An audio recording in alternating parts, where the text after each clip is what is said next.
That is perfectly all right. My data indicates clear skies in the coming days. Current conditions for maritime travel, optimal. I'll be ready whenever you are. But are we really gonna set off without telling anyone again?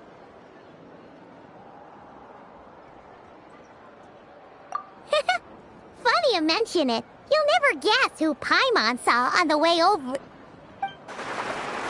Hey! You didn't seriously think we'd let you leave without a farewell party, did you? No chance. Yeah, come on, Traveler. We've already made all the preparations. And most importantly, how dare you try and slip away without first paying your respects to the almighty Dragon Lord! A little bird told us you'd soon be leaving for Krai. So, we asked Paimon to give us a heads up before the date of your departure. You sure it's not time to think about changing that little habit of ours? Don't worry, we won't keep you long. Besides, everyone's there already. Shaska, Ian-san, Auroron, even the Pyro Archon herself. You're invited too, Inefa. Shilonen has a special gift for you. Accompaniment request accepted. Shilonen demonstrates excellent massage technique. My impression of her is exceedingly positive. Wait, so robots like massages too? Or is it just that Shilonen really knows how you're wired? Alright, enough with the chit-chat. Let's head to the venue. Woohoo! Party time!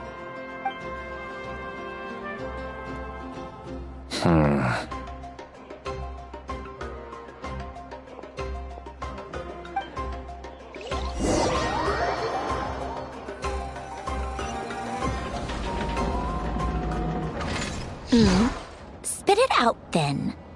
They've set off. Just as my calculations projected. About time I met this variable in person.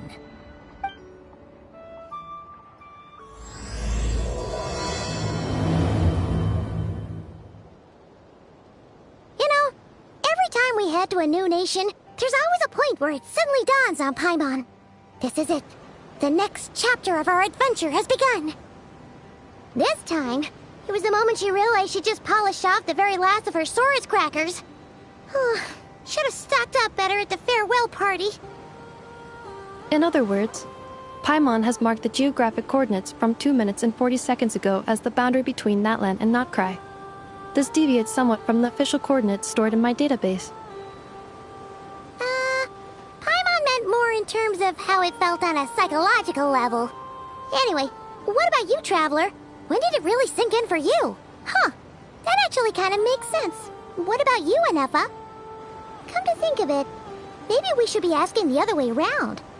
So, when you came over to Natlan, what was the moment you felt like you'd left Krai? In that case, probably when my sensors could no longer detect the moon's power. The moon? You mean, that one we can all see in the sky? Negative. I was referring to... here we are. Paimon, Traveler, we have arrived in Krai. Oh, wow!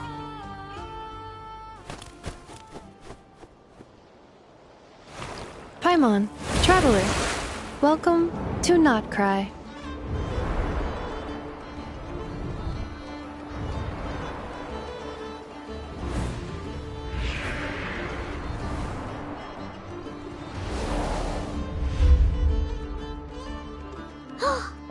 That must be Nasha Town up ahead! That's the place you were telling us about on the way over, right?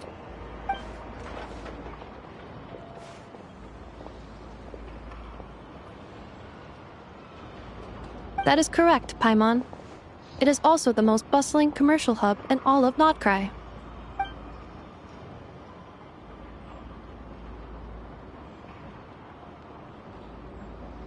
Oh, sounds like the perfect place to start trying out all the local specialties. Huh? Is something up, Traveler?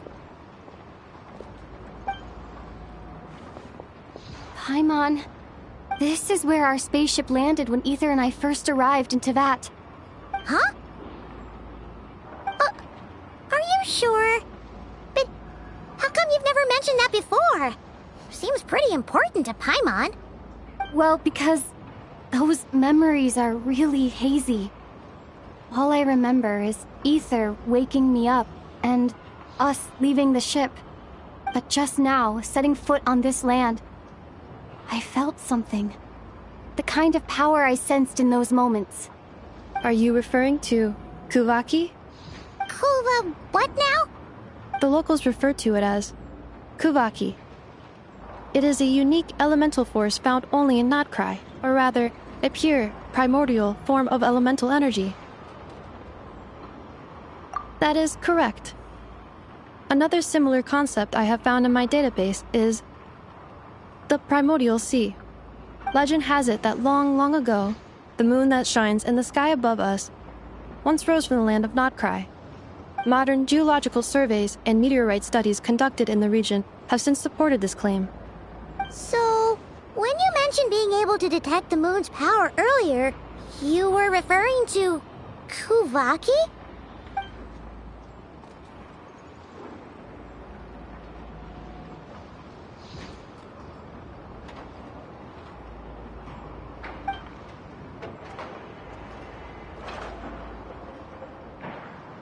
Wait, Traveler, you're saying we might actually find your spaceship here? Do you still remember where it landed? Krai is surrounded by the ocean. In other words, it could have been anywhere along its coastline. Negative. Description still lacks sufficient detail to pinpoint target location. Hey, it's okay if you can't remember everything right away. After all, it's been a really long time. Let's just do what we've always done and keep searching as we explore. Besides, what have you got to fear with your sidekick Paimon still here? I'd be more than happy to help you out as well. Our pleasure. Anyway, just knowing that your spaceship's here in Krai surely counts as a big step forward, huh? Like we've crossed another boundary? Paimon couldn't have put it better herself. You sure are a quick learner, Inefa.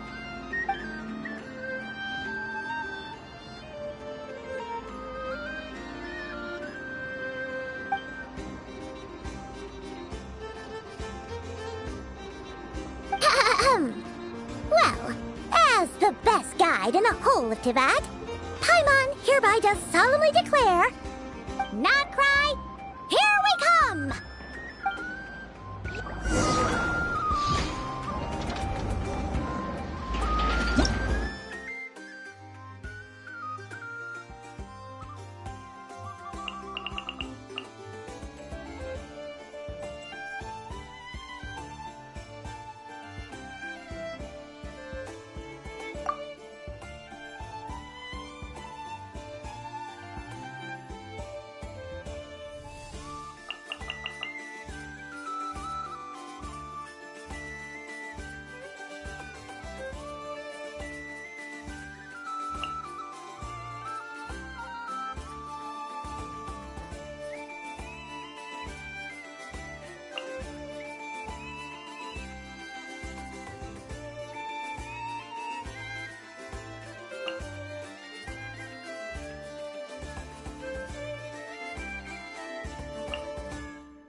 Even when the night is gone, and even when the sky is hidden from view, still the moon shines its light upon you.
to put out a missing spaceship commission, or to learn more about Krai, wouldn't it make sense to drop by the Adventurers Guild? The guild is located in Nasha Town. Simply follow this road and you'll reach it.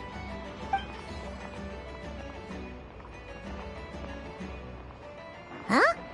What into that is that? Looks kinda like a Sealy, floating around in the air like that. That is a kuhanki, a species unique to the land of Krai. A Kuhenki? Does she have something to do with the moon, too? Indeed it does. According to the Frost Moon Scions, the indigenous inhabitants of this land, the kuhenki, are said to be familiars of the moon goddess, leading those who walk in the moonlight's glow to things of great importance. The moon goddess? Don't all people here worship the Tsaritsa? Although Krai lies on Snezhnaya's border regions, the people here have held their own unique beliefs since time immemorial. As I mentioned, everything in this land shares a deep connection with the moon and the sky above. The beliefs of the Frostmoon Scions seem to date back to the civilization of the angels. According to the documents in my database, even the 7 Archons did not exist at that time. Wow! So the origin of their beliefs goes back even further than the Archon War? Correct. At some point, you may come across some statues of their goddess. The Frostmoon Scions carved these as well. Hey! Looks like she's floating away! I suggest you follow her. The probability of an ordinary person encountering a kuhenki lies in the single digits. Many here consider them heralds of good fortune.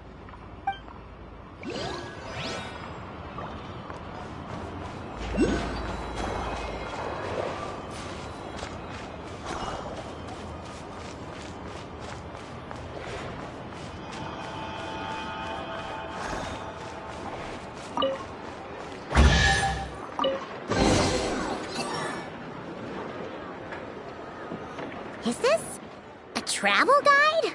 Huh. It actually led us to something useful.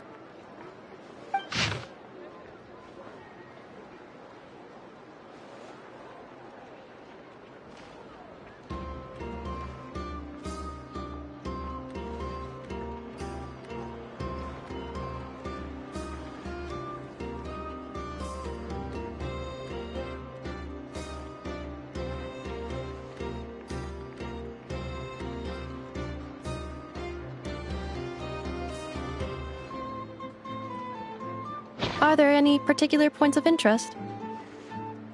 Oh, it all looks pretty interesting to Paimon. If we have time, she'd love to see, pretty much everything. Recalibrating route. If we keep following the current path, we will arrive at an area of scenic beauty. From there, we will be able to identify both the Adventurers Guild and several must-visit specialty stores. Yikes! Why is Paimon suddenly getting the feeling that if she doesn't step it up soon, Ineva's gonna put her out of a job?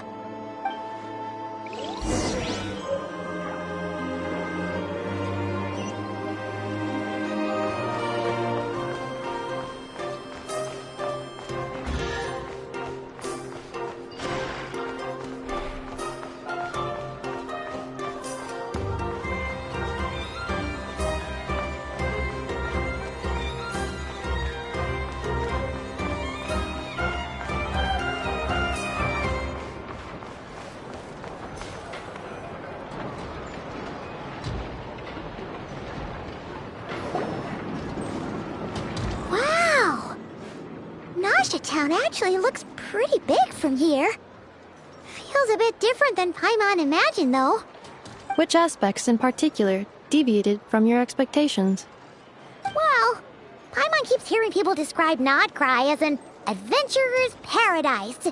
So she kind of thought it'd be a bit more picture perfect somehow.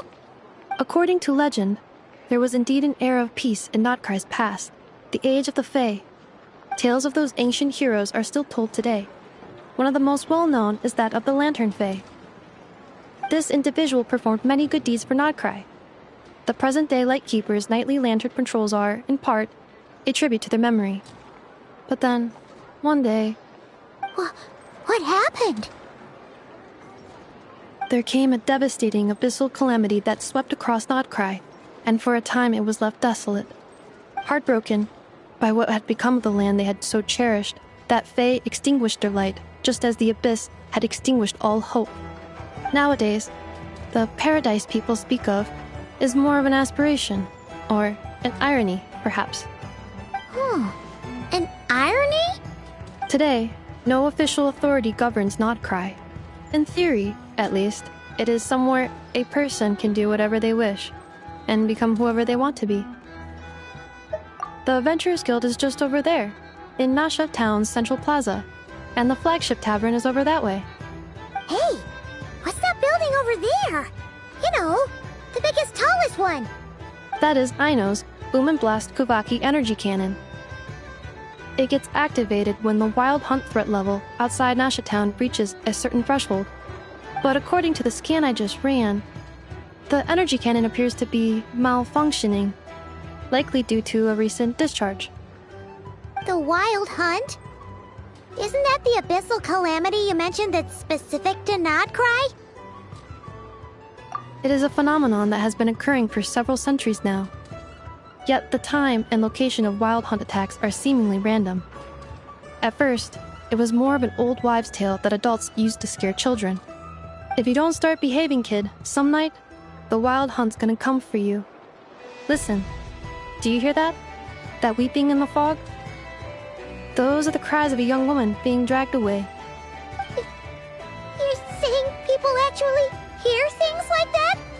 I have not witnessed enough wild hunt attacks to give a statistically sound answer.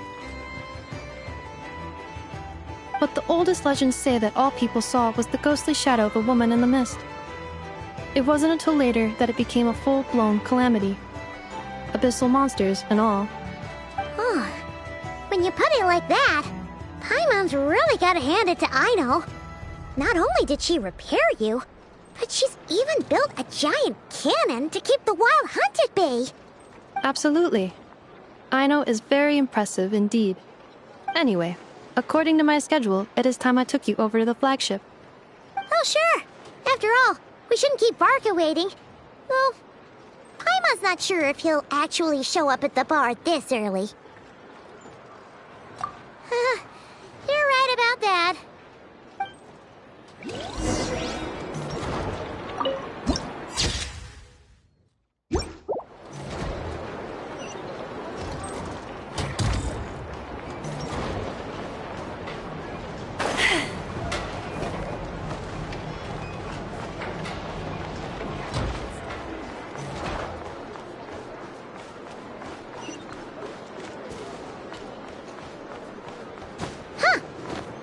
Adventurers Guild? Why isn't anyone here? Does that mean that Catherine and Krai actually gets to clock out? Anyway, let's come back later.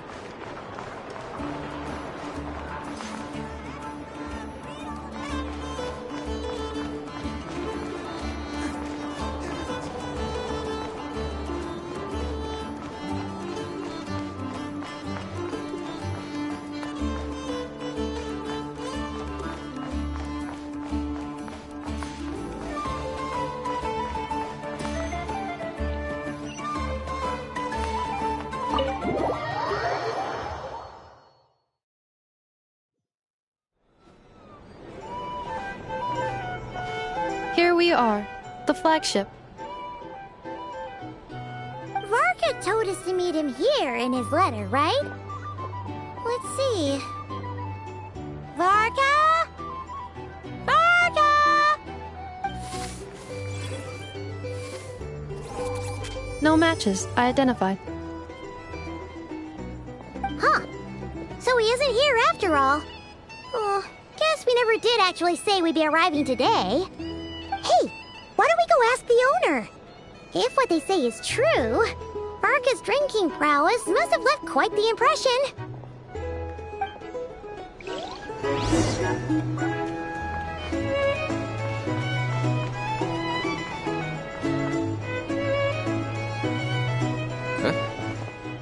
Well, well.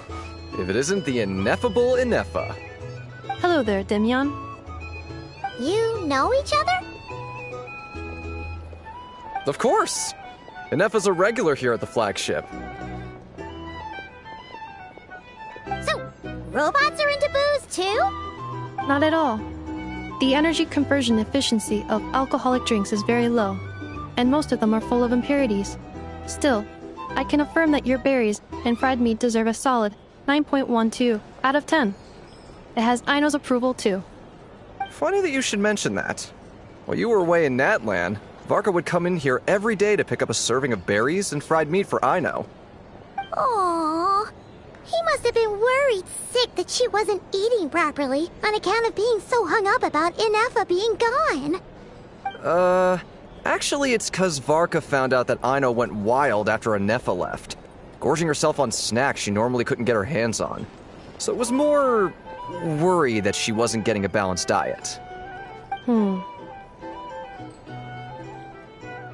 I think I might have just put my foot in it. Anyway, since you're back from Natlan, these two must be the ones Varka mentioned.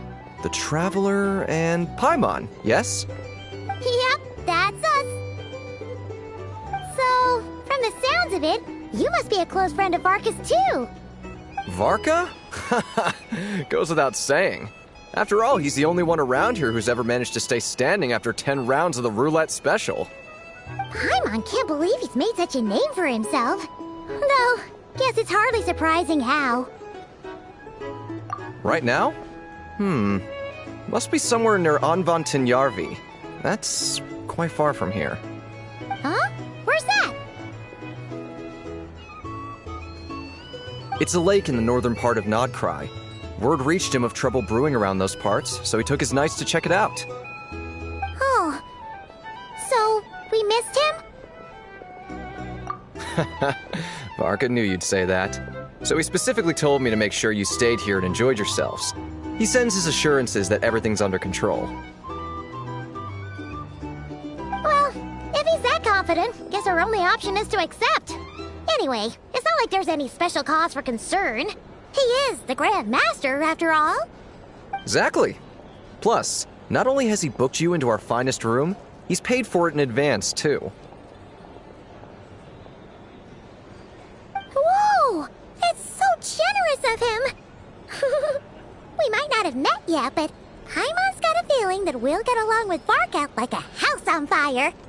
Oh, and by the way, he also asked me to serve up a portion of berries and fried meat for Ineffa. That was prepaid as well. Thank you. No, thank you. I'm the one who should be grateful for your business. Traveler, Paimon, why don't you go ahead and drop off your luggage? I can use this time to go pick up some components that Aino asked me to bring back. Sure thing. Besides, now that we've got ourselves a map, once we're done unpacking, we might as well go for a stroll ourselves. Why don't we meet up again later? Oh. So you no longer require navigational assistance? No worries, we should be fine. We've got a rough idea of our way around town, so Paimon's reasonably confident we shouldn't get too lost. Thank you. This translates into an approximate time saving of 30%, meaning I will be able to see Aino about 45 minutes earlier than previously projected. Oh, right. You must miss her a lot, too. In that case, we better get a move on.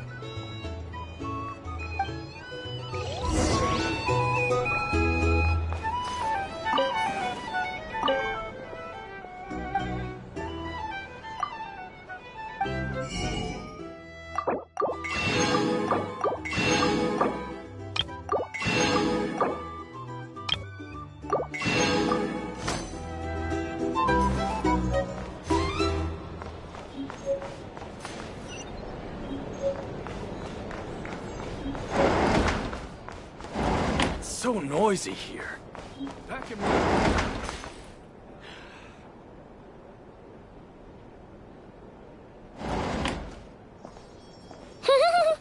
Feels pretty nice having someone sort out our food and lodging for us, huh? But is this really the flagship's best room? It's pretty big, make no mistake, but it looks a little worn out, right? Though, to be perfectly honest, that feels right at home with everything else we've seen of Nasha Town. You mean it's got something to do with Krai's history? Oh, that makes sense. But What exactly was this calamity?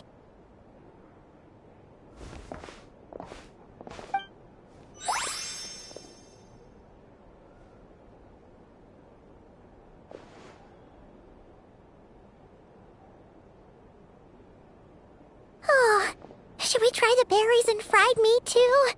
Paimon's getting hungrier and hungrier every time someone mentions it. Oh, sorry about that. Paimon wasn't watching where she was going. Please, there's no need to apologize. If anything, I'm the one who should be sorry. Clearly, I shouldn't have gotten lost in my thoughts in the middle of a hallway. Wait a sec. Are you staying in the room next to ours? Ah, quite the perceptive one, I see. First things first, allow me to introduce myself. My name is Kirill Chudamirovich Flintz, but please, just call me Flintz.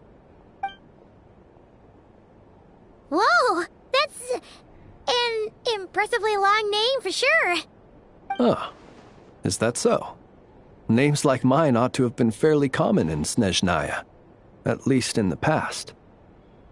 Would I be correct then to assume that the two of you are travelers in this land? Yep, you sure would be. Paimon is Paimon, and this is the Traveler. We've been to a bunch of nations already, but we only just arrived in Krai today.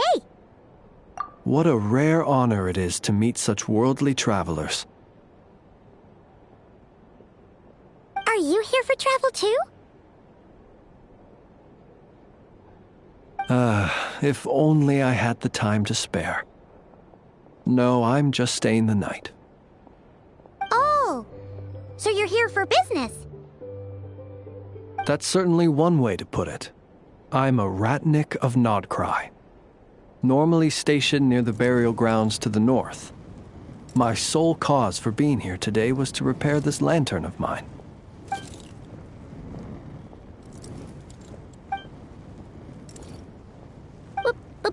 Burial grounds? Your surprise is entirely understandable. Most people cannot even begin to fathom the idea of a life surrounded by tombstones and decay. But if you've heard of the calamitous abomination that is the Wild Hunt, you'll know that in their wake they bring a host of souls tainted by abyssal filth. That then is why we are stationed by the burial grounds, to hold the line where it is most vulnerable. Oh, so it's all about fighting against the abyss. Oh, sounds like a tough job. I thank you for your concern. But in truth, I've long since grown used to it. In fact, I like to think it rather suits me.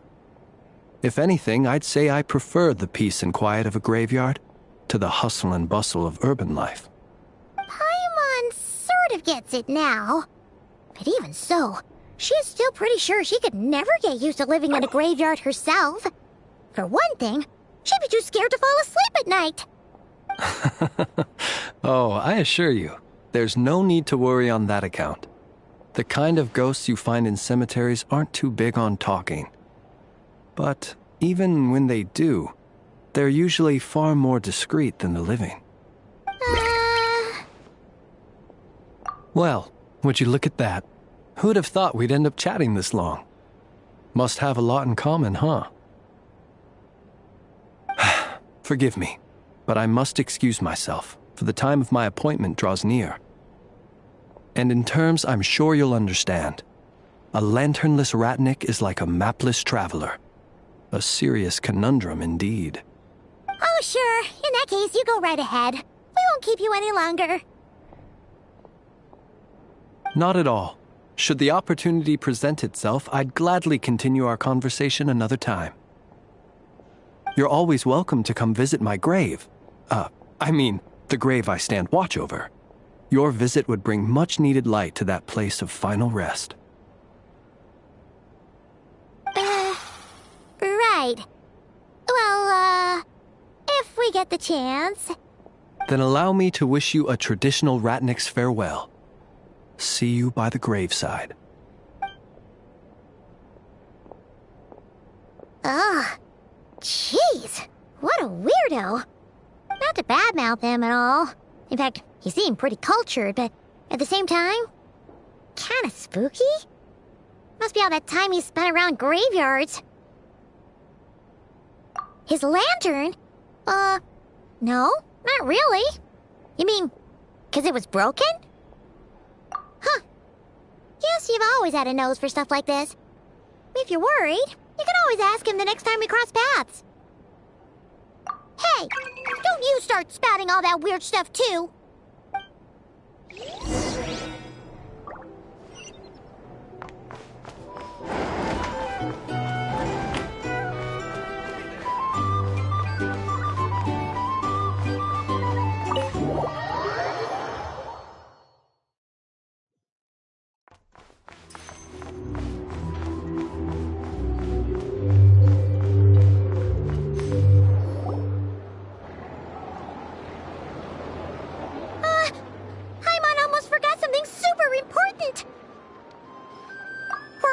Try out the berries and fried meat? But now, heading all the way back to the flagship feels like such a waste. Please, accept today's boon. Come night or day, may the blessings of the moon goddess shine down upon you. Huh? What's going on over there? Wait, free food? Wow, the people here are so nice! Quick, let's grab some too. Paimon's super curious what their food tastes like. Moonlight illuminates the path before you, travelers from afar. Huh? How'd you know we were travelers? Just now were a song the birds in the sky, singing of your wanderings. You are no ordinary guests, it seems. The birds and the... what now? Forgive me. I should not have laid the words of others out as a welcome mat for our very first meeting. You, too, must be wondering who I am. I am Lauma, moon chanter of the Frost Moon's Scions. Please, as do our followers and other passers-by, accept today's boon. Happy to oblige. Paimon's name is Paimon, and this here is the Traveler. Thanks so much for sharing your yummy food with us. We'll take one each. Think nothing of it. These fruits were the finest we found, delicacies gathered in the wake of the morning dew. It is my hope that partaking of them may lift your spirits to heights anew. The finest you found? Wow! That sure is kind of you, but wouldn't you want to keep those for yourselves? The first fruit of the harvest must be placed upon the moonlight altar, not as an offering to the gods, but as a spark for lost hunters. For it is the blade of the starving that darkness most easily corrupts. As perhaps you have already heard, we Frost Moon's Scions revere and worship the moon goddess. We believe that together, virtue and compassion are the shining light that will lead us all out of the long, dark night.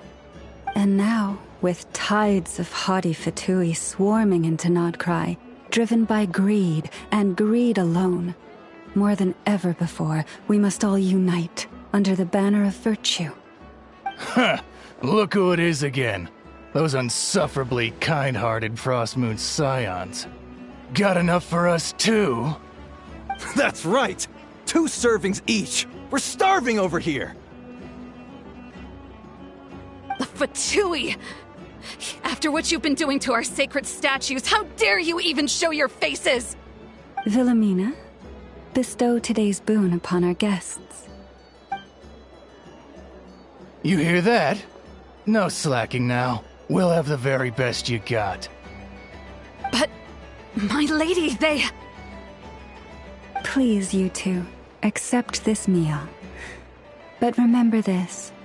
Kindness is the first lantern left to guide those who stumble in ignorance. Come again? Let me finish. But should they still refuse to follow the moonlit path, then by our frosted blades shall we show them its shadow. You! Hey, Look who it is. Whatever. Just you wait. We'll be coming for you next. Huh? Where's the meat? Who wants to eat this garbage? Those stooges really are the worst. Ever since they came to Nod Krai with all their weird equipment and built that so-called experimental design bureau, our lives have been turned completely upside down. Judging from how they reacted just now, it seems the Fatui already know who you are. Well, we have gotten in their way in pretty much every nation we visited, so we're probably at the top of their blacklist by now. I see. Then, on behalf of the Frost Moon Scions, I thank you for the goodwill you have shown us. Because if they had gotten ahead of themselves just now, I'm sure you would have stepped in to help. Just as the birds and beasts put it, your arrival heralds joy to us all. Besides, for a weary traveler far from home, what better respite than to bathe in the moonlight? You will always be welcome at the Frost Moon Enclave, the place we call our home. May we meet again in the moon's gentle glow. These are delicious! So refreshingly fresh! Those two Fatui wouldn't know a good thing if it came up and bit them on the shoulder. Looks like Inefa isn't done with her shopping yet, and the Adventurers Guild is still empty. Where should we head next? Good idea! Wouldn't want to let the Kuhenki down, after all. Let's see... Okay, Paimon's got our route all figured out. So, all that's left to say is... don't fall behind! This is Nuts and Nuts. It's mostly a fruit shop, but there's a crafting bench, too. This is the Speranza, one of the travel guide's recommended restaurants. All the waiters here are kids. This is the Vesnitsi Prolegic Greenhouse. Apparently, their flowers are all made of metal, so they'll never wilt away. And this is the Rossum Workshop. If you ever need a weapon made, this is the place to go. And over here, they've got a super tall observation deck. Whoa! Take a look at that! You can see really far out into the distance. That way's north, and that looks like something built by the Fatui? And then over there to the west, that must be the place Lauma mentioned, where the Frost Moon Scions live. So, what'd you think? Even if Inefa kinda stole her limelight earlier, this just goes to prove that Paimon's own tour guiding skills aren't too shabby either, right? She sure is! It'd take hundreds of years of practice to beat the best tour guide in all of Tibet. Huh? Look! There must be someone at the Adventurers Guild now. There's already a line forming outside. Looks like we'll finally be able to ask about your spaceship.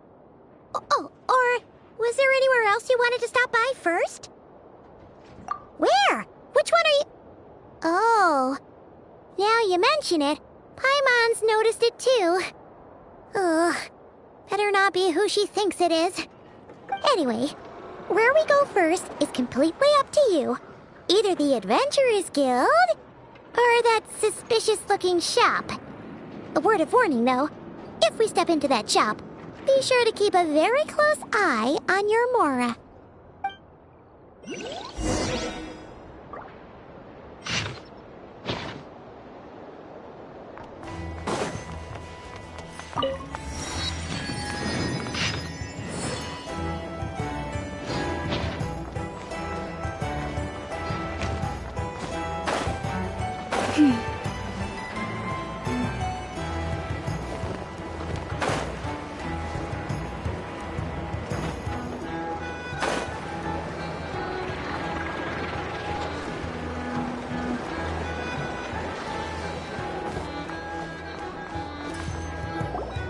Lucky us! The line seems to be gone now. Come on, let's go say hi to Catherine. Hey, Catherine! We meet again!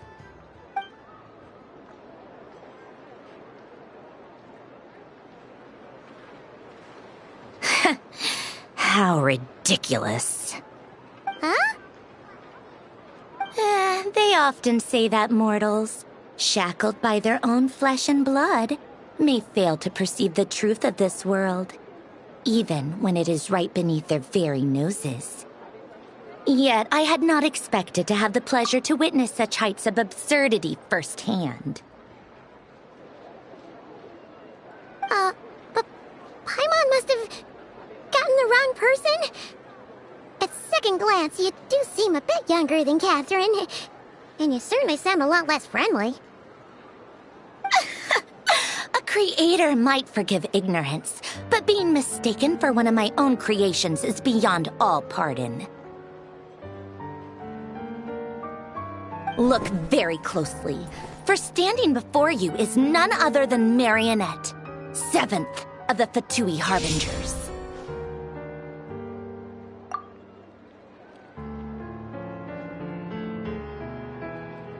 A Harbinger?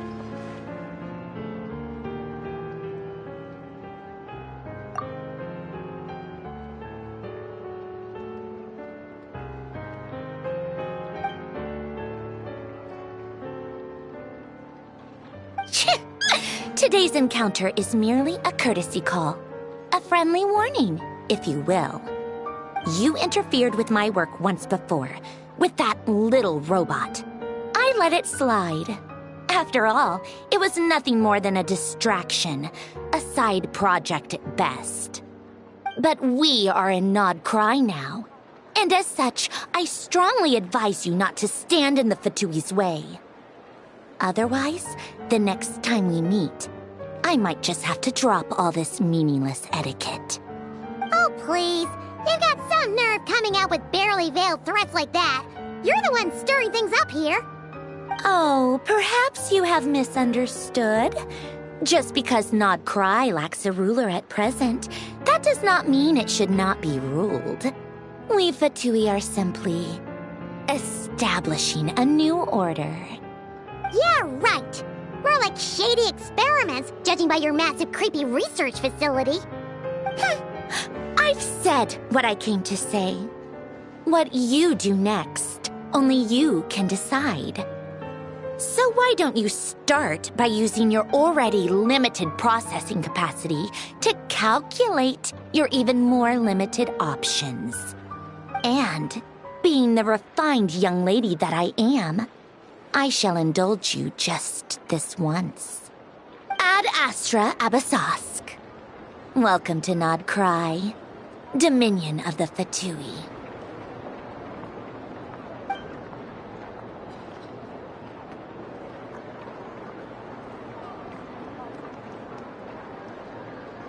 Ugh!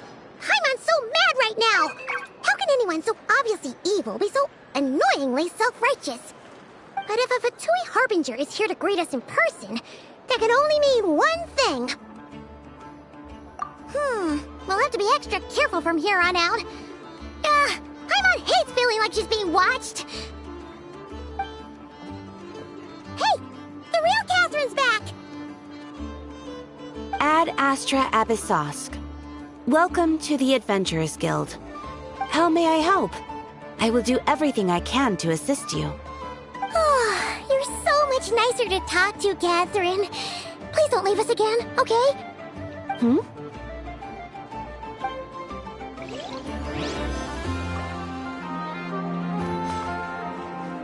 Ad Astra Abyssosque. Welcome to the Adventurers Guild.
please, here you go. And if you ever meet anything else, don't forget to make the great Lord Sangama Bay your first port of call. Oh dear. So it is the real deal. Of course it's the real deal. Everything you'll find here is 110% real, meaning every one of my deals is as real as a deal can... Wait a minute. Well, if it isn't my two most valued clients! And with no small thanks to your munificent patronage. Come, how could you just sneak into Not Krai like this without telling your dear Lord Sangama Bay? If I'd known earlier, I would have made an absolute pulled out all the stops to ensure that your boat ride over was as comfortable as humanly possible. Thank the Archons we didn't tell you. Oh, come now. You know as well as anyone how impeccably and conscientiously above board I am when it comes to doing business. Well, regardless of whether that's true or not, the main issue here is that we had no idea you had a branch in Not Krai. A clever merchant always has a backup plan, or two, or three up their sleeves. As the saying goes, a rabbit with many burrows fears not the hunter's arrows. A merchant with stores galore hears no debtors at the door. Since you're both here in Not Krai, would you care for some of my finest local souvenirs? Whatever you're looking for, I have it. Or if it's Sumeru you're missing, I've got that covered too. We literally just arrived. Do we look like we're on the hunt for tourist trinkets to take back for our friends? My, your high-minded tastes never cease to impress. In that case, I know just the thing. You must be on the hunt for something like this? What's that? Your hat? Information, of course. Information about Not Krai, locked securely in the otherwise impenetrable vaults of the Lord Sangama Bay's brilliant mind. I knew it! I just knew you'd appreciate the value of my wares. On the back of all our pleasant dealings in the past, I'll even take a hit by throwing in some insider info for free. Wow. You sure are feeling uncharacteristically generous today. What do you mean by uncharacteristically? I am the most generous person forget it. Anyway, the long and the short of it is this. The moment I set up shop in Not Krai, it struck me how many different factions there were, all competing against each other for power and influence. Well, as they say, there's no time for business like a crisis. Things got even more turbulent after the Fatui pulled down 2 ancient moon's remnants. People began to catch a whiff of the coming chaos. And the more troubled the waters, the greater the potential profit. Not at all sorry to interrupt, but we're not here for Mora. Oh, really? But surely it was the tales of an adventurer's paradise that brought you here. The chance to take your very own slice of all the latest and greatest business opportunities? In that case, what would you like to know about? The Frost Moon Scions? You mean the people who believe in the Moon Goddess? They're not a bad bunch. It's just, well, they have such simple tastes. No luxuries, no indulgences, no nothing. Trying to earn a little more from that lot is like trying to squeeze blood from a stone. Still, things between them and the Fatui have gotten pretty tense. It's only a matter of time before the powder keg goes boom. And when that happens, that's when business will start to boom too. Oh, they're an organization set up to keep the locals safe. Apparently, they have a long and glorious history, and they're made up entirely of volunteers. But seriously, a volunteer organization in Not Krai? This place is hardly a magnet for noble hearts. No pay, all work. That's not a business model, and it's certainly not for me.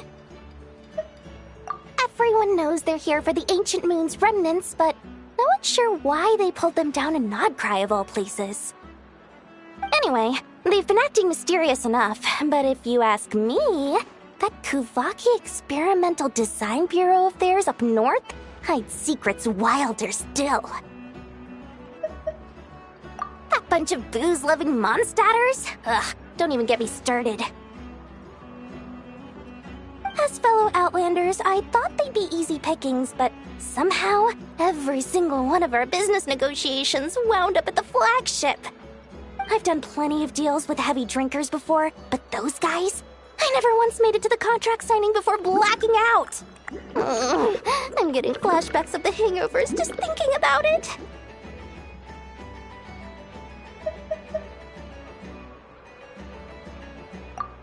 What now? A spaceship? Nope, never heard of anything like that. Don't you two get involved in any big business here without so much as a heads up, you hear me? At the very least, consider letting me in as a key investor. Oh, I almost forgot to mention. Sooner or later, you'll no doubt end up doing business with some other merchants in Krai. And someone's bound to mention a place called the Curatorium of Secrets. Listen to my advice.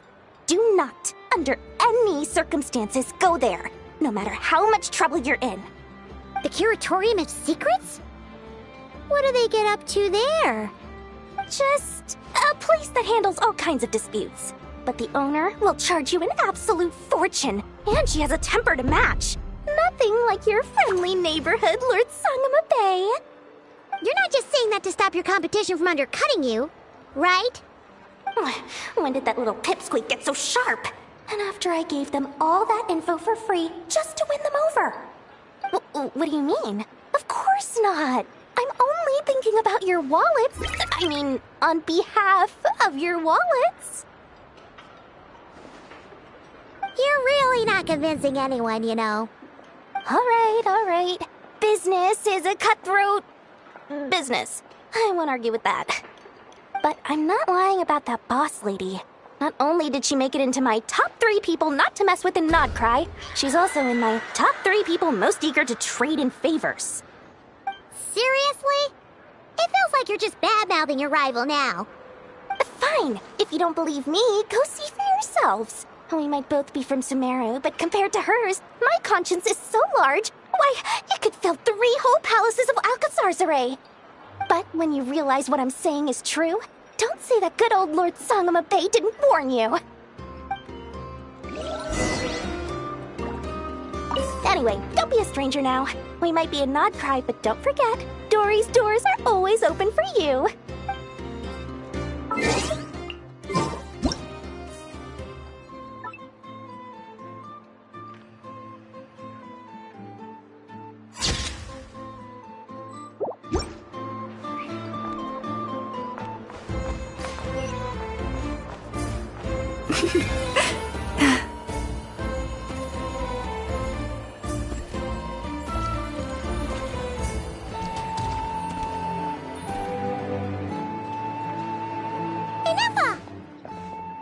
Hello. I was just about to start tracking your whereabouts. Did you manage to get everything Aino asked for? I did. What about you? Do you need me to navigate or introduce any more places around town? Not for now. We've seen most of it already. We probably need some time to process everything we've learned, though. Any progress with the spaceship? No. Catherine came back just now, so we asked her, but even she hasn't heard a thing.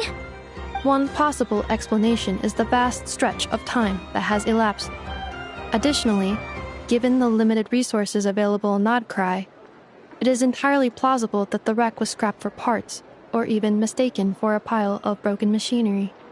Aww. Understood. In that case, why don't we go ask Aino together? After all, she was the one who salvaged me, ancient dragon technology and all. If there really are any unusual parts floating around Krai, there's a high chance they've passed through her hands at some point or another. Good point.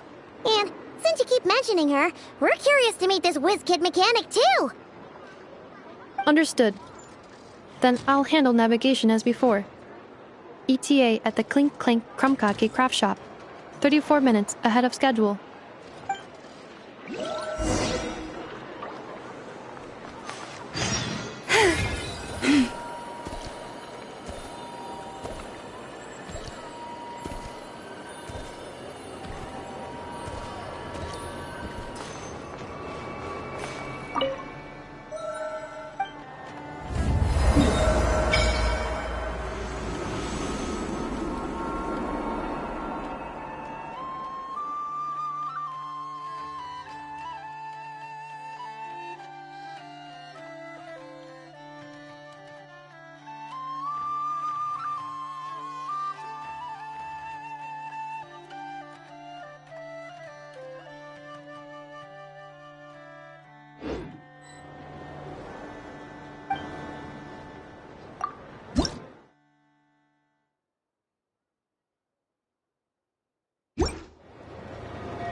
The tides of Kuvaki affect everything in Not Krai. So much so that many creatures have evolved a kind of dependency upon it, growing stronger or weaker as it waxes and wanes. This little animal must have been caught here unprepared. So you're saying we need to use Kuvaki? Paimon will leave it to you guys then. Don't be scared! We'll get you out of there soon!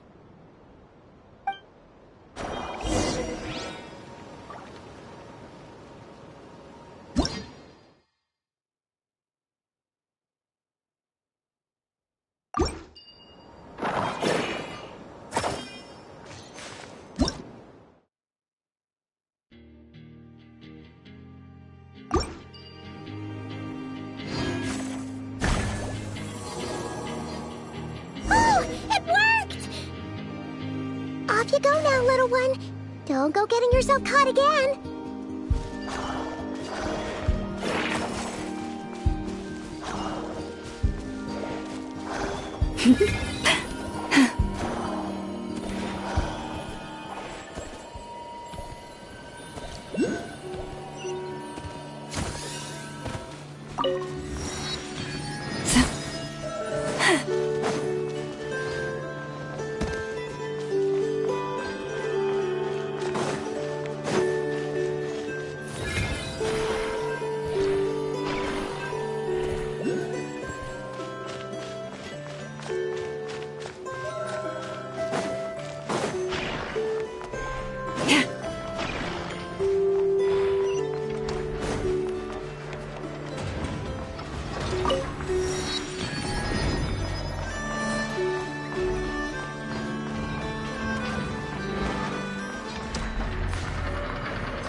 Lost land.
Here we are.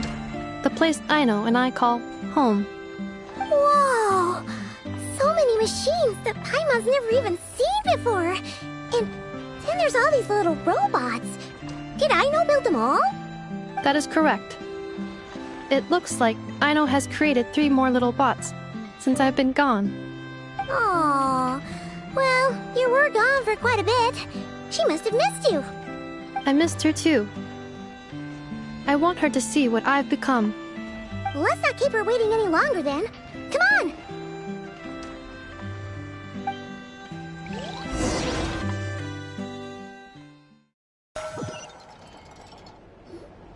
Aino, I'm back.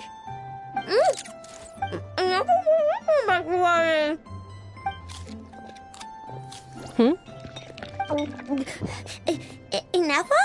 You're back significantly earlier than I expected. Like a whole 30 minutes at least.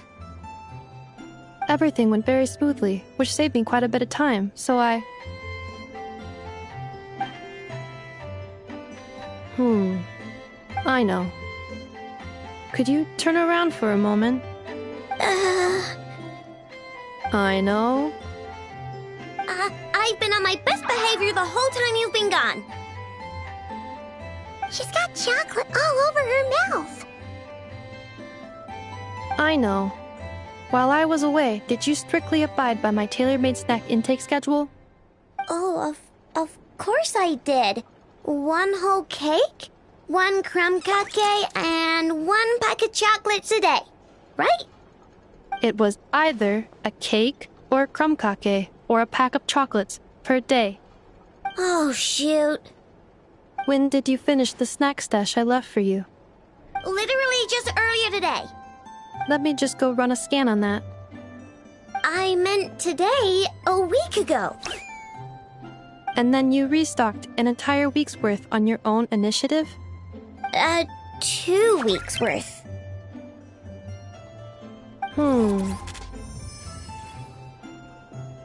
Why does Paimon feel like the roles in this household are pretty much the opposite of what she imagined? Calculation complete. Aino's recommended snack calorie intake for the next 4 weeks. 0. No fair! You're a meanie, Nefa. This is what happens when you break an agreement. Oh, come on! Don't do this to me! I only ate a teeny bit extra every day. Just a teensy, eensy, weensy bit extra. That is objectively not a teensy bit extra. Seriously? If you'd only arrived half an hour later, I would have had everything cleaned up and you wouldn't have noticed a thing. But now that I think about it, you even said you'd come back a bit earlier than you did, so I wouldn't have to worry. But then, you were away so long, and I was so worried about you. And that's the only reason I even... Oh.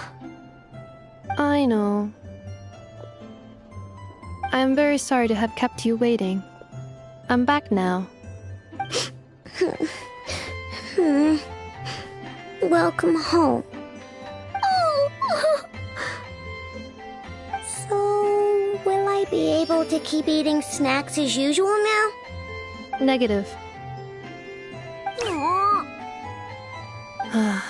Okay. Well, given that I am later than I initially projected, I'll let it slide. But just this once. Thanks, Nefa! You're the best! I know. Allow me to introduce. It's the honorary knight and Paimon! I know. Uncle Varka talks about you guys all the time. Nice to meet you, Aino. And Nefa's told us all about you, too. Huh? Really? She actually said that about me? Well, she's not wrong.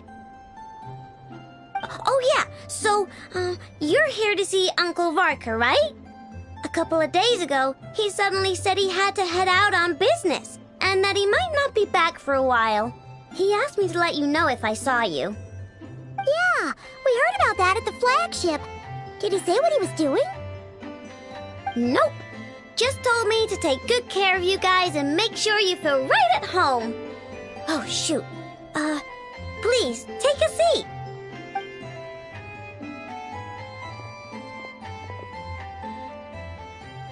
Do either of you need my help with anything? Anything at all? After all, I'm the head of this household. Sure wouldn't know it from that snack tantrum she just threw.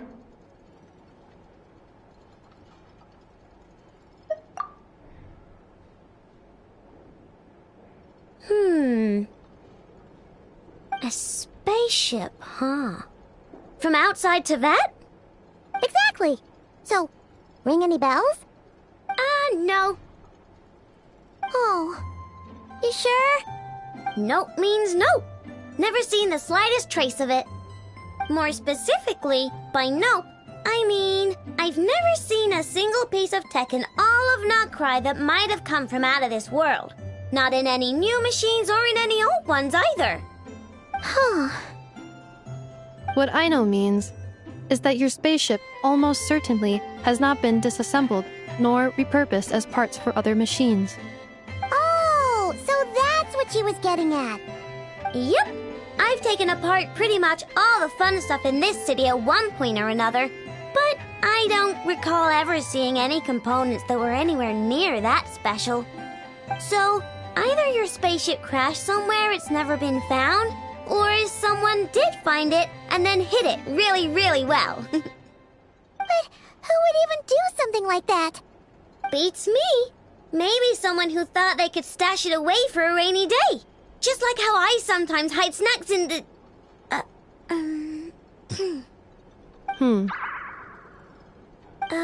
Anyway, long story short, I definitely haven't seen anything like that. Besides, sounds like it would practically be ancient history by now. If anyone still has any leads on what really happened, it'd be the Frost Moon Scions. The Frost Moon Scions? Huh? Haven't heard of them yet? Didn't Inefa tell you about their rituals? There wasn't enough time to delve deeper into their history and traditions. What kind of rituals are we talking about? I've never actually seen them myself, just heard bits and pieces here and there. They say that each of their moon chanters has had access to an ancient relic that lets them see the true past. Not sure exactly how it's meant to work. I can't get my head around anything that can't be explained by either machines or science. And to tell you the truth, I don't like it much either. Looks like we'll have to try our luck with the Frost Moon Scions. Aw, leaving so soon? Sure you don't want to hang out a little longer? It's getting late, I know, and these two still need to head over to Hisi Island. It would not be convenient for them to linger much longer. Aww. Alright then. Don't worry, we'll be sure to drop in on you as often as we can. Really? You promise? Sounds like my type of visitors. You're welcome anytime. I'll be staying to look after Aino today, so I won't be going with you. Hey, don't sweat it. We'll find our way just fine. I'm glad to hear that. Also, I must admit, I have very much missed the charging bed that Aino made for me. Oh, are you here to play with me? My name's Aino, and I'm an inventor. Me and Anefa live together. I could probably eat all the cakes and cookies in the world because I love them so much. But my favorite kind of all is Lockaberry Crumb Cake. Come visit my Clink Clank Crumb Cake craft shop whenever you want. Anyway, that's me. What about you? Tell me something about you, then we'll be friends.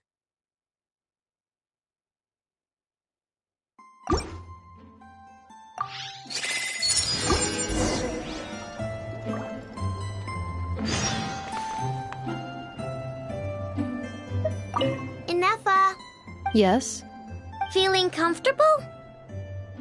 I am indeed. No bed in the world is as comfortable as this one. Inefa, Yes, want me to increase the charging rate? please if you would. Thank you, Aino. Inefa, Yes. I'm hungry. In that case, please enable quick charge mode.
Seeing Anafa and Aino reunited like that sure was heartwarming. We should definitely hang out with them more in the future.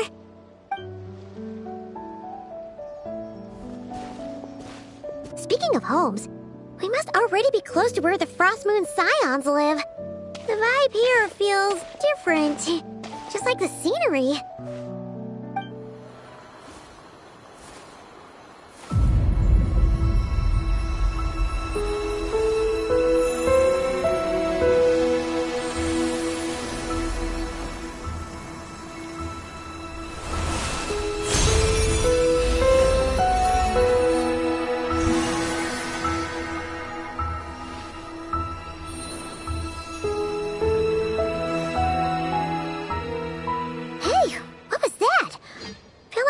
Sort of breeze blew by, and then the petals suddenly turned into...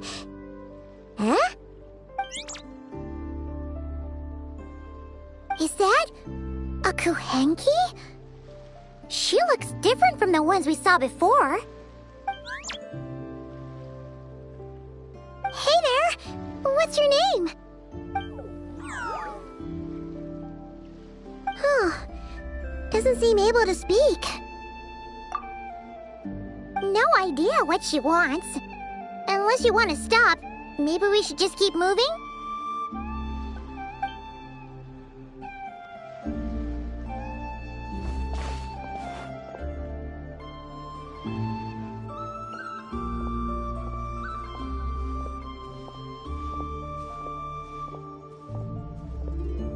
She's following us! Go on. Go on now. We've got stuff to do. Best you find someone else to hang out with. Hey! Don't make it sound like Paimon's some kind of meanie. Paimon had no idea what she wanted, okay? Ugh. Anyway, next time Paimon sees her, Paimon promises she'll be nicer. Seeing as we're on our way over to meet Lauma anyway, we can ask her about it while we're there.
Huh? Hey, look! Isn't that Lauma? The moon chanter? Let me take a look at your wound. You must be more careful. Doesn't matter how much of a rush you're in, your safety always comes first. Oh, you're back too. How was your day? You what? Those two Fatui? The ones who were causing trouble in Nasha Town? You went to teach them a lesson? And you put that in their food? You naughty little thing! How could you do that?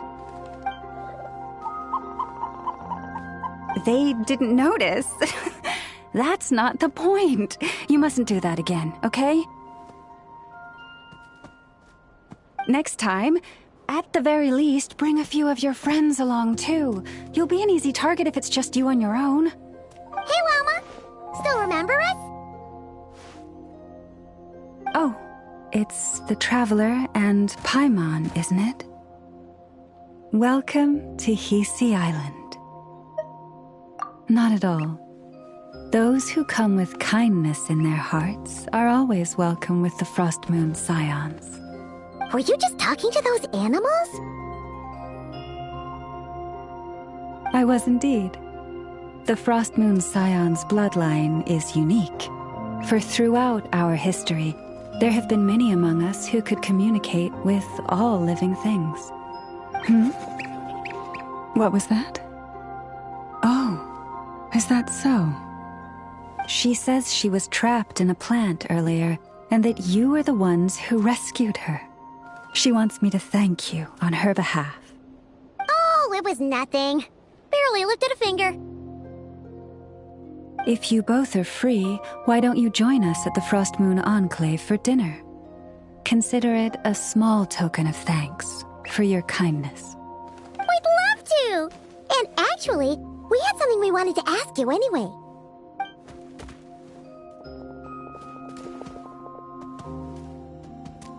Oh. You're interested in the story of Kutar? Kutar? Yes. Kutar is our moon goddess, the moon maiden who guides us. But up close, this one somehow seems a bit different from the one in Nasha Town. It's like it's more... natural? Or like... more harmonized in its design. That is because, ever since the Fatui arrived in Krai, they have been modifying and defacing our statues as they please. These statues were made by the Frost Moon Scions who settled here hundreds of years ago, crafted from the very finest Lunasol stone. Not only is this stone exceedingly rare, but it also brims with Kuvaki.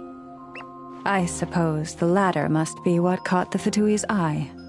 For a time, we put up fierce resistance. But now, this is the only one left that still retains her original form. We heard they even pulled some ancient moon's remnants down from the sky. That's right. The two largest remnants landed in Krai. One here on Hisi Island, and the other on Paha Isle. The Fatui built their research facility on top of the remnant over on Paha Isle, but they've had their sights set on the one here, too.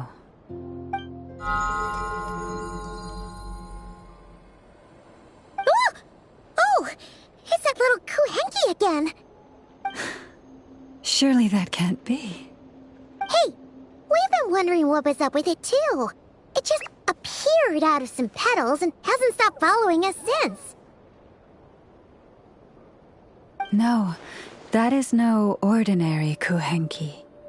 These we name Luonnotar, beings born from the moon goddess's blessing. Can you understand what it's saying? We honestly haven't got the slightest idea why it's been following us. I'm afraid not. I cannot fathom its thinking any better than you can. Sometimes a long time must elapse before the moon goddess's blessings turn into Luonnotar. Perhaps you two were simply there to witness that transformation. Oh, maybe. Legend has it that the Luonotar bring good fortune. Given that it seems to have taken a liking to you both, why don't you let it come along with you?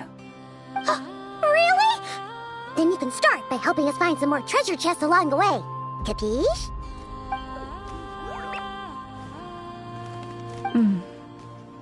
Twilight approaches. If you would hear more of the moon's story, then let us make our way to the Frost Moon Enclave. Beneath the gentle moonlight, I shall share this tale in full.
Oh, Lady Lauma, you're back.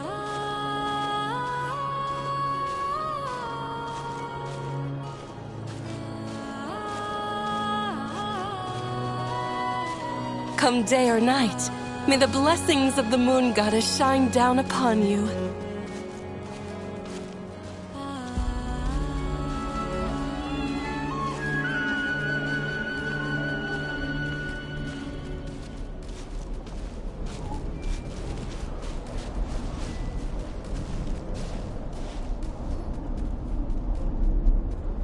Lauma, you have returned.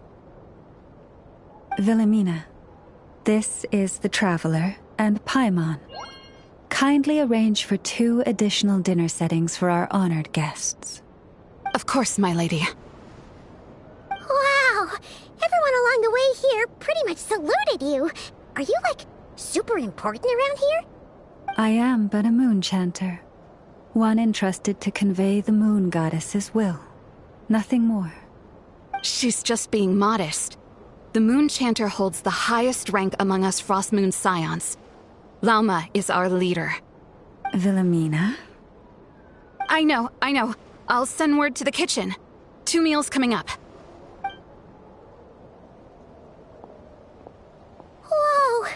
Paimon had no idea you were such a big shot. It is merely that the unique traits of our bloodline have manifested themselves especially strongly in my person. That is no accomplishment of my own. Please, follow me this way.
Even to this day, I am still trying to piece together the many fragments of our past. It is a story not only of the Frost Moon Scions, but also of the moons themselves. A story of the moons? Yes. We Frost Moon Scions are the last descendants of the ancient golden realm of Hyperborea. Its former glory may have faded, but what remains is a memory uniquely ours. In the distant past, Teyvat had not just one moon, but 3. It is said that they were created by the primordial master of this world, cast into the firmament to keep peace in the land below. Firstborn was the eternal moon, largest of the 3. Legend has it that it was her immense Kuvaki that gave rise to the ocean tides.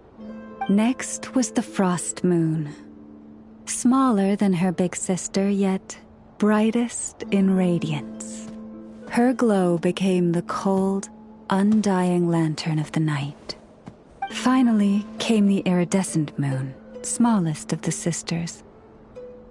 Most of the time, her light was barely visible to the naked eye.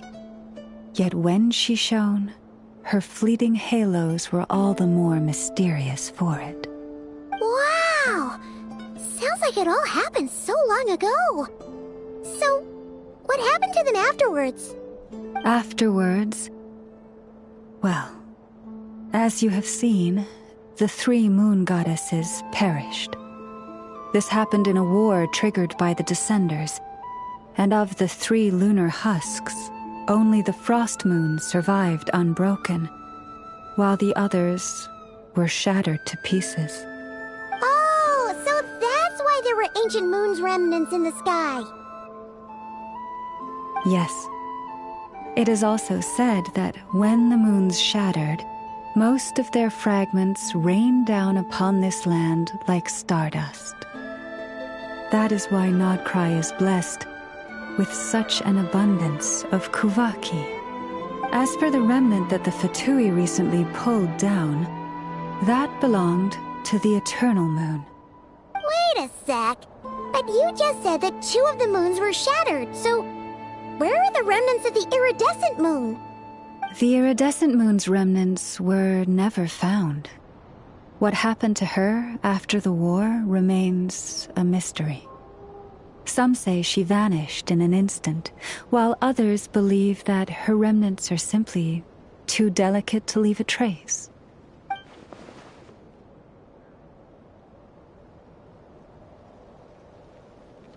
Yet, though the era of the 3 moons has long since faded into legend, successive generations of Frost Moon Scions have always passed down a prophecy that one day the moon goddess would return. And in the end, that prophecy did indeed come to pass, though not quite. Lady Lauma! Lady Lauma, are you there? Cappy, what is the matter? Lady Lauma, it's my daughter, Karina. Her illness. Take me to her, right away.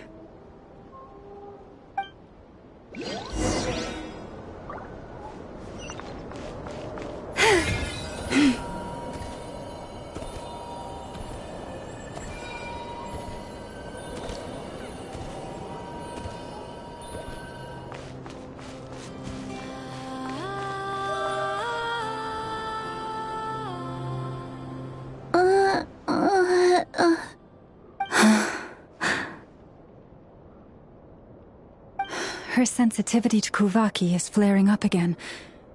After her last treatment, did you follow my advice and seek medical help in Nasha Town? But those doctors are all Snezhnayan. They're outsiders, compatriots of those brutes who invaded our homeland. How can we possibly trust them? Not all outsiders are enemies, Cappy. They've been treating this condition for generations. They have the experience we lack. But we're Frost Moon Scions. Should we not remember what the outsiders did to our moons? Surely the Lady Kutar will reward our devotion. But Cappy, Kutar is long... This isn't the time for debate. O lost child, snow-swept and buffeted by the howling winds of the frigid night, let not the silver flame within you fade.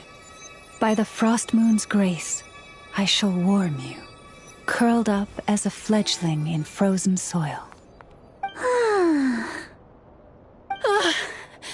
Praise be to the moon goddess, my Karina.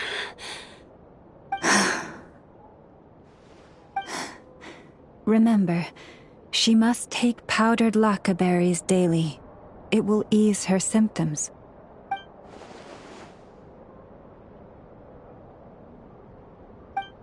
Llama? Philomena, what is it? Dinner is ready. I see. Cappy, let her rest here for the night. I'll have someone bring her a blanket. All right. Thank you so much, Lady Llama.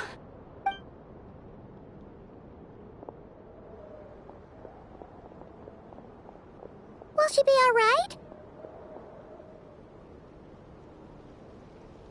Yeah. If there's anything at all we can do, please don't hesitate to ask. Thank you for your kindness. For now, though, Karina should be fine. She'll be feeling a lot better tomorrow.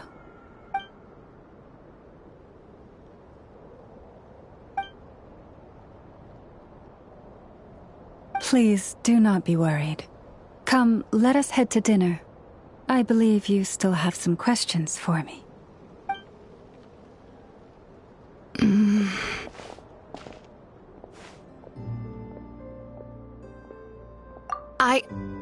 Oh, sorry. Yes, I'll be coming too. I was just thinking about something. Oh? Llama makes such an unshakable moon chanter. Calm, capable, someone we can count on. Deep down, though, I know she's been quietly carrying the burden for the rest of us. Traveler, Paimon, believe me when I say that as a fellow Frostmoon Scion, I do worry about Llama. It's just that sometimes it's hard to say it to her face. Could I ask you to look out for her? I can tell she really trusts you.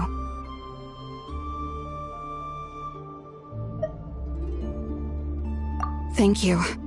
It means a lot. Sometimes I really admire her strength. But at the same time, I can't help feeling powerless myself. Prices like these are just outrageous.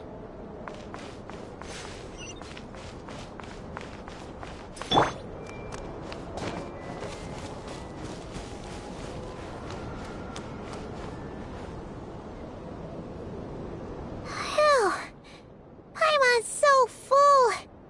That was even better than the stuff you gave us before. I'm glad to hear it. Thank you for accepting such simple hospitality. Hey, we should be the ones thanking you. Seriously, that was seriously scrumptious. How did you even manage to finish it? This slop's barely edible.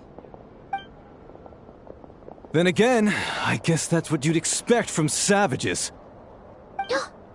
It's you! Those rude old Fatui we just met back in Nasha Town! My sincerest apologies.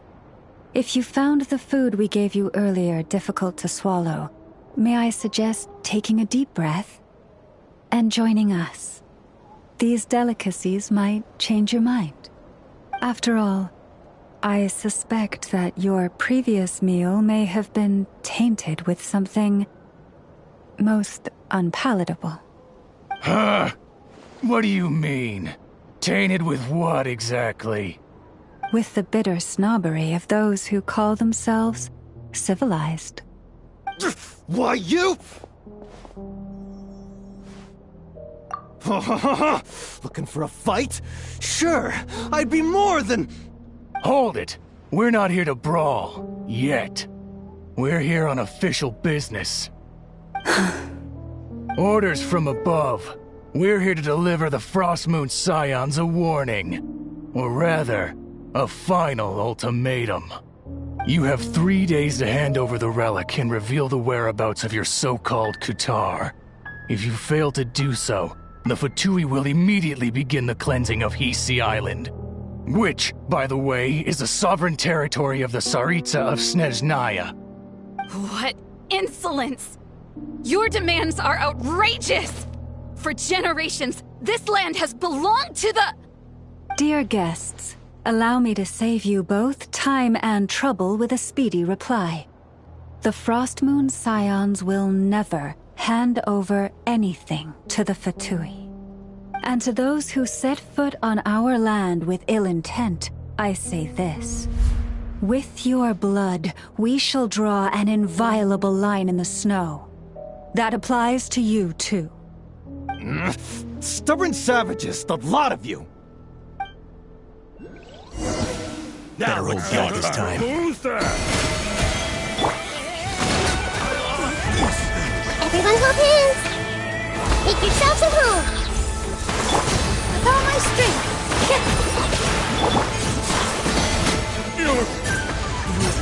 Sharp. You'll pay for this. Mark my words.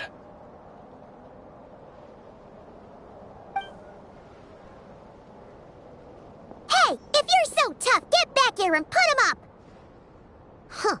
Guess all they're good for is running away. I'm so sorry. You've had to put up with far too much unpleasantness today. Come on, it's not your fault. We don't like bullies like them either. But still, they mentioned a relic and Kutar. What exactly could they be after? Oh yeah, so this might not be the best time to bring this up, but we kinda have a favor to ask of you, Lauma.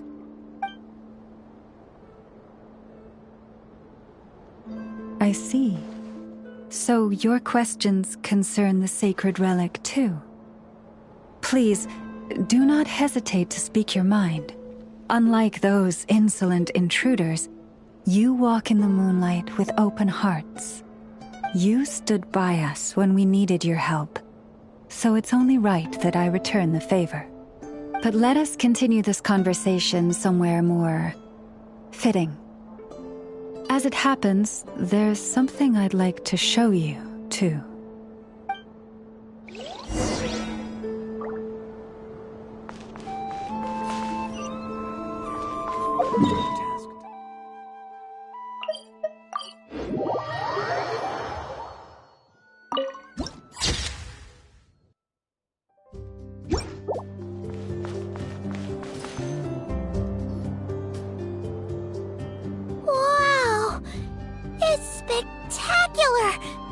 Kutar was born here on Hisi Island around 500 years ago.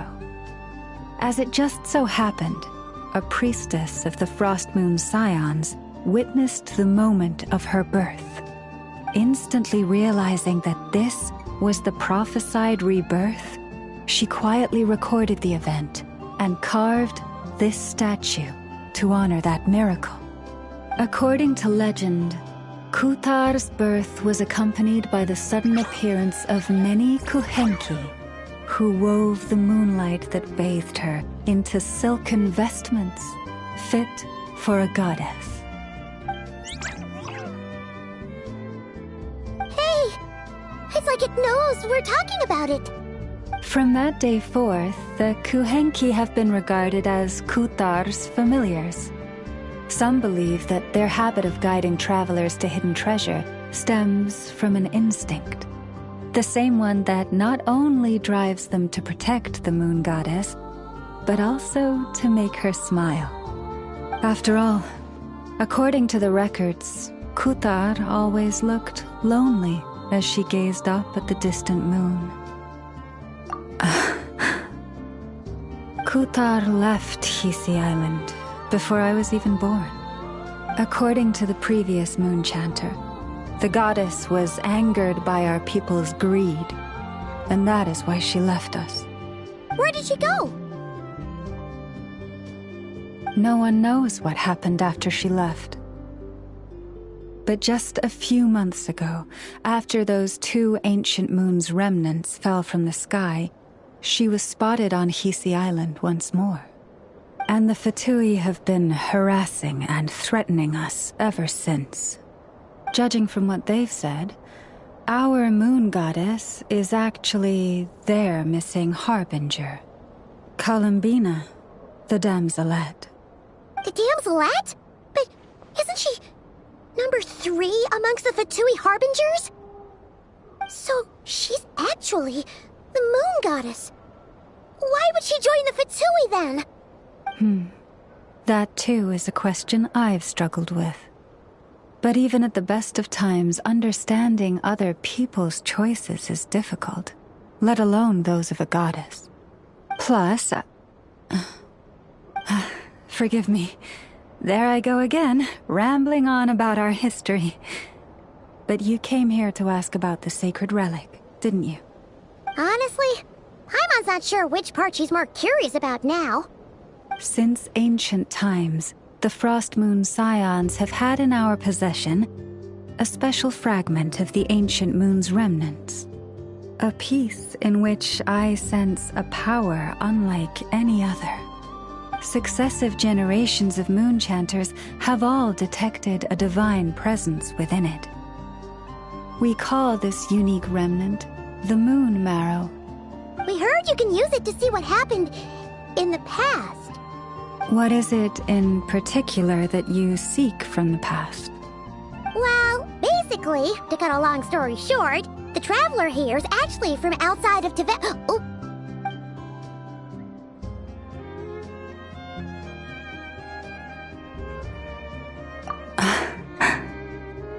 Thank you.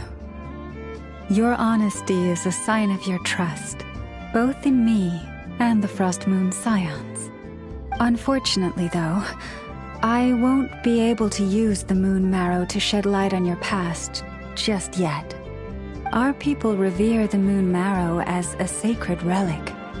I'm only permitted to retrieve it from the secret chamber in which it is hidden once a year, on Moon Prayer Night.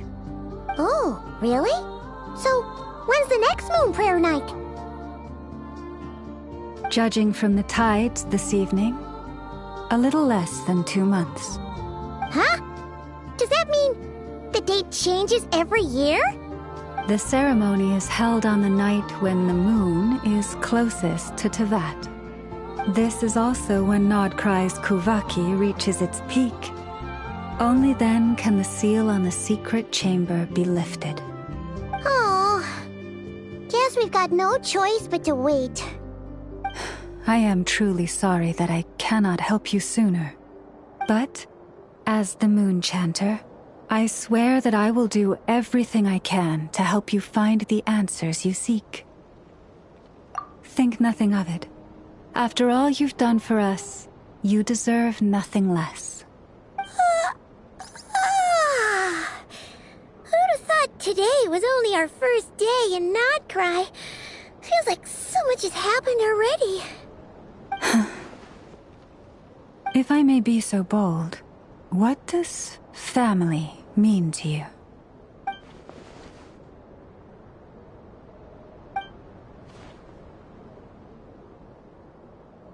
If you are aware of something, a secret that could hurt your family, would you be honest with them?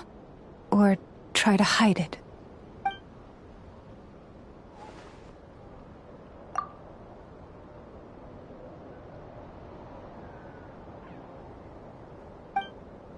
Oh, I'm so sorry. That was a strange question. I didn't mean to put you on the spot. I guess I've just never met anyone with a story quite like yours before. I just suddenly had the urge to ask. It's getting late, and you two must be rather tired too. Would you like to stay the night here on Hisi Island? I can have someone prepare some lodgings. Oh, that's all right. We've already got a room back at the flagship as it happens. Speaking of which, if you ever need us, feel free to come knocking. Do you need me to show you the way back? No worries. It's quite a way, and you should get some rest too, Lauma. I'll make sure to be careful. Understood. Then I won't keep you. May your first night in Nodcry pass in stillness and peace.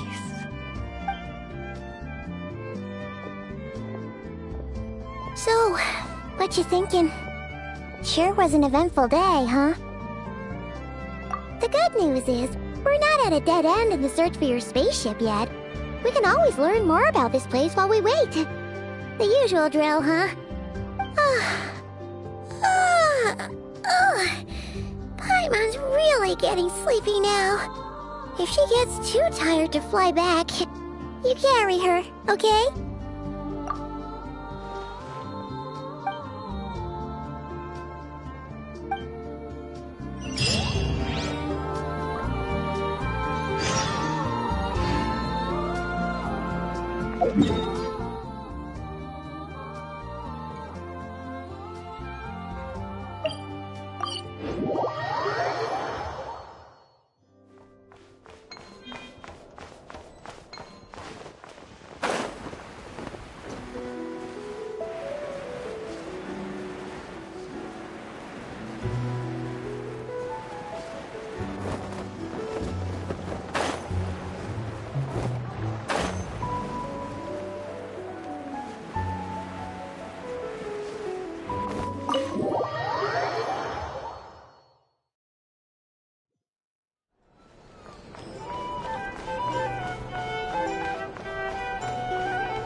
Just one more helping.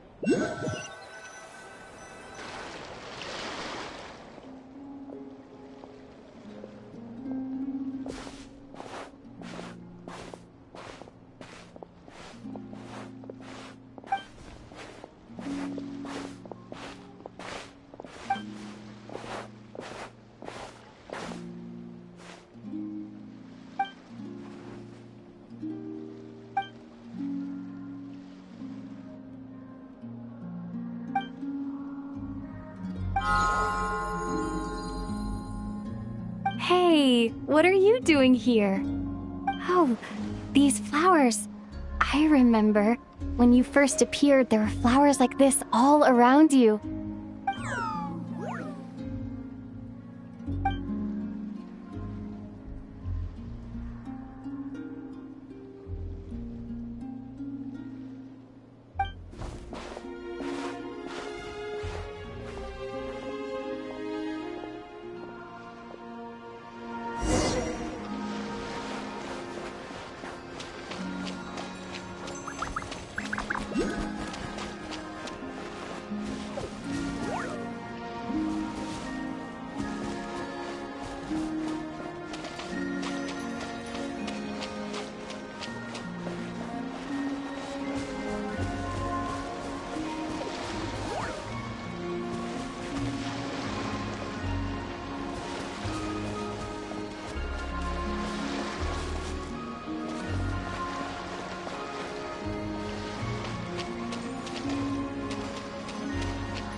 Who goes there?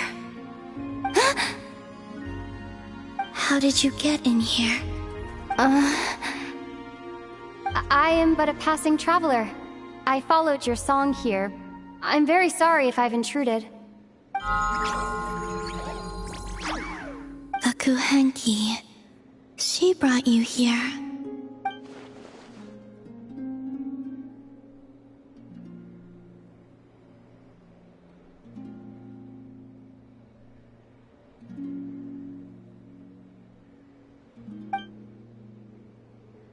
May I ask, are you the one they call Kutar? And the harbinger that the Fatui referred to as the Damselette? The Fatui? Are you here at their behest?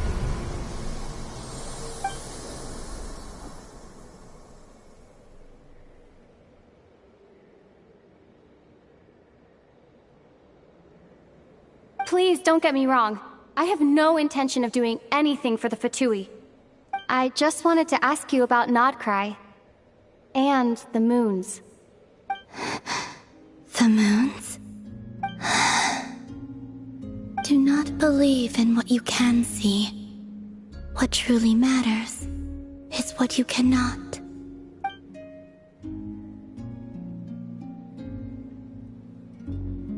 What do you mean?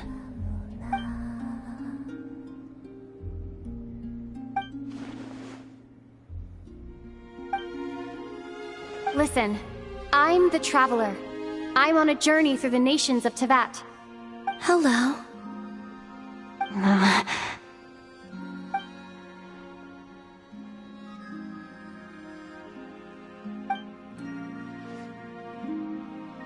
Could you tell me your name? Columbina.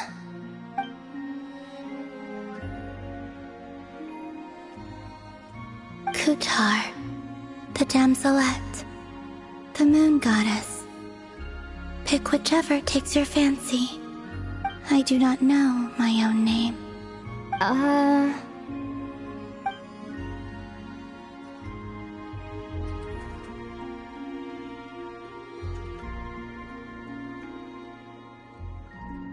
Then...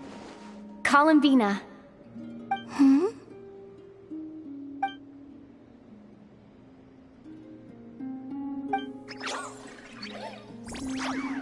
This Kuhenki, this Luanatar, did you bring her into being? Come here, little one.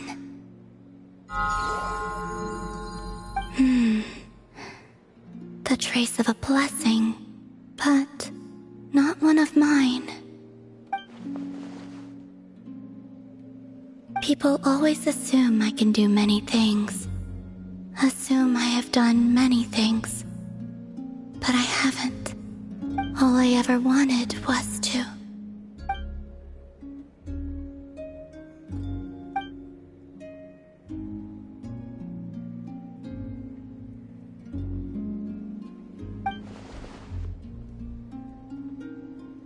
It's about time I got going. I'm very sorry for disturbing you today.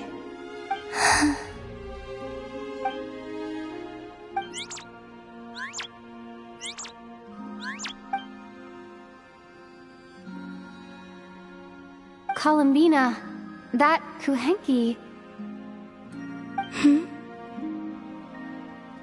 Oh, you're leaving?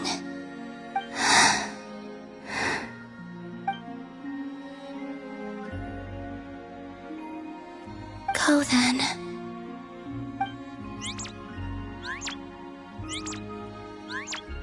Goodbye. Take care. The moon can be treacherous.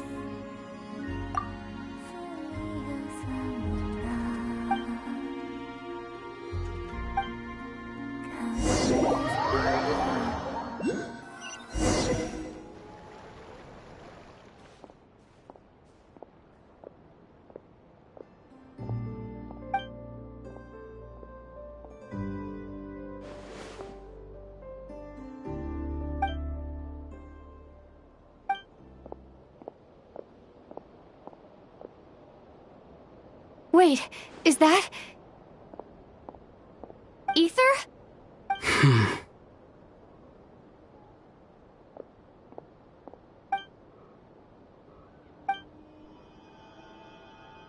Ether!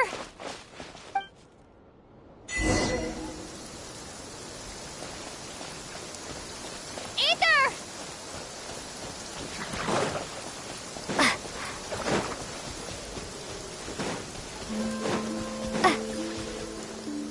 Ether... Lumine, it's you.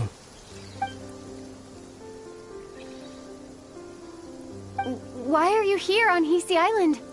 If I told you I was here in search of the Frost Moon Scion's sacred relic, what would you think?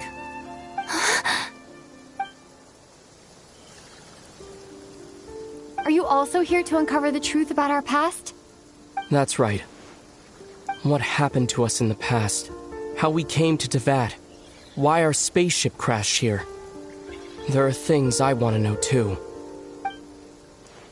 But I'm not about to sit around waiting for another 2 months to find out. Wait! Wait? But I still have unfinished business.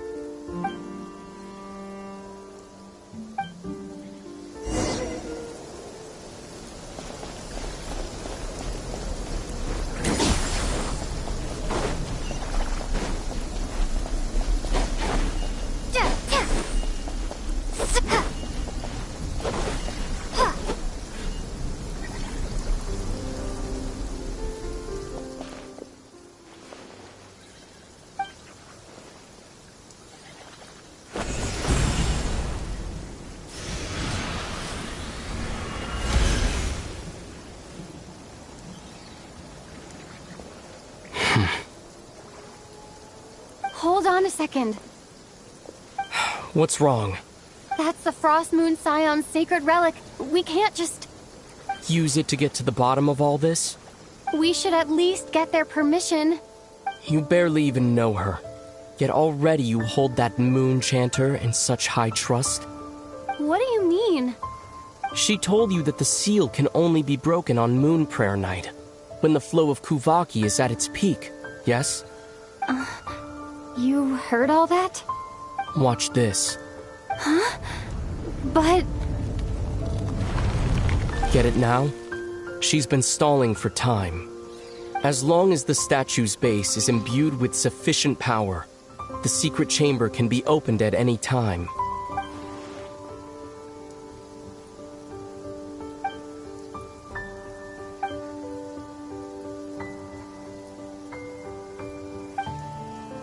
Is it such a sin when I don't put all my cards on the table for you, but not when someone else is doing it? It's not like that. Is it? Ether, you've got it all wrong. This whole time I've wanted to ask you, what happened to make you like this? I admit, I've been having trouble accepting it. But after all this time apart, I've finally come to terms with who you are. Willful side and all. I trust you. I still do. Through all the worlds we've traveled, you've always been there by my side. If there are things you can't explain yet, I can wait while the journey goes on. I'll wait as long as it takes, until the day you're ready to talk. Lumine.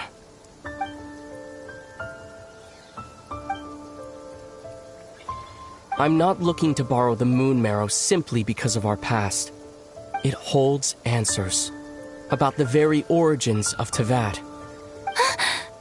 I've always believed that if you want the truth, you have to see the whole story for yourself. I'm not asking you to trust me, Lumine. Just don't try and stop me. If this choice weighs on your heart, then let me go in alone. Forget this meeting ever took place. A bit late for that now. But maybe this is the chance I've been waiting for all along. Even if it fades with the morning light. I want to go with you. You sure? Yeah. Then let's go. Ether. It's been ages since we went on an adventure together. I can't wait. Really? You think I'd lie to my little sis?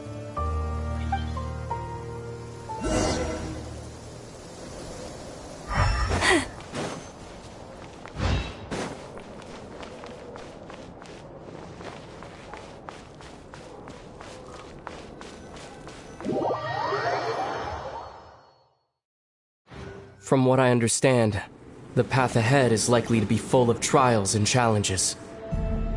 A deterrence against intruders, and a test for those who truly seek entrance. Nah, I doubt the two of us will have any problems. I agree. Still, if we get separated, things could get tricky. Best we move together and watch each other's backs. Even the sound of your footsteps takes me right back. As a warrior, as a traveler, as my little sister.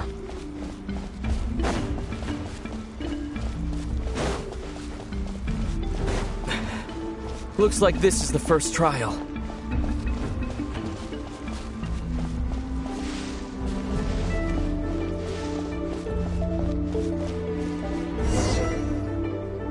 Lumine, do you understand how Kuvaki works?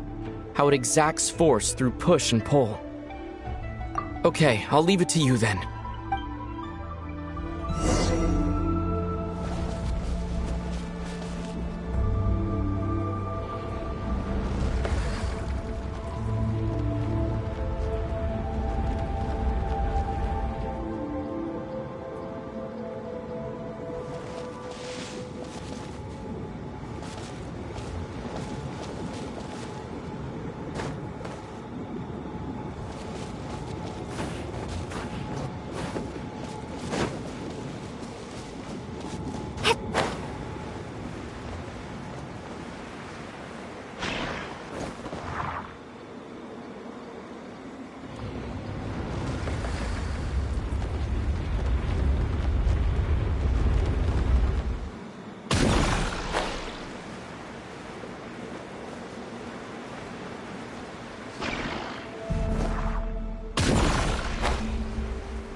This should help Ether get across.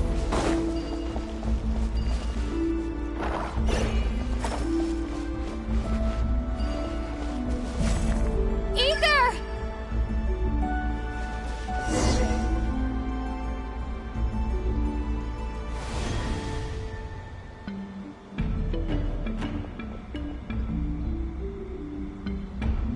We make a pretty great team, huh? Just like the old days.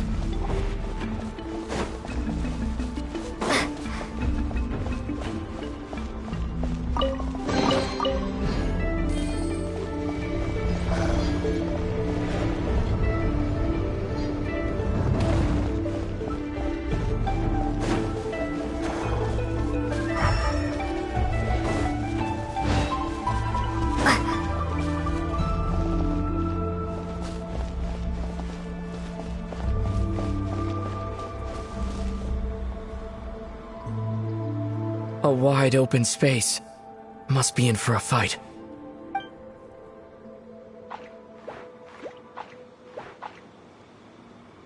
Was that it? What a letdown.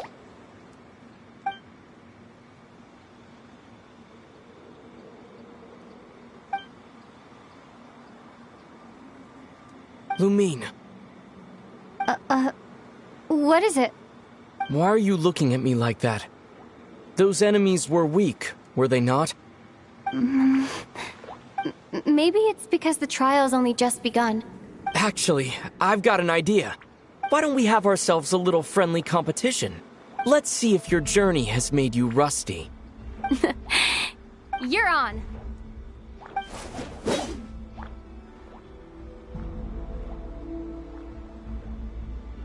I won't lose to you, Ether.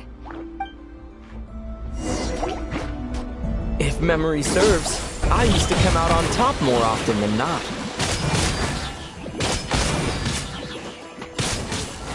You sure you're alright? Things your memory's slipping, Ether. Save it. We'll know who's stronger soon enough. Let's see what you've got.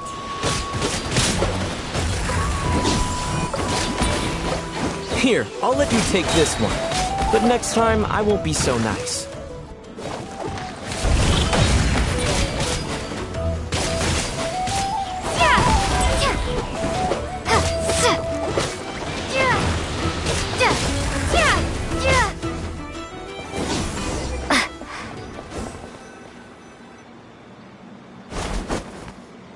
Fine, you win. Didn't feel like you really wanted it anyway. Going all out in a place like this? Sounds like overkill to me.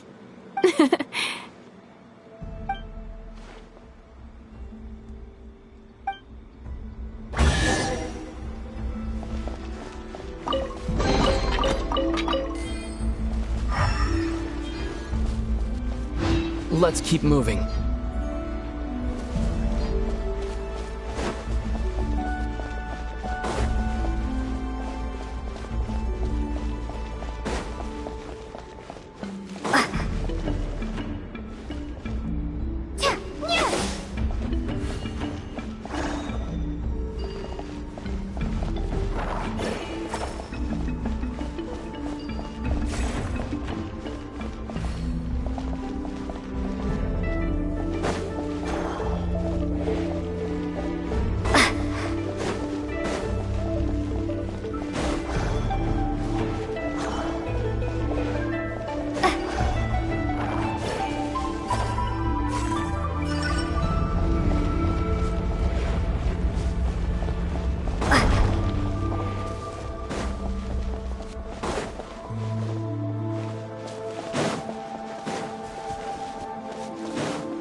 What is this place?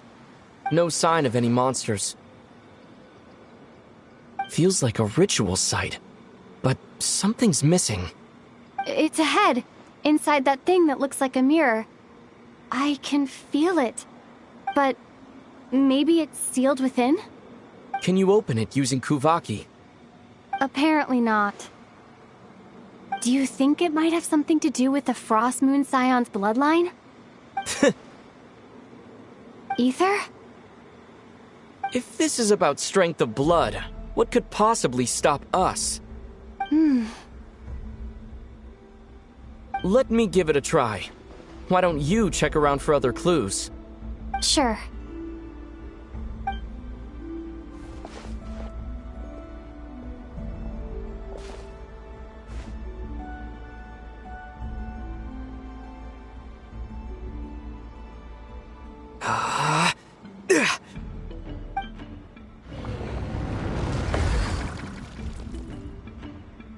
Found it. This should do the trick. Okay.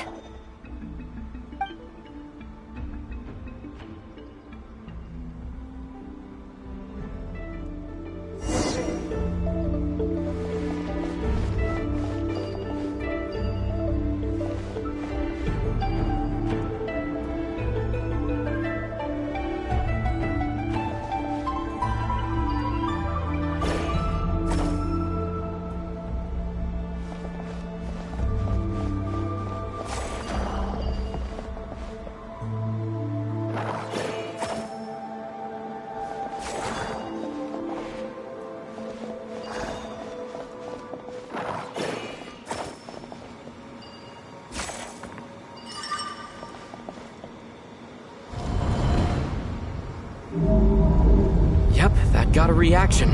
That's one down.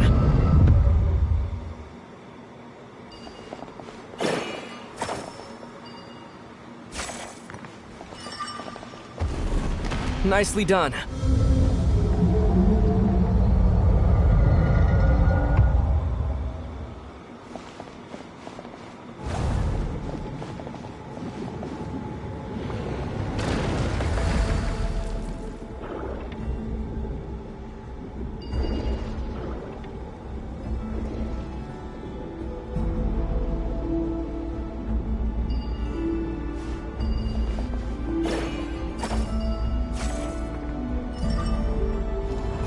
You've got this. One more to go.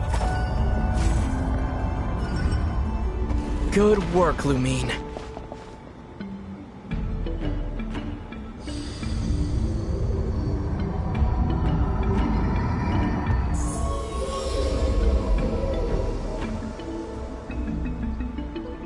door's open. Come, we must be close.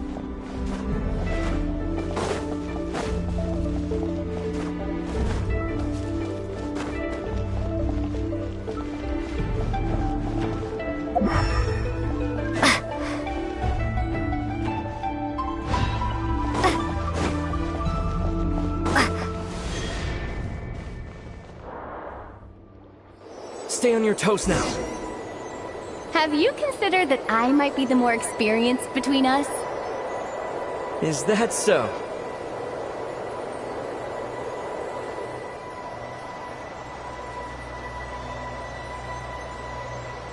So, will you be heading off again after we're done here? Maybe. Maybe not. Another cryptic response. Don't worry about things that haven't happened yet.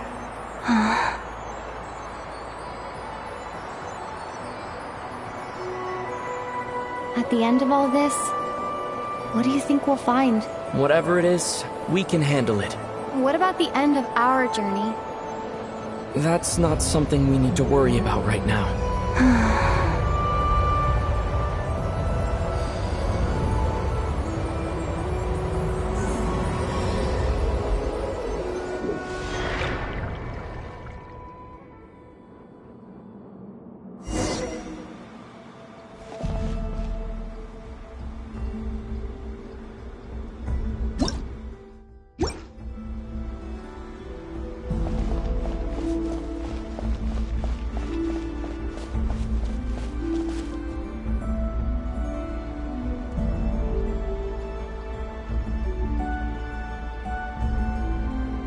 Looks like the final trial is just up ahead.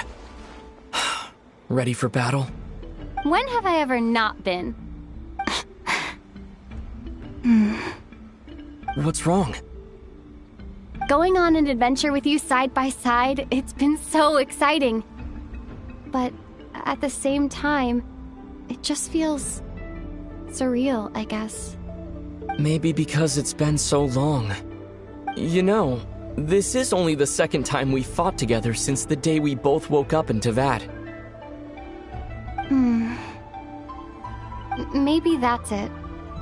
Lumine, let the light of our blades come together once more, just like they did in the past. Ether. This is a night of miracles, an adventure that belongs to us. Let's not weigh it down with worries and regrets. This is our adventure.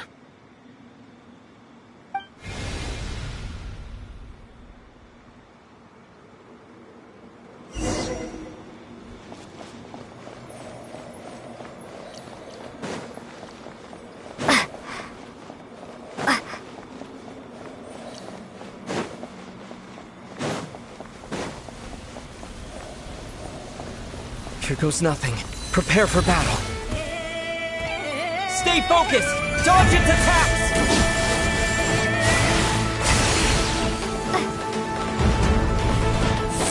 This is bad.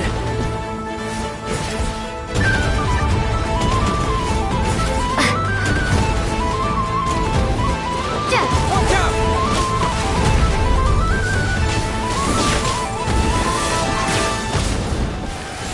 Don't forget to heal yourself! Now's our chance!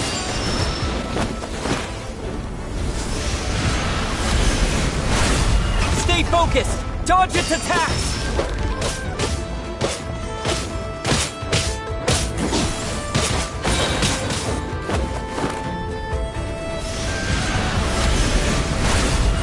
Time for the finishing blow!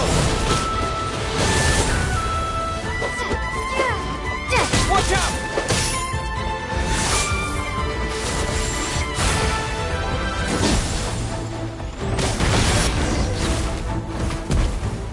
It's over. Nicely done. Flawless execution. Couldn't have pulled it off without your backup. Not too shabby at all. As for what you were saying, yes, I should have come to see you earlier. Or at the very least. Spent more time with me, going on adventures like this? Something like that. Instead of just running off and expecting you to follow my trail. Wait a sec. That's not an official apology, is it? That goes without saying. Come on, time to claim the treasure we came for.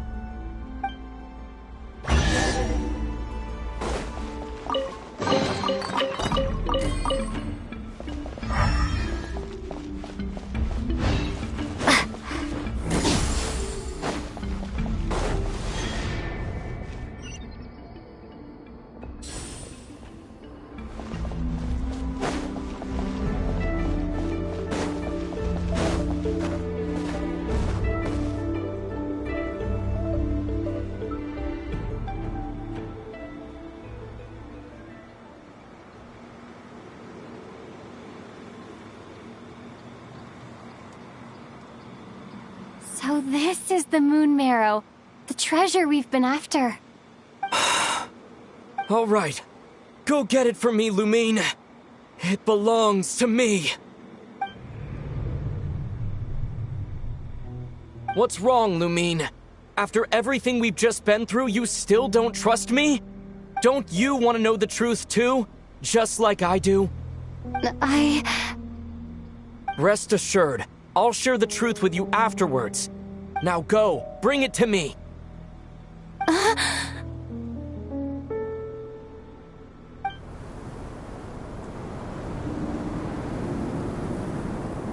What's going on? Where did this fog come from? Ether!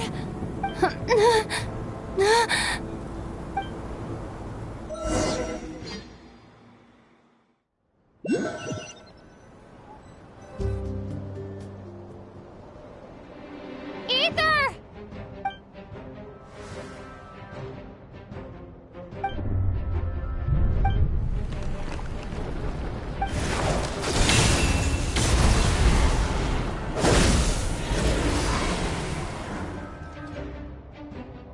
Ether!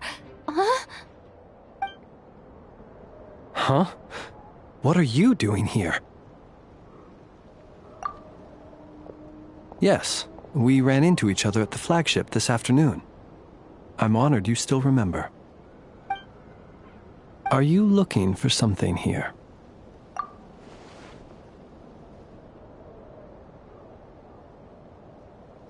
And you just happened to end up surrounded by the Wild Hunt. Sorry, I did not intend to come off as pointing fingers. Indeed, perhaps our courses of action do not differ so greatly. Not exactly. We Lightkeepers are accustomed to patrolling at night. A long-held tradition, you understand. I was just passing by when I noticed that the Wild Hunt had struck. So I simply did what I am duty-bound to do. As a matter of fact, I just saw someone leaving in quite the hurry. Was that your companion?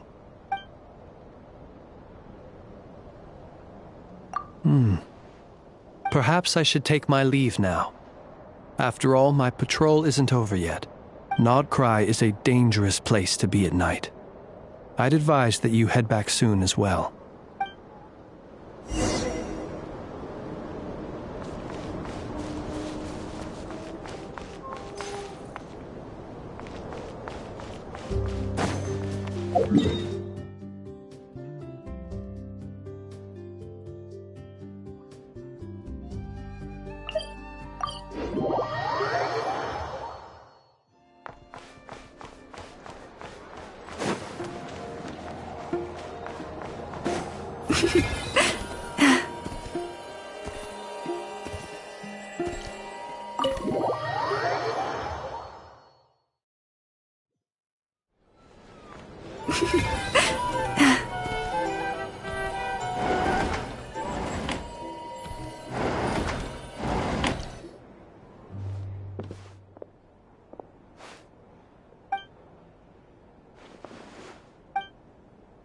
Woke up and saw you were gone, so she made you a cup of berry juice to help you sleep. Her own secret recipe. When you get back, drink it up and go get yourself some rest.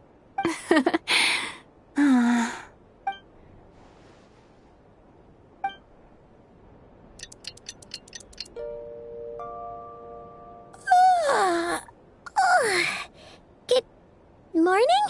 If now still counts as morning. When did you get back last night? Did you sleep well? Good to hear. So, where'd you wander off to on your midnight stroll? Anything interesting to see in Krai at night? Oh, really? Come on, don't leave Paimon hanging. All right. Guess we'll have to feed your stomach before we feed Paimon's curiosity.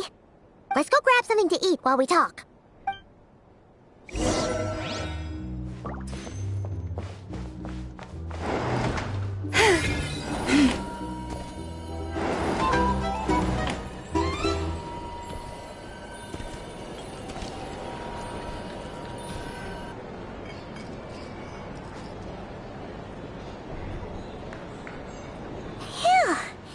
This is just the best, huh? Free food, free lodgings. This park is friend for life material, that's for sure. Hey, did you hear what happened? Hear about what? You know, all that commotion over at the Frost Moon Scions. Crazy, huh? Huh? What happened? See what I mean? Completely oblivious to what's going on around you. The sacred relic of theirs. It's been stolen. Hey, slow down. Paimon knows you're hungry, but you don't have to worry about her stealing your food. At least, not today. What? Was it those Fatui? No idea, but the news has already spread right through Nasha Town. What did their high priestess... what do they call her again? The moon... something... Anyway, what did she say about it? What could she say? She's the one who discovered it was missing. She was in Nasha Town first thing this morning, hoping to launch a joint investigation with the Voynich Guild. Whoa! Did you hear that? Lauma and the others, their sacred relic's been stolen! Who in Tifat would even have the nerve? Paimon bets it was that bunch of good-for-nothing, rule-breaking, troublemaking Fatui!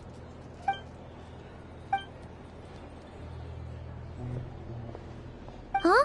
What's wrong? You feeling okay? A joint investigation? Good luck getting any takers. Unless there's some reward or business opportunity to sweeten the deal. Same thoughts here. So just a few minutes back, she switched gears and headed over to the one place that might actually be able to solve this. The Curatorium of Secrets. You scared, Paimon! What is it? Huh? Okay, just... Hey!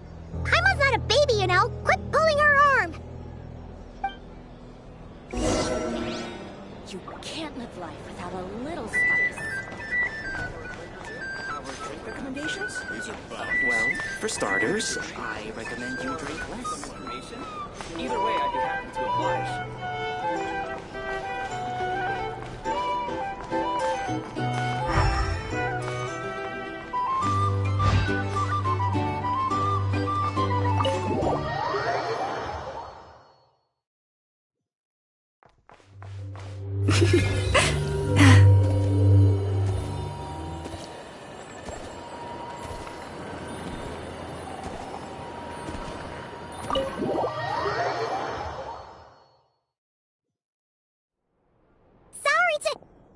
Huh?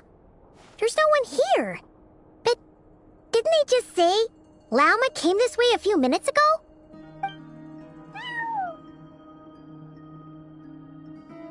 No one except for a cat watching over the front desk. Excuse... meow? Are we supposed to check in here?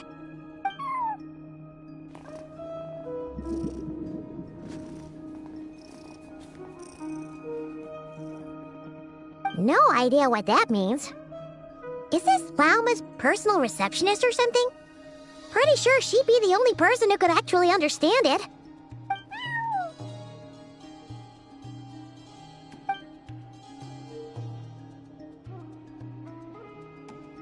Huh? It's heading into that room! But why not? Like I told you already, that's just... Another client.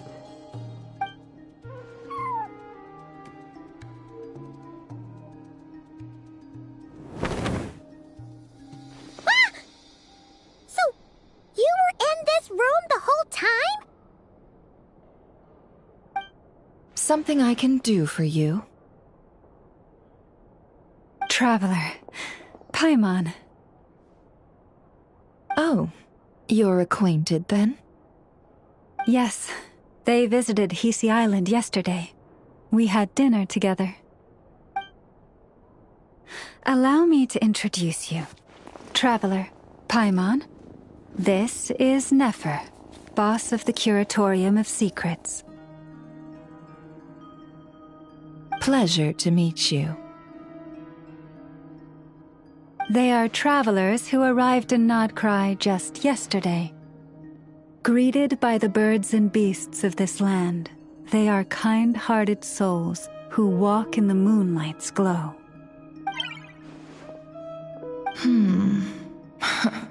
Interesting.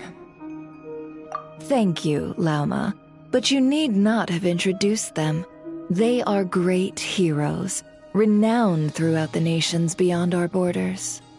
Oh, really? Do not forget, I deal in information. Just because most people in Krai pay scant attention to foreign affairs, that does not mean the same goes for the Curatorium of Secrets. They're the heroes everyone was talking about before. The ones who saved Natlan during the Abyss crisis. I see. We Frostmoon Scions seldom leave our domain, so I had not heard of your heroic deeds. Please, forgive my ignorance. It's no big deal. We were hoping to keep a low profile anyway. If we had to list all of our titles and good deeds, we'd be talking till sundown, and then some. Huh? What's wrong? Still not feeling great? So, what brings you both to the Curatorium today? Oh, so basically, we were just eating when we overheard people talking about how the Frostmoon Scion's relic had been stolen, and then she dragged Paimon over here. I see. Ah, I see. So you came over here because you were worried about Lauma. A combination truly befitting of great heroes. Strong at arms and pure of heart. In that case, Lauma, I've got a suggestion. Why not ask these battle-hardened heroes to take the commission for you? Honestly, it's a little beyond the means of such a modest establishment as ours. Your modest establishment? Unable to handle a commission? You just don't want to take it, do you? You're right. I do not. What kind of commission is this? Surely it's not to recover your stolen relic? Yes, that is it. Recovering the relic is both my duty as a Moonchanter and a step toward fulfilling the promise I made the Traveler, to help uncover the truth of the past. But Nefer has already declined our commission multiple times. And yet, just as it always has, the moon will continue to illuminate the sky above the Curatorium. Come night or day, may the moon goddess keep you. Enough of that.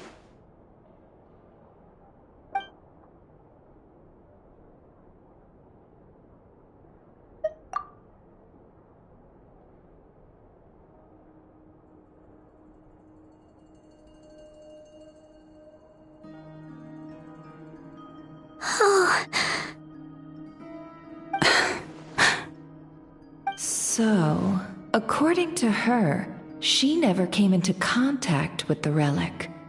So she suspects her brother may have taken it. I understand. The Frostmoon Scion's secret chamber has remained hidden from the world for generations. But the reason outsiders are forbidden entry is not only to prevent theft.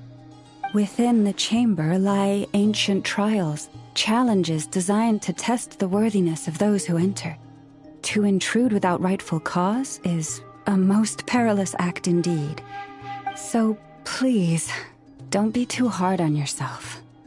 The fact that you made it through those trials proves your right to stand before the relic.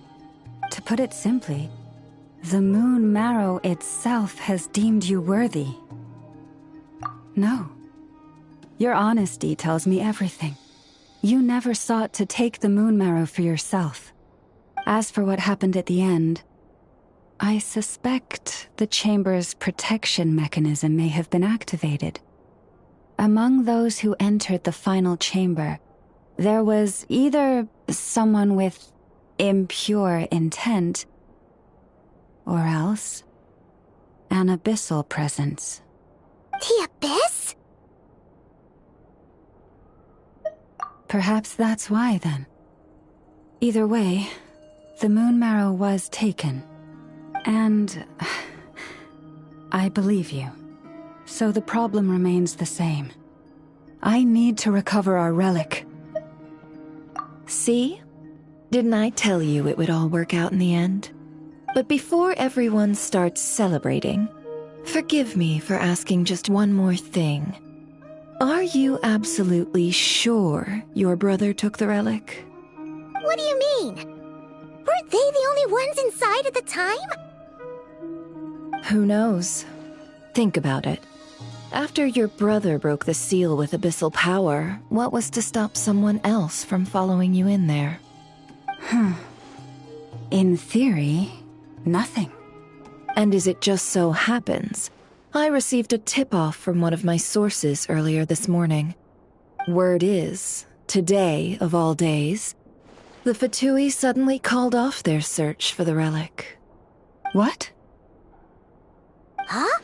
Why? Well, either they woke up this morning and suddenly decided they'd lost all interest, or... Exactly. Are you wondering if your brother might be in cahoots with the Fatui?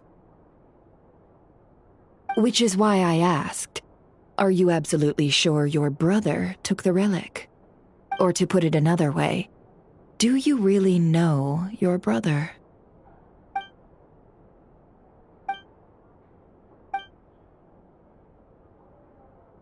In other words, it's highly likely that the Fatui already have the moon marrow.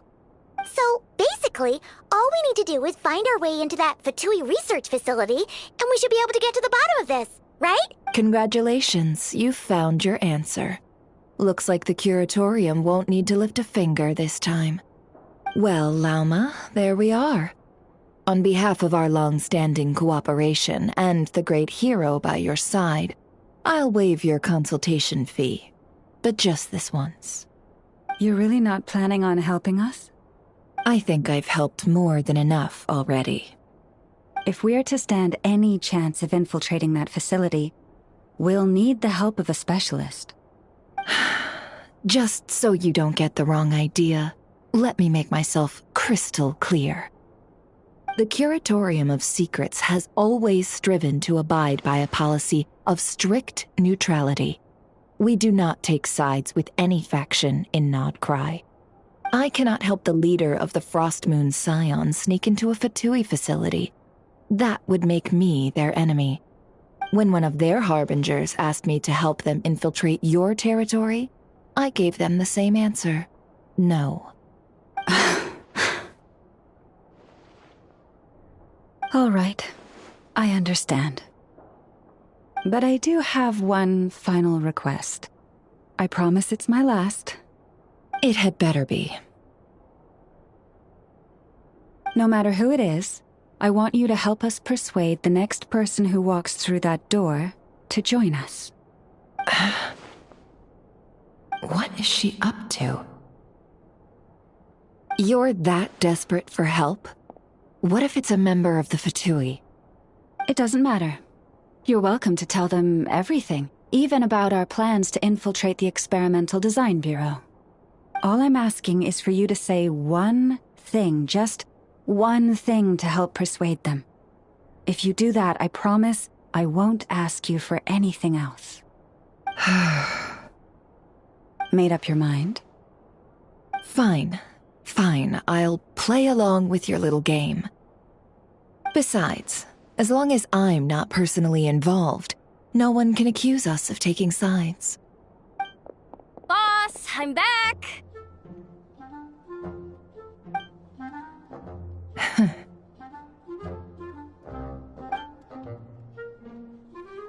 You won't believe the luck I've been having today. Remember you sent me to find that runaway cat, yeah? And you said I'd only be back after dark? Well, guess what? Right after I left the house, this big ibis flew over and the missing cat was right in its claws. And once it got close, it loosened its grip and... Boss, you're meeting clients. I'm so sorry. I'll get out of your way.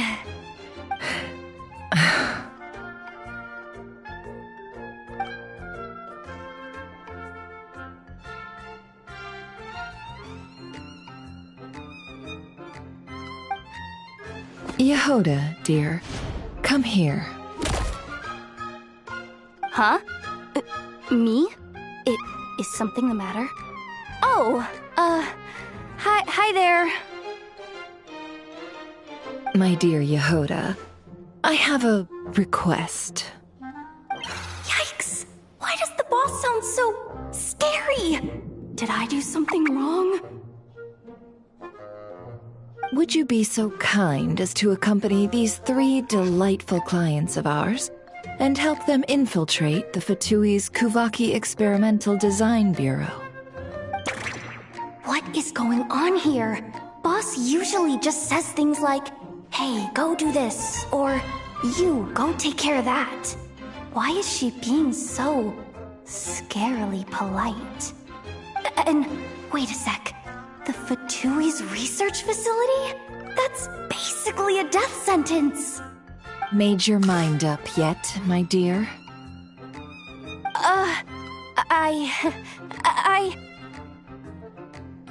What is up with Boss today?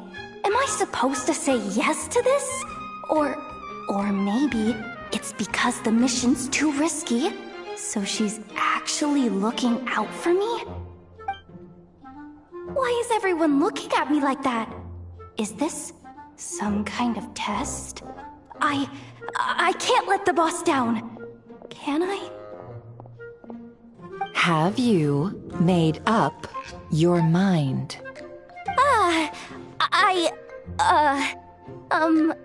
That's... Sure, why not? Really? You really don't mind helping us? Huh? Oh, yes. I mean, no. Of course, I guess I do. Oh, thanks so much! We owe you big time! On behalf of the Frost Moon Scions, too, thank you, Yehoda, for your help. What the? Seriously, what just happened? Why does the boss look so fed up? Oh no, was I supposed to turn them down? All that mentoring, time spent teaching her how to deal with different factions. In one ear and out the other. Never. You got what you wanted. You promised that was it. I know this goes against your principles. I won't forget the favor. Trying to get me to change my mind now? Of course not. I just wanted to say thank you. So, thank you. Oh. Yehoda, we'll leave the planning to you. Let's discuss the details elsewhere. Huh? Oh, okay. Oh, what have I gotten myself into? Oh, by the way, Yehoda, before you go... What is it, boss? You're fired. Huh? Effective immediately. As in, this exact moment. The curatorium will take you back, of course, but only once you've completed this commission for our 3 clients. What? Is there some issue? Well, here's the upside. Without me taking a cut from your commission, you'll earn more. Seriously? Can someone explain what's going on here?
Are we sure Yehoda's alright?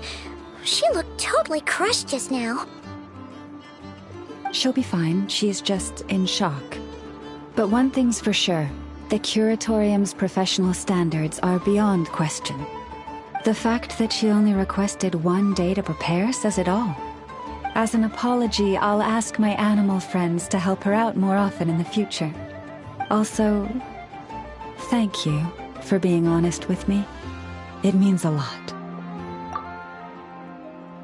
Was it really, though? As far as I see it, trusting your family is never wrong. In this case, let's call it a misjudgment. But the truth is, we all make mistakes every now and then. What matters is how we deal with the consequences. So, in return for your sincerity, there's something I'd like to share with the two of you as well. Oh? What is it? Perhaps it is something best said under the moon's gentle light. Would the two of you meet me on Hisi Island tonight? Oh, it does sound important.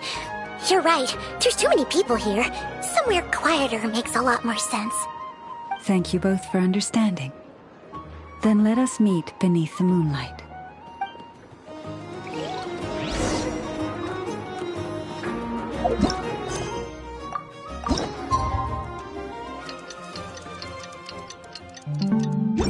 It's about time, and the moon's already up. Let's head over to the place we agreed to meet Lauma.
Lauma, we're here! Huh? Lauma, are you praying? I am indeed. For the moment I was born, my people exclaimed, "Behold, eyes like the moonlit tide, antlers like the crescent moon, and blood that glimmers silver as the moon's reflection." From as far back as I can remember, I was revered as the Frost Moon's emissary and the Moontide Maiden. The first words I ever learned were prayers to the Frost Moon. The first gestures, those of our sacred rites. Wow, that must have been tough. Back then, I didn't know any better. It all just seemed so natural. The Frost Moon Scion's bloodline has long since begun to run thin. Nowadays, even those of us with antlers are few and far between, let alone those attuned to the power of Kuvaki. But I...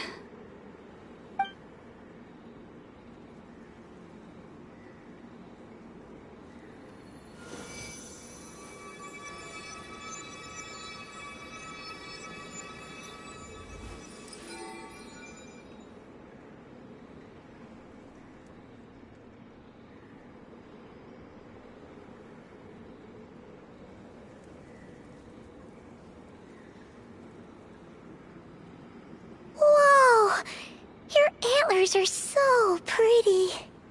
They say it's an extraordinarily rare condition. Once in a century, if that. I am unusually sensitive to the moonlight, as well as to the Kuvaki's ebb and flow. As a child, I could barely sleep because of it. Oh no! It was that serious?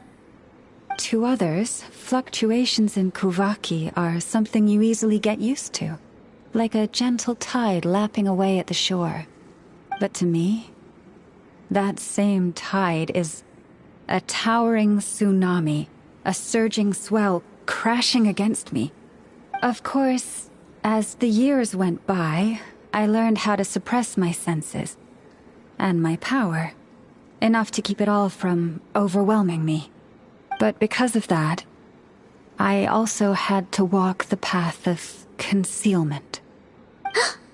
Concealment? From the moment I was first taught to pray, my kin would point up to the night sky telling me, that Lauma is the Frost Moon, the last of the moons, the sole surviving truth. But I would ask them in response, why? Why can't I feel anything from it at all? Later, I came to understand that they simply could not tell where the real tide was coming from. They couldn't sense it. The true moon, beyond the sky's veil.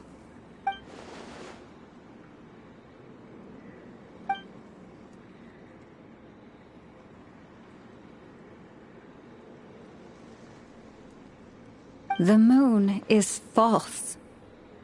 I reached that conclusion long ago. But there was no one I could tell. Not a single soul. At least, not until now. Am I the one who's wrong? Is it the moon that is false, or my own senses? I asked myself such questions time and time again.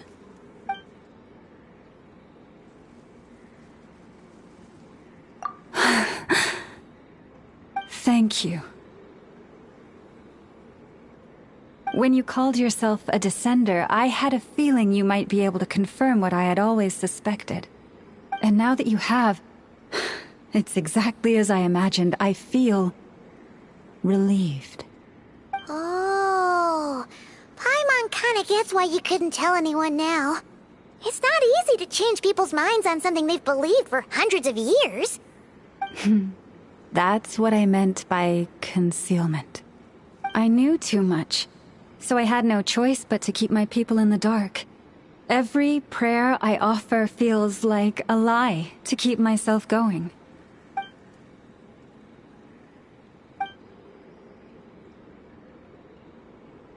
You've already met our Kutar, haven't you? Huh? When was that? And, more importantly, when were you planning on telling Paimon? Ah, no wonder. What did you think of her?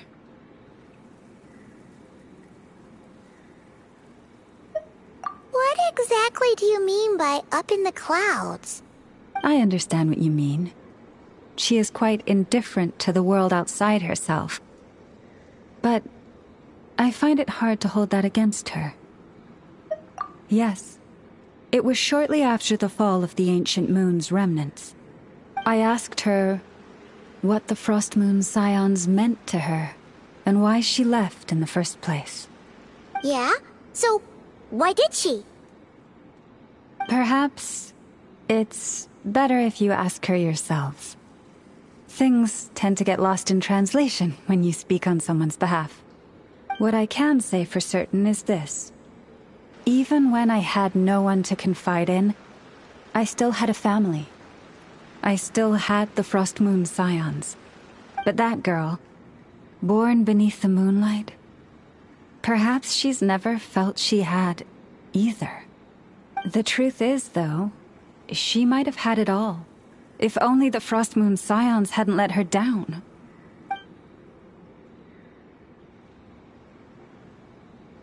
The Frost Moon Scions now walk a path of error. They offer their prayers to a false moon, and to a goddess who can no longer answer them. I want to change all that. But with the Fatui closing in on us day by day, the Frost Moon Scions must stand united, now more than ever. I just need to wait for the right moment. Lady Lauma! Lady Lauma! Cappy? Has Karina's condition deteriorated again? Traveler, Paimon, we'll have to continue this conversation later. We'll come too!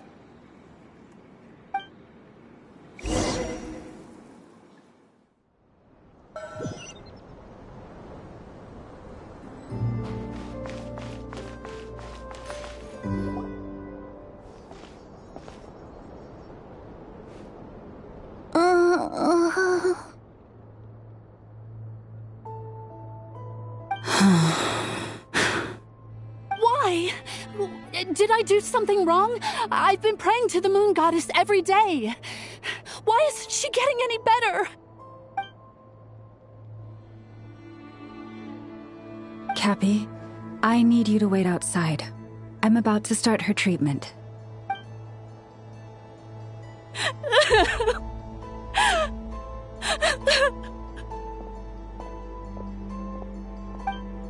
Is there anything we can do to help? Just don't be alarmed by what you're about to see. And please, don't let her mother see it.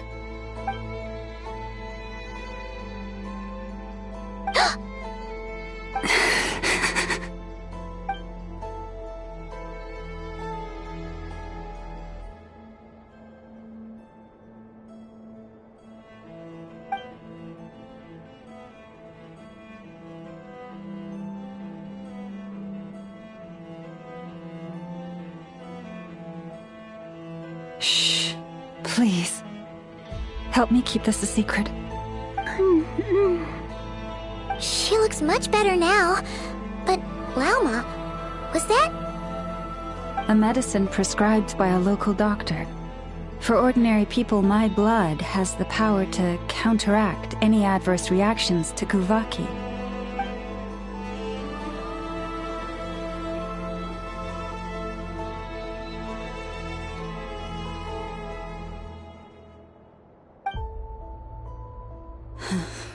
So, now you know another of my little secrets. I had hoped to guide the Scions out of error before Karina's illness reached this stage, but clearly, I was too late.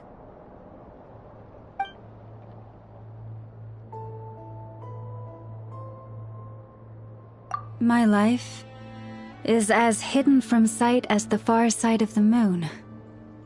Yet people only look to the bright side for guidance. If the day ever came when the two sides were reversed, could they truly accept it?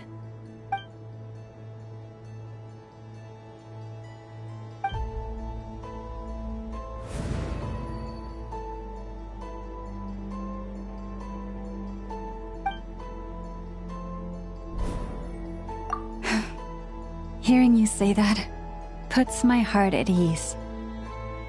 And if there's anything we can do to help the Frost Moon Scions, just let us know. Our priority, right now, is reclaiming our relic from the Fatui. But I now understand that the day I will tell everyone the truth is no longer far off.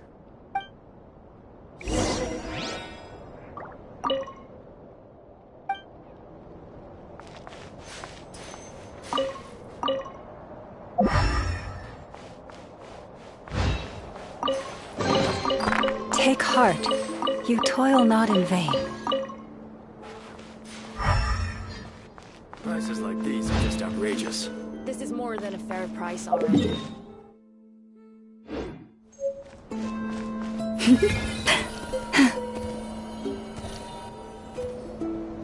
Wow! Paimon would never have guessed Lauma had all that bottled up inside. Hey! Watch your step! Ah!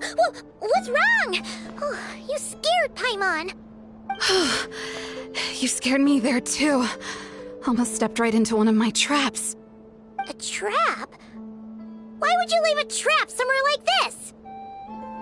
Well, it's not like this is a main path. And besides, we Frostmoon Scions would recognize it instantly.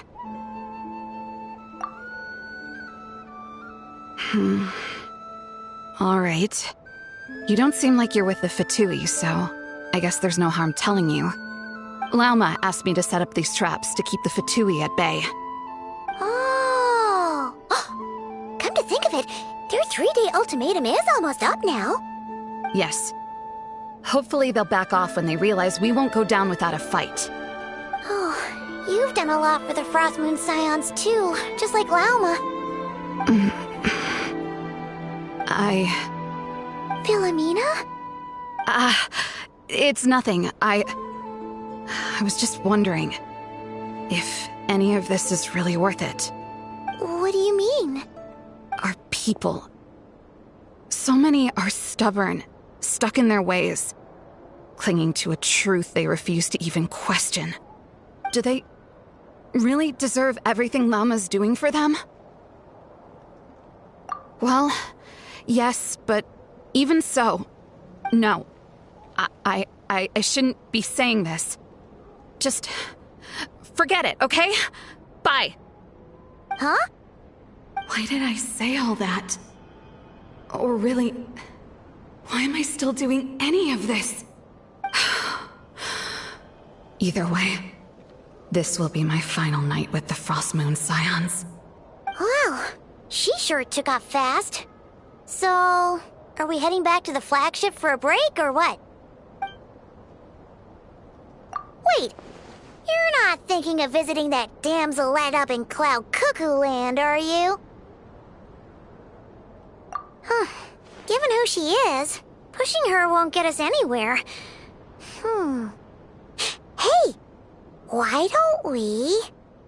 Let's bring her something tasty! If she doesn't want to talk, we'll have to win her over with food. Hey, no harm in trying. At the very least, it shows we're trying to be friendly.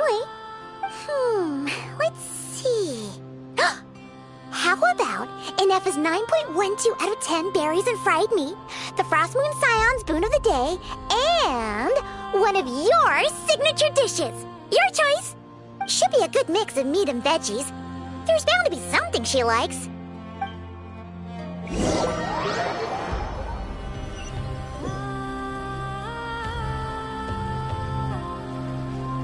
All right, food's packed and ready.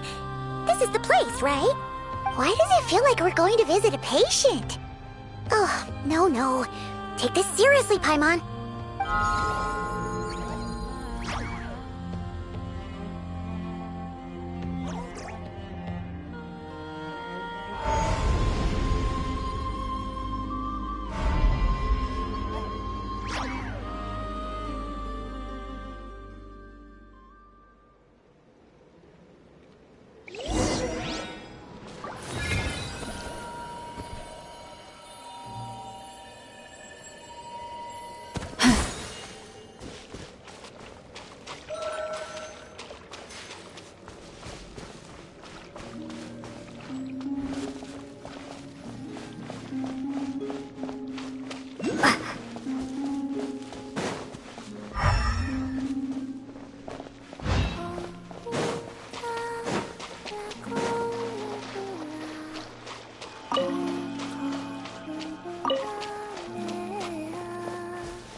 Remind me, who are you again?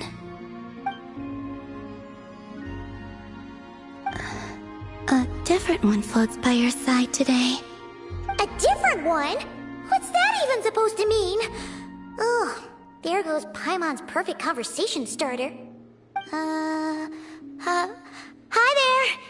Paimon is Paimon, and this is the Traveler.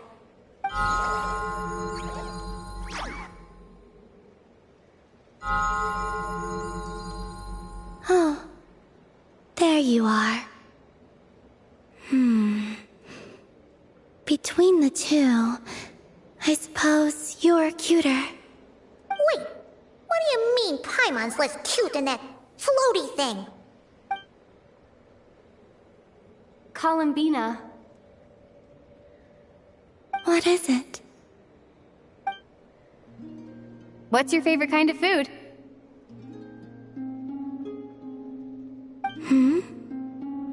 Is this a treat?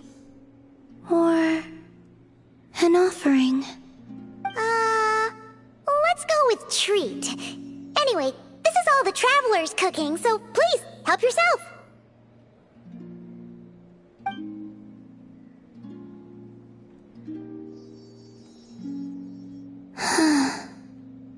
Oh, that wasn't exactly a yes, but she didn't turn it down either. What could she be thinking?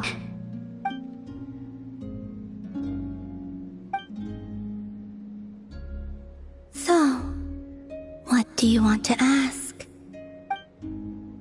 Hey, she's actually playing along! Quick, now's our shot. You know the moon in the sky isn't real, don't you? I know there is only one moon in the sky. It is simply that some can see it, and some cannot. What does it mean to you? The missing prologue. What?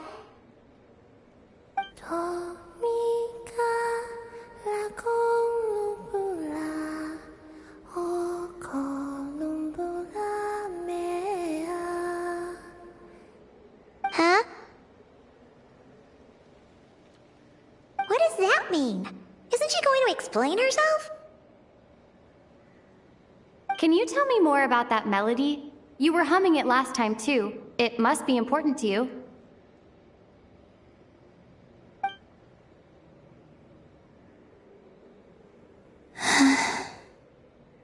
It is all I remember from the moment of my birth. A melody. A few lines of lyrics. Like a lullaby from a foggy dream. Oh, so who was singing it?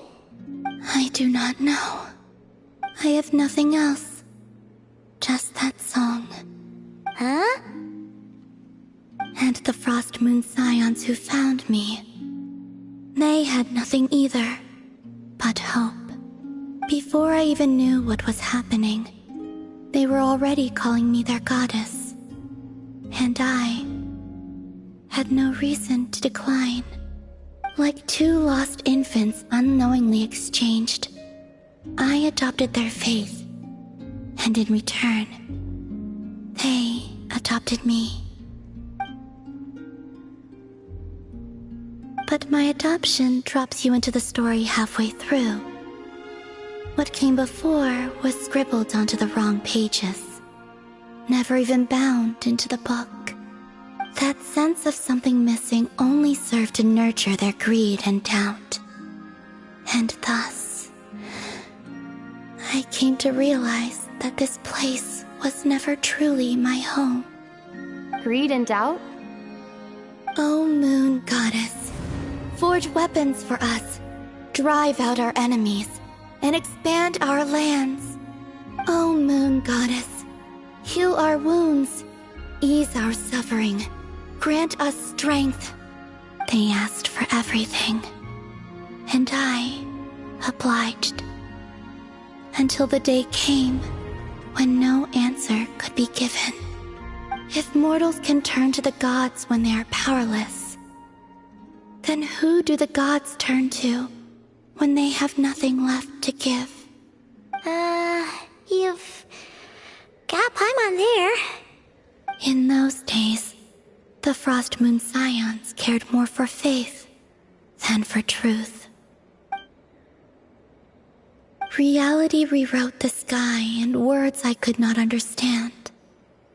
I did not want to read a tampered version, so I simply stopped looking.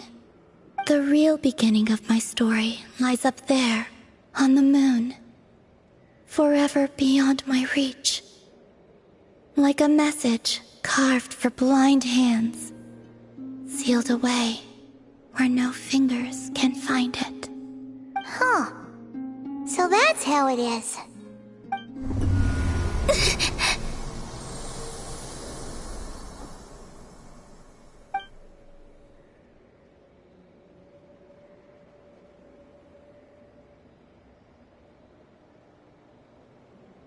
What's wrong?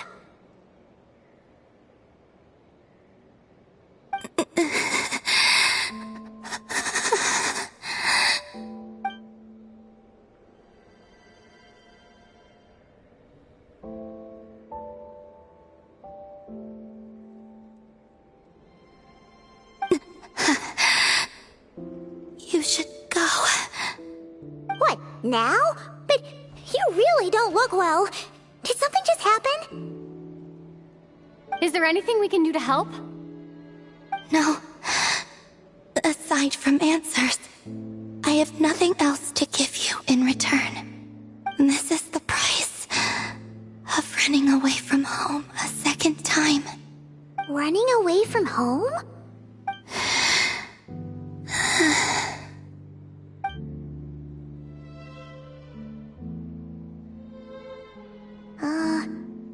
Is she heading towards the food? Did all of Paimon's questions make her hungry?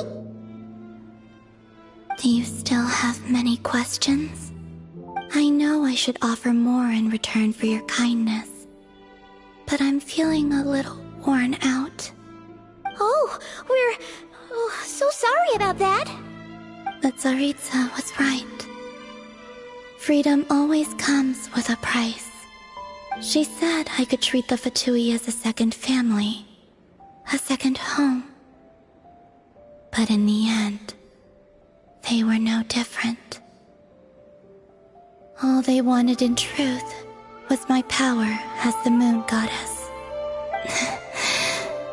I'd rather not dwell on such unhappy memories.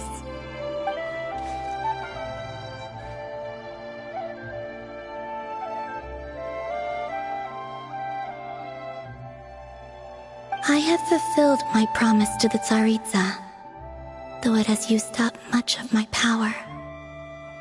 So you see, this has nothing to do with betrayal. So, you're just staying here for now, resting and recovering your strength? Yes. What about these flowers? They have grown in Nod Krai for many generations. They're highly sensitive to the ebb and flow of Kuvaki.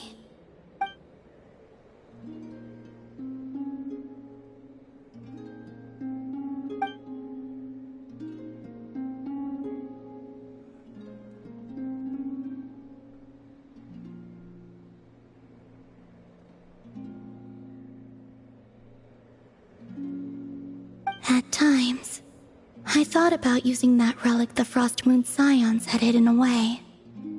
I could sense the power within it. But going out is such a hassle. People might see me, and I promised Lauma I wouldn't show myself to anyone. Besides, I know it's gone now anyway. Really? Lauma asked you to stay in hiding? Uh-oh, she's looking back at the food again. But Paimon's still got some little crumb cupcakes here. You could have these for dessert if you wanted. Lauma said she wishes to change the Frost Moon Scions, which is why she asked me to stay out of sight. I don't really understand what she meant, and to be honest, it's not something that concerns me. But I wasn't planning to see anyone anyway. If they found their way here themselves, that's hardly my fault.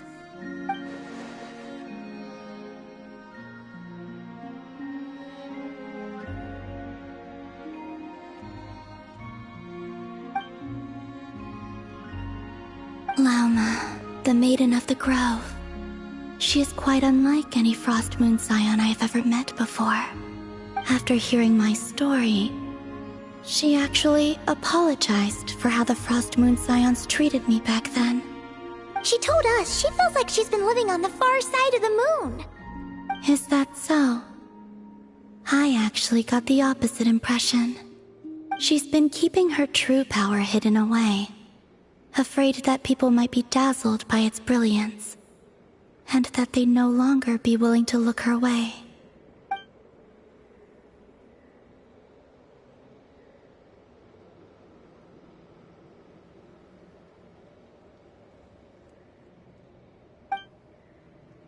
So, what do you wish for now?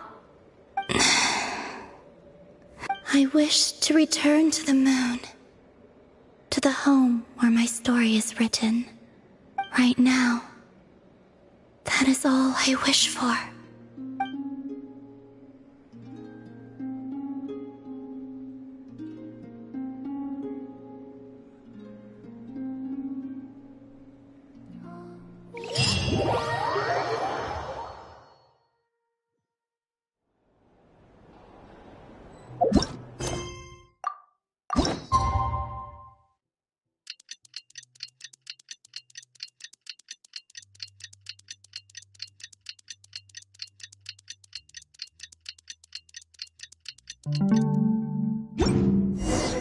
Tonight's the night we infiltrate the Fatui's Experimental Design Bureau. Come on, we better go meet up with the others.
Rev the engines!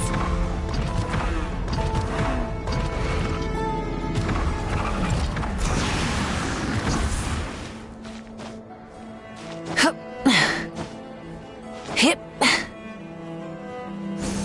Try and stop me!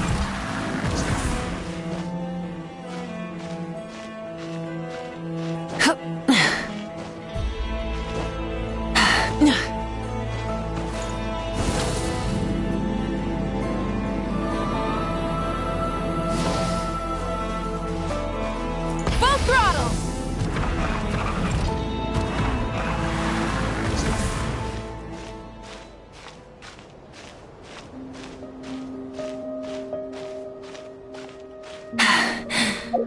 Phew.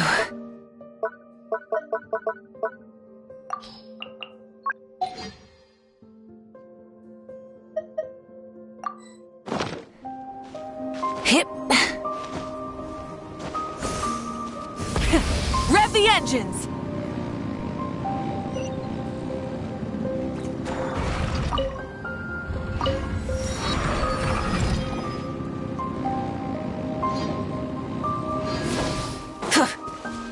Try and stop me!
You're here by yourself, Lauma. Where's Yehoda? I haven't seen her. Seriously? Don't tell Paimon she's ditched us on our first mission together. I don't believe so. Nefer and I have our differences, but that shouldn't interfere with our shared objective. Recovering the relic is my duty. But as far as she's concerned, there's plenty to gain here too. In Krai, it's common knowledge that the Curatorium has a nose for profit and opportunity. The same way aphids flit from flower to flower in a never-ending quest to make honey. Huh. Sounds like you know her pretty well.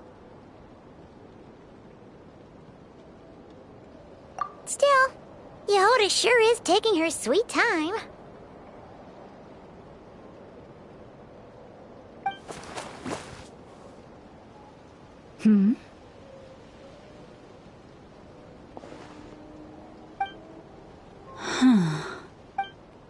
I believe we may have misjudged and underestimated Miss Yehoda. Huh? What do you mean? As a former employee of the Curatorium, I'm confident that she possesses both professionalism and integrity in ample measure. Huh? What was that noise? The sound of a wavering conscience, perhaps? Ah! Whoa! Something just fell down. Hello, everybody! What kind of an entrance is that? Wait a second. Have you been hiding nearby this whole time? Yeah. I was just, scouting things out from up high. Darn it. How did Jane Doe even notice me up there? I can't believe I'd only realized I'd run out of smoke bombs this morning. What if something goes wrong inside? How am I supposed to make a quick getaway now? Thought I could just hang back and wait for the clients to get cold feet. But nope, turns out they're all completely fearless. Don't they know how scary the Fatui are? Really sorry everyone. Truth is, just as I was heading out this morning, I discovered I'd run out of a super important, completely essential, absolutely indispensable piece of equipment. So, what are we gonna do? Well, as I see it, there are two options. Plan A is, we take a detour to Nasha Town to restock. Though, who knows if any shops will still be open this late. Plan B is, we call it quits right here. Disband the team and I'll go home. My place is only like a 10-minute walk from here, so... Personally, I vote Plan B. Bada bing, bada boom. Maximum efficiency, minimal effort. Don't try to solve your problems by running away. Not a fan of either? Then I guess our only option is to fall back on Plan J. That's J for Yehoda, by the way. Why didn't you just tell us that was an option in the first place? Come on, that would have totally ruined the surprise. Boss pulls this trick all the time, and it's always the clueless ones who end up praising her to the skies. Feels like you just threw shade at a whole lot of people. I have faith in your professionalism, Yehoda. You don't need those flashy tricks. Your abilities alone are more than enough to earn our respect. Huh. This Jane Doe sure has an eye for talent. Speaking of which, maybe it's time I started calling her something nicer? You really mean that, Jane? Laumado? I do. I'll tell you what, it's not every day you get to work alongside such considerate clients. I have a feeling we're gonna make a great team. Plan J is this. We find our way in through the freight access on the facility's east side. It's tucked away from view, and security's lighter at night. I've prepared some special gadgets too, so we should be ready for anything. If we want this to go without a hitch, we'll need to work together every step of the way. So everyone, stick close behind me. Now that finally sounds like a real pro talking. Hey, you saying I didn't before? Kinda, yeah. You... Ugh. Never mind. A top-tier treasure hunter like me never lets the naysayers get to her. Alright, let's go over what we agreed on yesterday.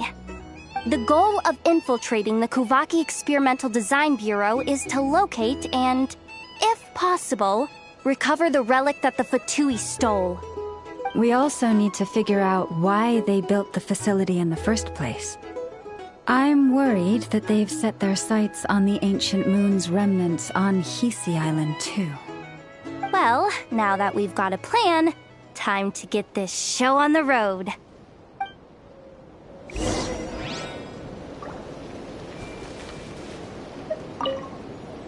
Everyone ready? Yeah? Then, let's move. All right then, let's get this job done.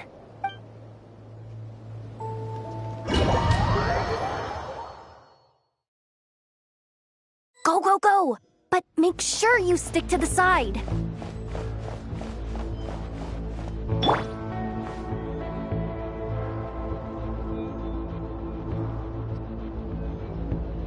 Just as I thought. There's a gate controlling access from the outside. Good thing I brought this keycard, huh? Well, technically I stole it. But no need to tell them that, right? Blame that chump who thought it was a good idea to get wasted at the flagship during work hours. Ooh! Is it top-level clearance? Of course, that goes without saying. Let me read it out loud for you. Fatui Experimental Design Bureau number 183574, maximum clearance, maintenance intern. That doesn't sound very top-level to Paimon. Never underestimate interns. Even the most legendary of thieves started out as rookie pickpockets, you know? Besides, if it wasn't for this person's selfless generosity, we wouldn't be able to just waltz in like this, would we? Feels like you're trying really hard to change the subject. Allow me to teach you the first rule of treasure hunting. First and foremost, use every resource at your disposal.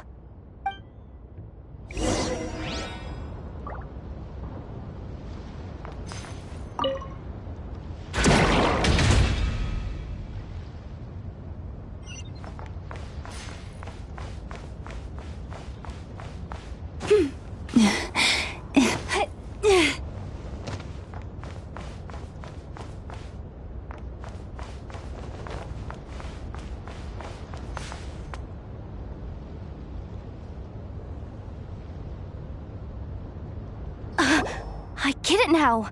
It's like a pair of light bulbs just lit up in my head.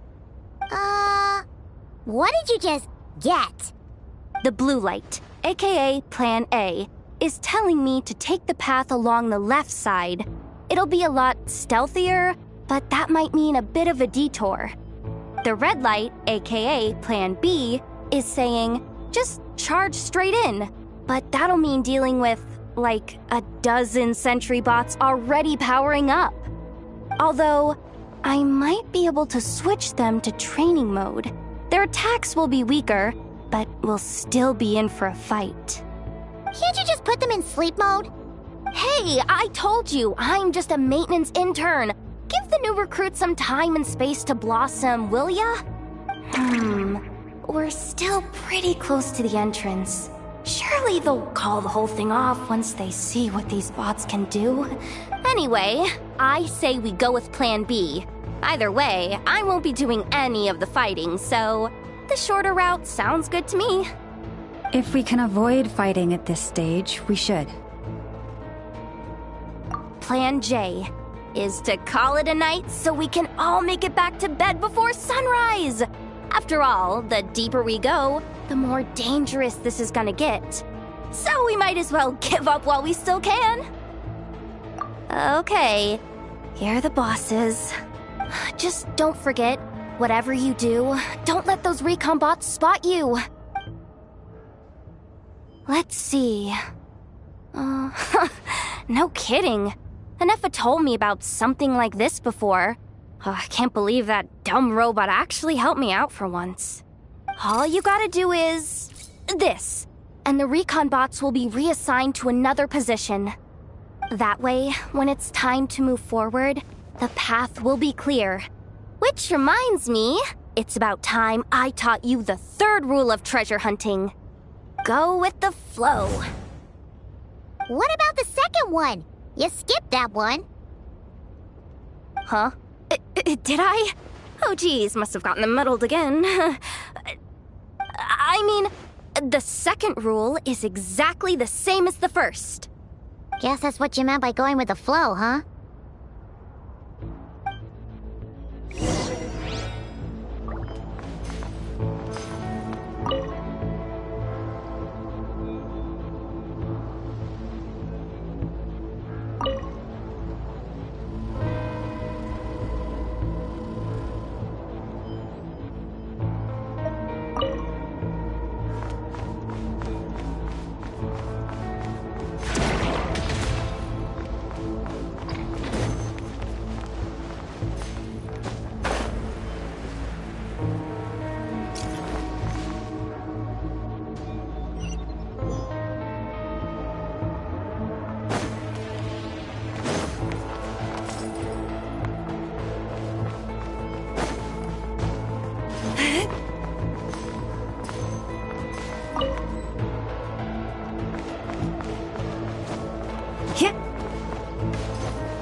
someone up ahead. Has the lockdown been initiated? Move it, soldier! The cargo has already been transferred. The lockdown procedure is complete, Commander. That sector is now fully sealed. The night shift. Just our luck. Don't they usually handle deliveries during the daytime? There's not supposed to be anyone here. We've come this far already, and they're really trying their best. If I suggest backing out again, it's not gonna look good. Come on, brain. Think!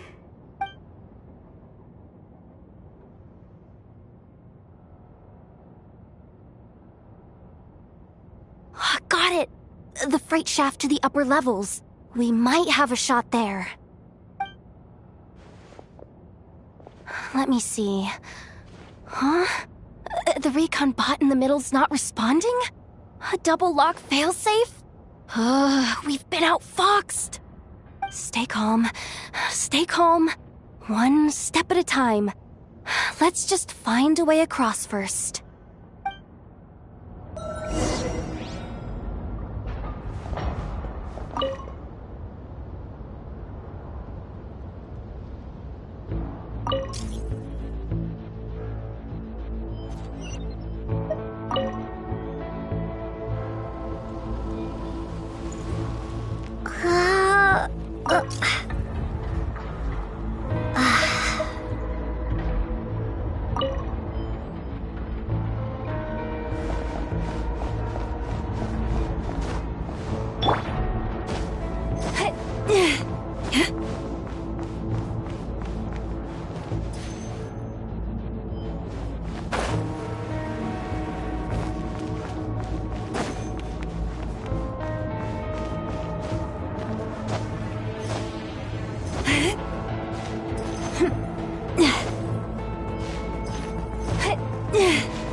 Don't worry. Bots are way easier to deal with than people. At least their behavior is predictable. First, let's find a safe spot to land. Good. That spot shouldn't draw their attention. Let's go. Let me just try something. Maybe I can use the terminal to command them to move out of our way. Security verification? With 10 questions? Are you kidding me? You really trust me that much? Fine. I'll do my best. But just to be clear, if I can't answer a question, I'm backing straight out of the terminal. No way I'm risking triggering any sort of alarm. Come on, Yehoda. You can't give up now. Question 1. What is our motto? Oh, I know this one.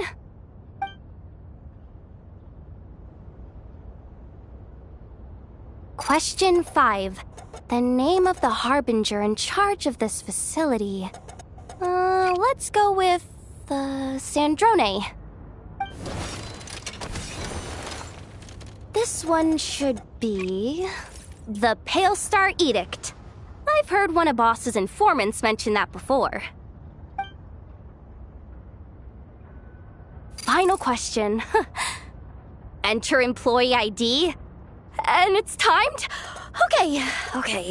183574. Confirm.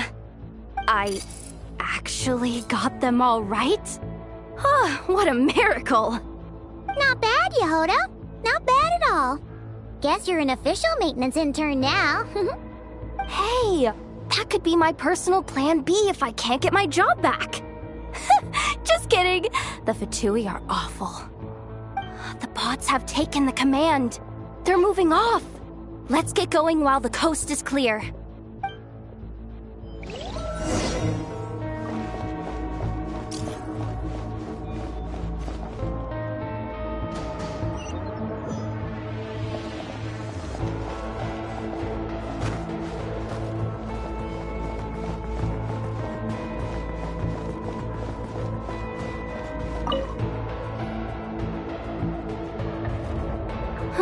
didn't think they'd even cut off the supply of Kuvaki.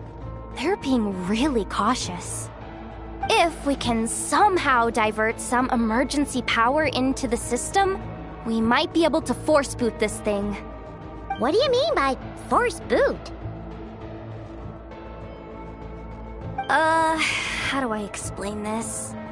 It's like dumping a whole bucket of water into an empty pool so that the little ducky gets to swim around again. You should probably just ask Aino instead. So, we just need to find that bucket of water, right? Huh. Paimon thought your explanation was great. Kinda adorable. In a childish sort of way. Hey, you could have just skipped that last part.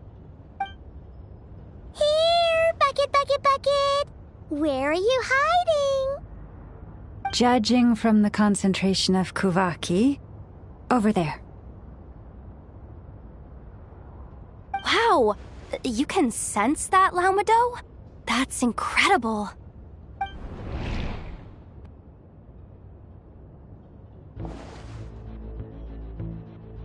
Let's move the recon bots above them out of the way first.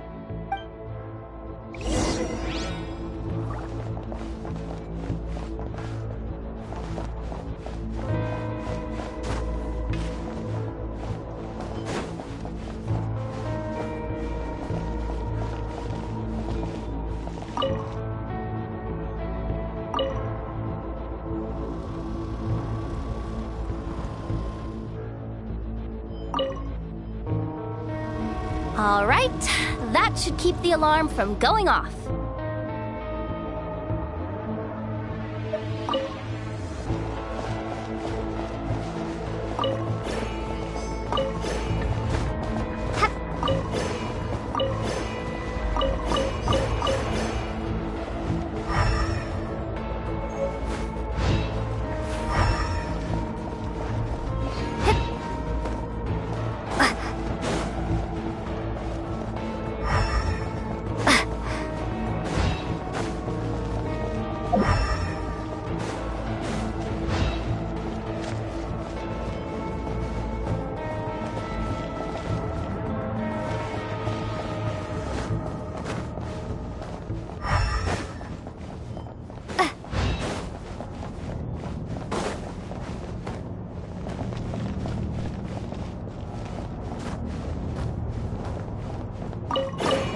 To plug in the charging component.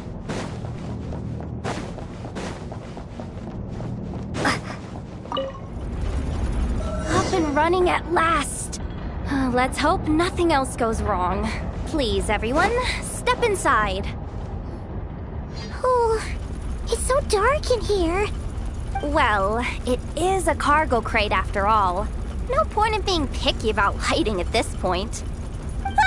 Something sharp and pointy just poked me in the back! Sorry. That was probably just my antlers. It's pretty cramped in here, so I had to crouch down. Oh, having antlers must be inconvenient at times like these.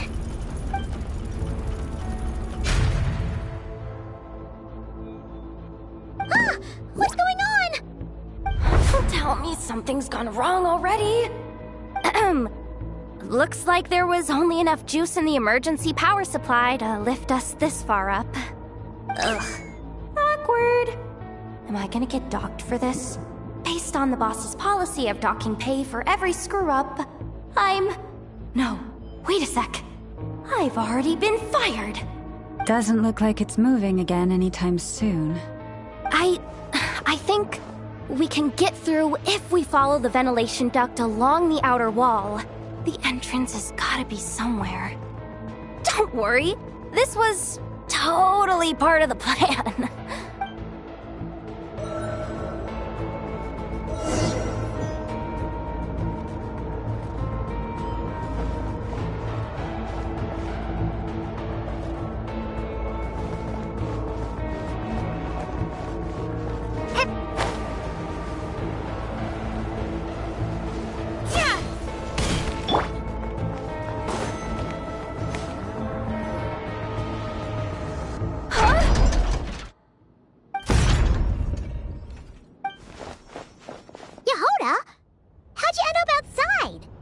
Looks like she slipped out at the very last second, just before the gate shut. Impressive reflexes, I must say. Though I'd expect nothing less from a former employee of the Curatorium. I'm so sorry. That was pure survival instinct. I didn't mean to ditch you. Anyway, you guys just stay where you are. I'll figure something out.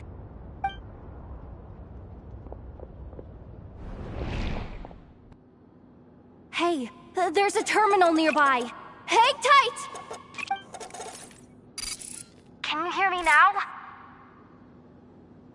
The duck security protocol has been triggered. The gate must have dropped when it detected a living presence. Wait, so we're trapped in here? I'm checking what I can do from this end. Watch out for the laser up ahead. What laser?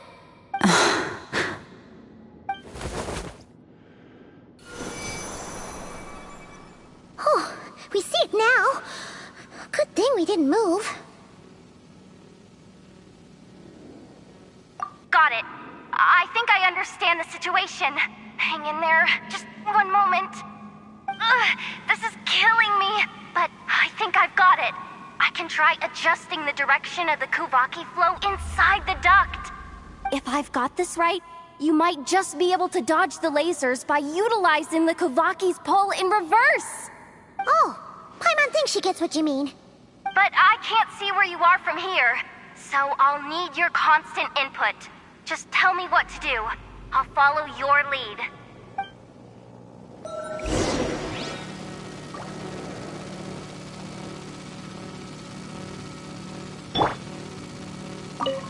Sure thing.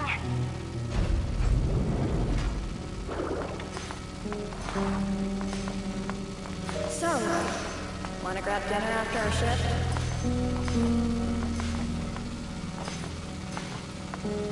How about the flagship? Too far. And besides, we're not exactly in with the locals. Okay.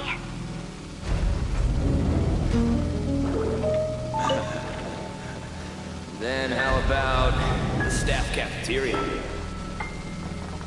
Brimming with bright ideas, aren't we?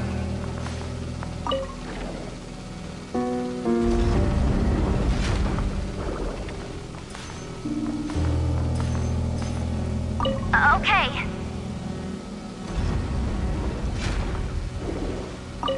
Okay.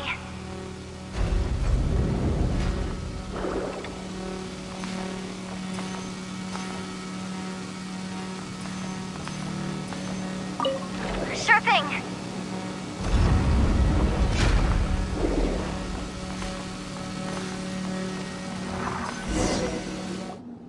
Oh, we made it to the other side. And all thanks to Yehoda.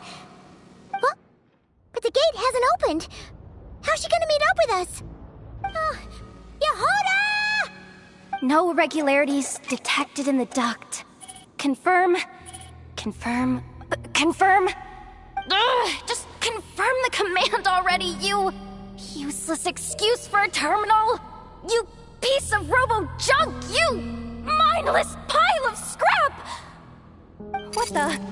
Insufficient clearance? Of course, I don't have the clearance!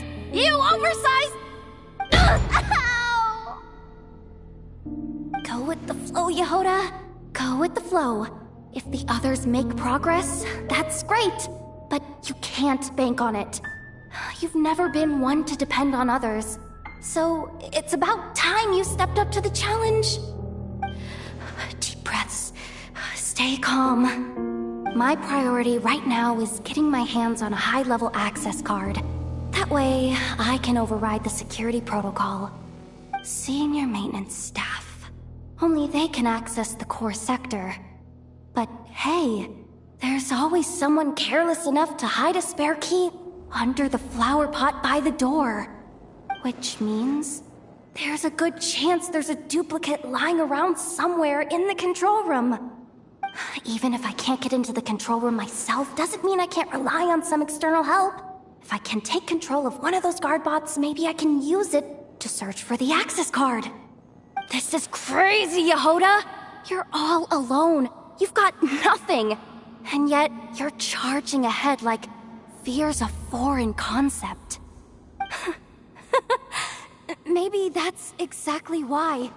'Cause I've got nothing left to lose! Confirm! Am I a genius? Whoa, this feed's super clear. Oh, this is gonna be a piece of cake. Wait a second.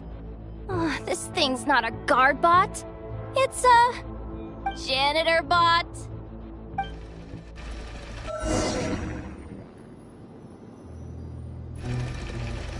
You think Marionette even knows what we do down here?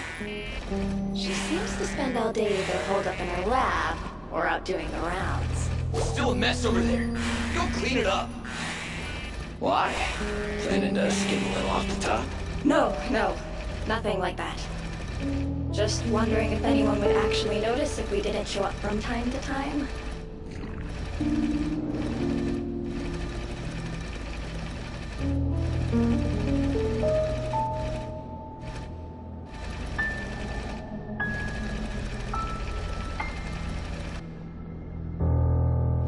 Let me see. Ah, there it is! Hey! Why'd you stop? You haven't finished sweeping that corner. But, I can see the car from here. Guess I have no choice but to swallow my pride and stay in character for now. Sweep up the crumbs by my feet. Yeah, good luck with that. What are you gonna do when they ask for a progress report?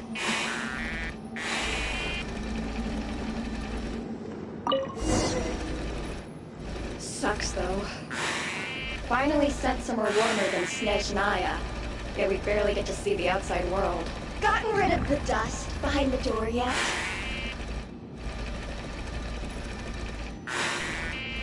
Clean this spot, too. I saw you skip it.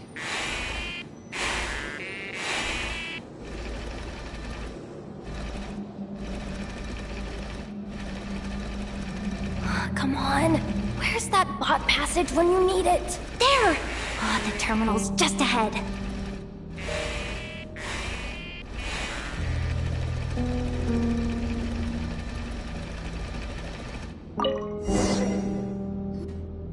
But will Yehoda be okay? Paimon? She said she'd use every resource at her disposal, so let's have some faith in her abilities.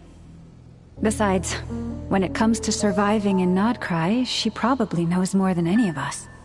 So, they really do believe in me. But how long are we gonna have to stay here? Paimon doesn't want to get caught by the Fatui either. Does Paimon mean the two Fatui in that room? Let me see if there's a way to distract them. Wait, did you hear that? Huh? The alarm? What's going on? Let's go check it out. This looks like somewhere important, but there's nothing here. Hey guys! It's me! Yehoda, are you okay? I'm fine. I managed to swipe a high-level access card and triggered an alarm to draw the guards off. But we don't have much time.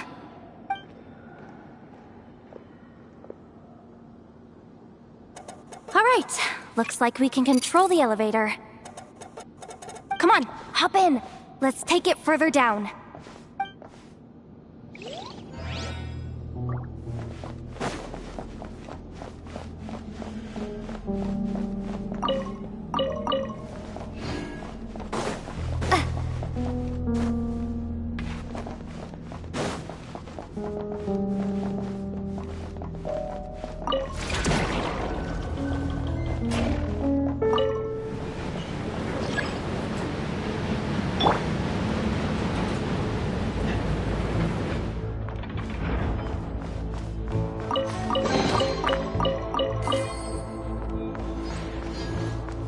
We should be able to use the terminal to move the drawbridge.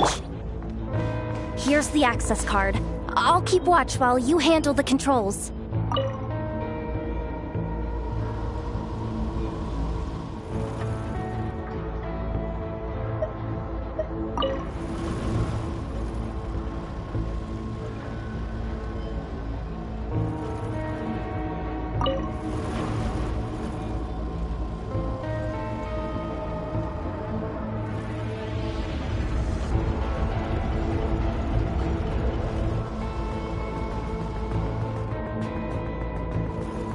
All done. Let's keep moving.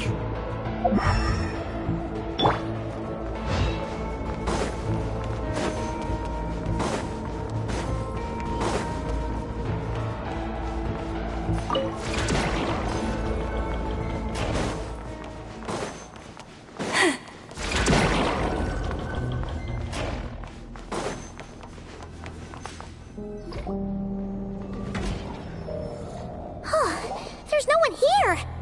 That's good news for us. Let's head inside. Looks like a rest area for the Fatui's Oprishniki. Huh? The terminal's still on?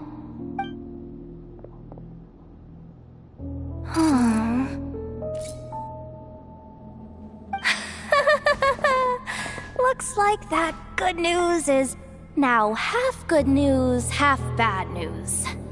What do you mean?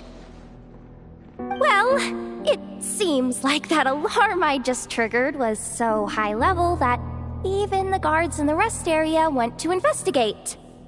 That's the good news, by the way. And what's the bad news? The bad news is that once they realize it was a false alarm, they're bound to circle back and check this floor. And then we're toast. So we've got to move fast here. If you need me to run a quick search, say the word. Analysis of Kuvaki extracted from the moon marrow suggests that its energy core bears some close relation to the power of the former Three Moon Sisters. It is suspected that there is a link between the Frost Moon Scion's hidden relic and the shattered remnants of the Eternal Moon. Come on, none of this is important right now. Just tell us where you hid the darn thing. Access denied. You do not have permission to view this data?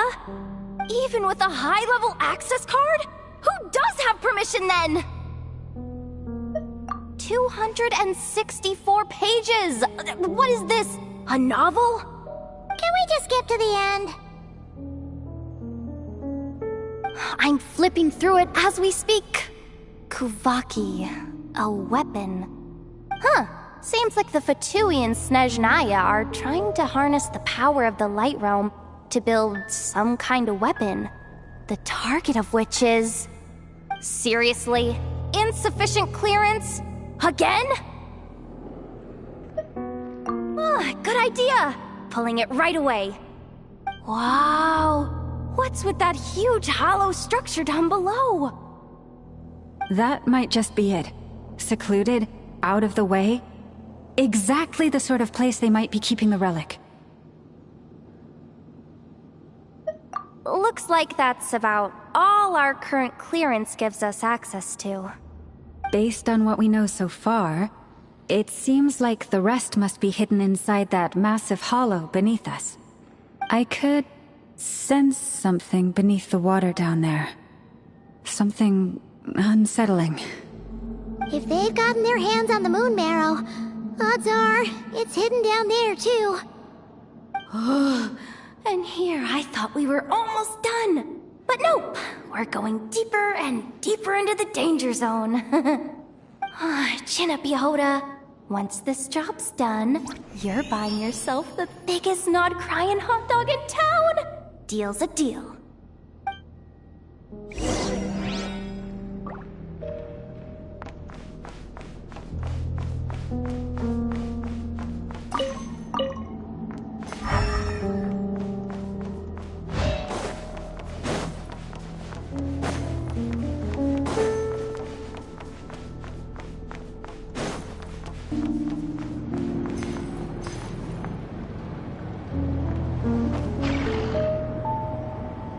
Watch out for that defense bot!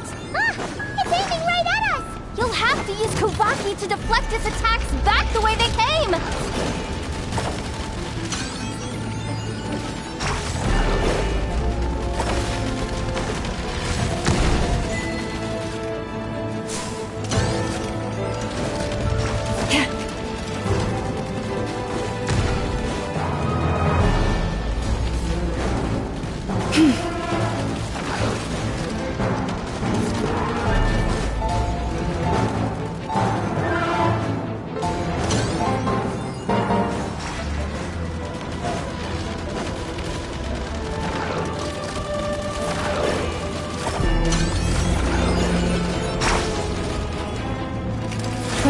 Protect us.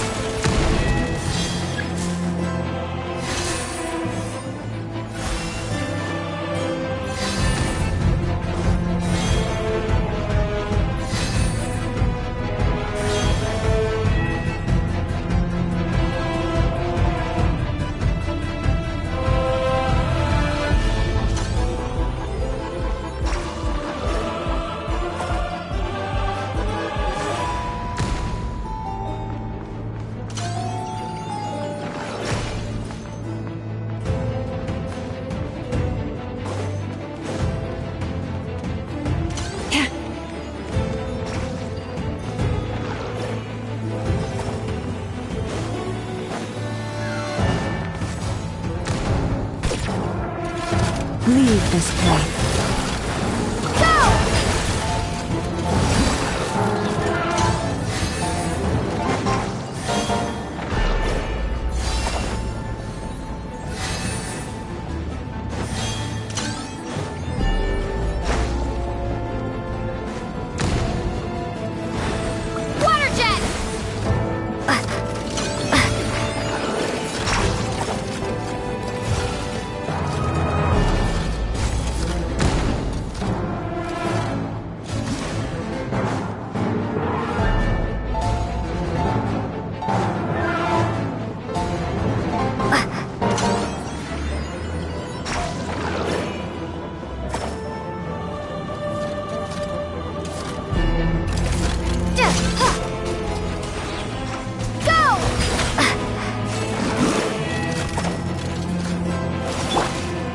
Branch into song.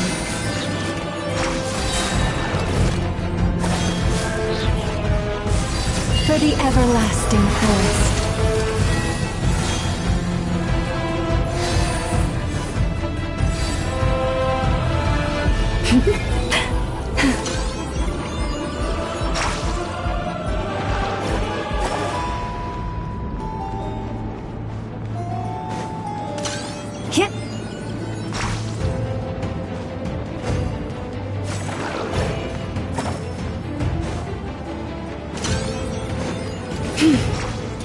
Lush as the moonlight. It's attacked! Almost there! We're almost there!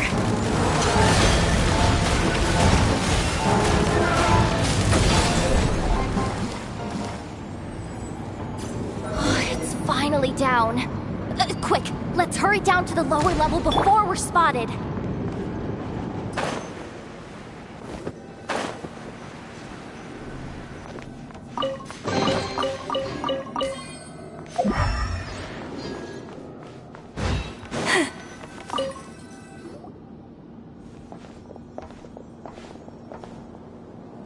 That switch looks suspiciously obvious. No way I'm pulling that. But you guys, go ahead. Hey, you spotted it first. Shouldn't you be the one to pull it? Not a chance. I'm just the guide, remember? At most, I'll help you look for an escape route. They don't seriously think pulling this thing's gonna lead to treasure, do they? I'd be amazed if it doesn't set off an alarm. Besides, I didn't even bring my smoke bombs. Which reminds me of the actual second rule of treasure hunting. Better safe than sorry.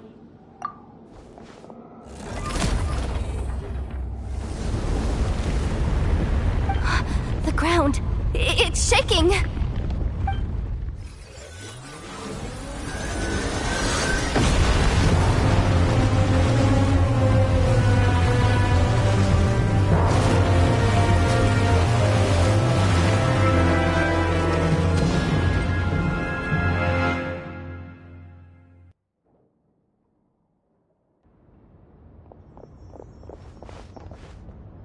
Wait, did the surface of the water open up? This is bad. This is really bad. I'm getting put on the Fatui's blacklist for sure. Don't worry, Yehoda. You've helped us so much. If they try anything, we'll protect you. Aww. Come on, I was just kidding. I'm tough, okay? Just haven't had the chance to show off my fighting skills yet. Me, afraid of the Fatui? Ugh, not a chance. I suspect the relic is hidden down below.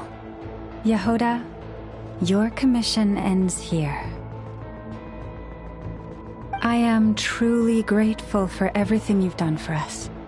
You don't need to put yourself in any further danger. I'm coming with you. This has nothing to do with the commission, or the danger, or whatever. This has already gotten way out of hand, so I'm coming too. End of story. Ah, she's blushing. Hey! Zip it! Why'd you keep staring? Oh, you looking for a knuckle sandwich or what? Oh, come on, move it already.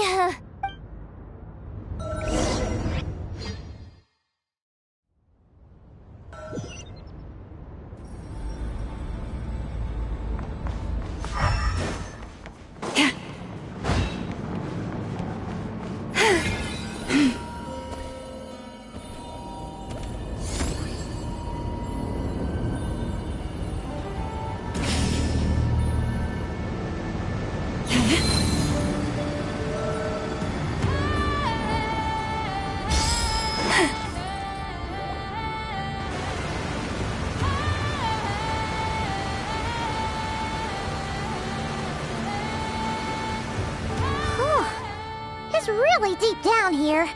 What is this place? We're standing on another fragment of the ancient moon's remnants. So this was the source of the Kuvaki I sensed earlier. Wait, what? So the Fatui had it hidden underwater this whole time? This gigantic thing? Yehoda, you've been kind of quiet since we got down here. What? Me? Have I? It's nothing. Really.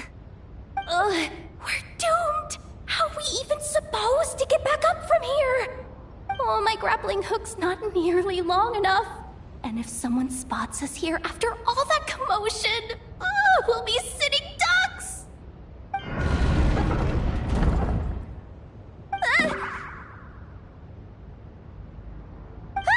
Oh no! That door's opening! Please don't say it's the Fatui! No, please, no! We finally made it here, and we're so close to getting the job done! I didn't risk my neck just to die before I've even had a chance to spend my reward!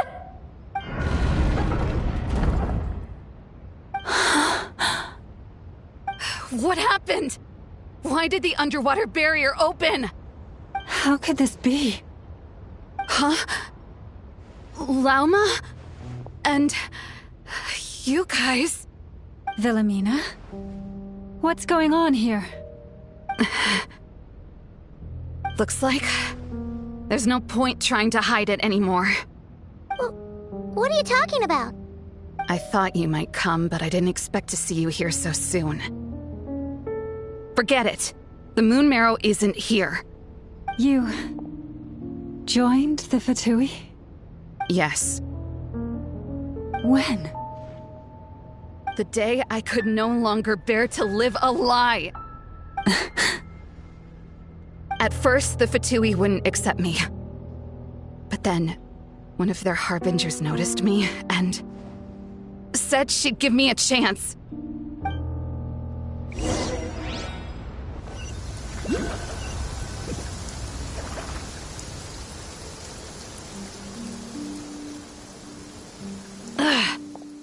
Lost them again. That harbinger told me to follow the blonde traveler who might visit the Frostmoon Scions. Easier said than done, though. The animals are on alert at night. If they see me, Llama will catch wind of what I'm doing sooner or later. Am I really doing the right thing? No. It's too late to turn back now. The empty prayers, the stubborn displays of faith like Cappy's today. This isn't the life I want. Huh? Is that... the Traveler's back. I won't let her slip away this time. Wait, who's that with her? They look so alike. They seem to be heading towards the statue of Kotar.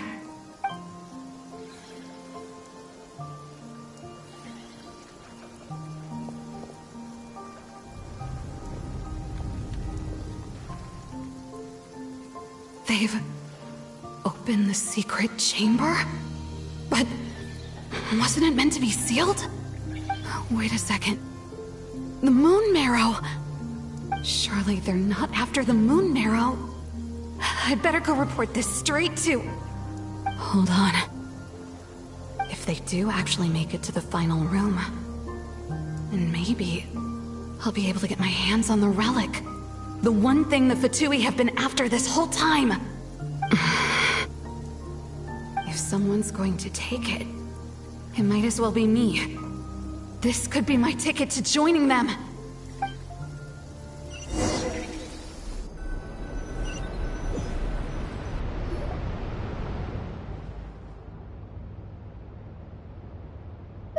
Yes.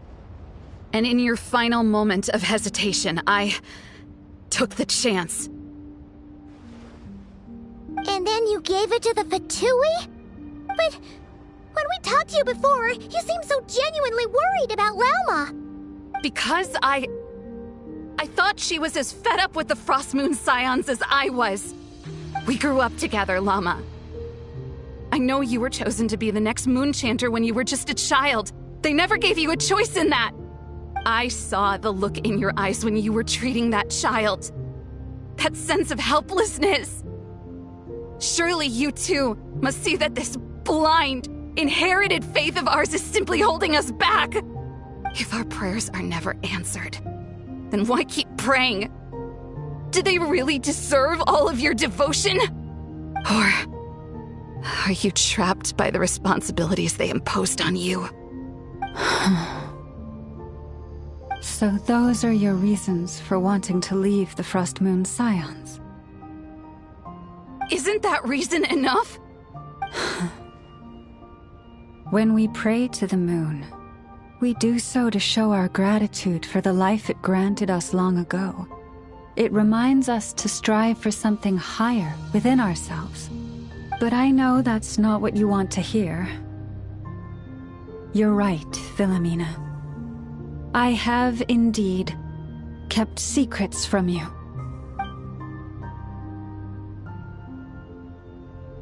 I knew it. You don't want to be the Moon Chanter, do you? No, that's not it. I'm talking about the fact that the moon in the sky isn't real. What? You're saying... Huh? I've completely lost the thread now. Oh, do we really have to do this here? What if a Harbinger shows up? Oh, I'm not cut out for fighting big bosses! The pain you sensed in me was the pain of hiding this truth. If what you're saying is true, then you already knew that the Frost Moon Scions wouldn't believe any of this. Why didn't you just leave like I did? You don't understand, do you? That's the difference between us, Philomena. I care about the Frost Moon Scions. They're family to me. It hurts because I care. And that's why I chose to hide the truth. But now I understand that was a mistake. My family deserves to know the truth. I shouldn't have tried to hold it all together with empty prayers.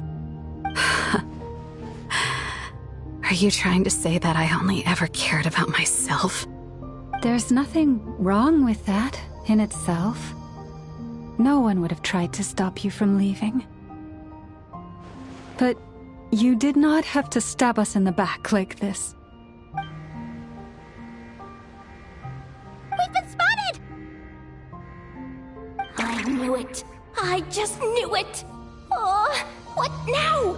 If a Harbinger shows up, I'm out of here. No darned relic is worth dying over. Looks like I misjudged you, Llama. I didn't think you had it in you to stand up to your fate. Turns out, you are a great moon chanter after all. But you were right about one thing. I haven't considered Hisi Island my home for a long time now. Bosses, time to go.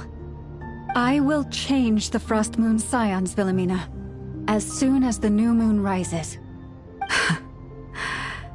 Then I guess I won't be around to see it. Say, Llama, what happens to those who betray the Frost Moon Scions? May their antlers be shorn with silver blades, and let them be cast into the long night of unknowing.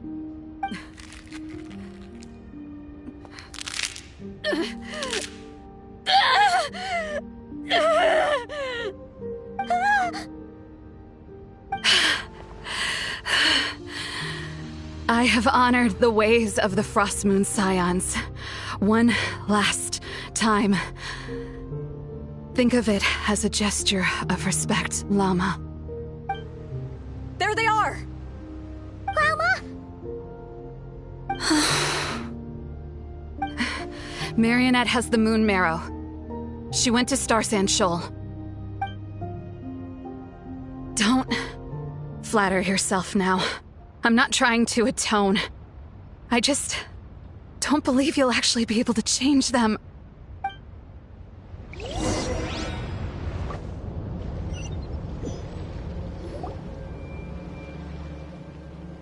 An alarm coming from the Experimental Design Bureau. Interesting. Hey, wrap things up and get yourselves ready. Looks like we might be having some guests. Yes, milady. Perfect timing. This job's been boring me to death. Time to test some hypotheses.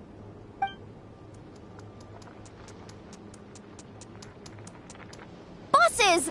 I mean, esteemed clients. I mean, generous benefactors. Wait up! Come on! Sure you don't want to consider heading home first and coming back another day? Nasha Town's that way. You are aware that this is the way to... A little ahead of schedule, aren't you? Oh no, it really is a Harbinger this time. Marionette. So you are here after all.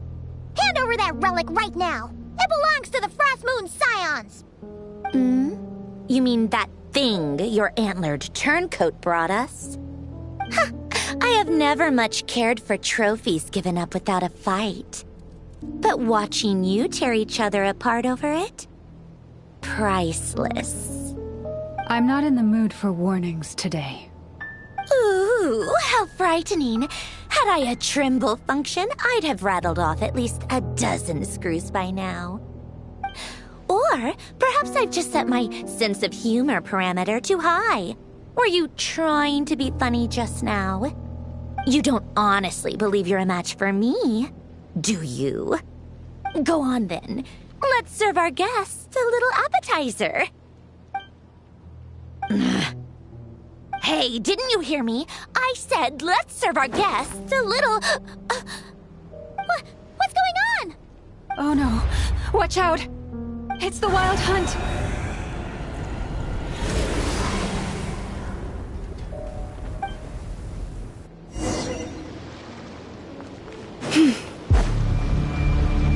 By the Frost Moon of old, receive my blessing.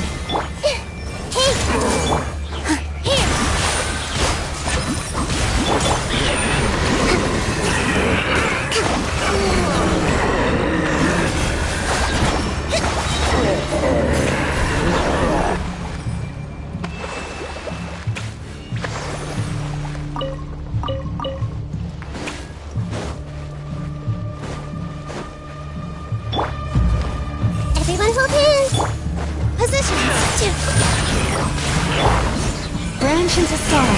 With one heart, we pray. Hold the line! Hey! All eyes on me! These things just keep coming! Isn't there anything we can do?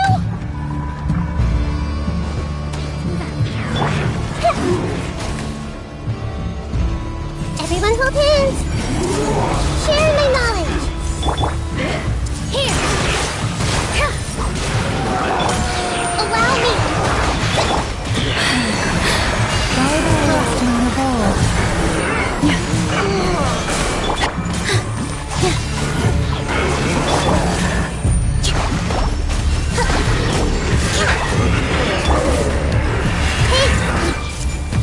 The Temple of Wisdom!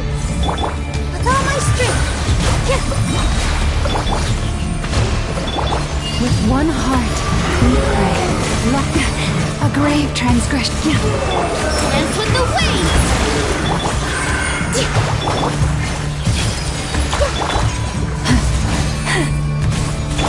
Positions! Use sacrifice to seal them away!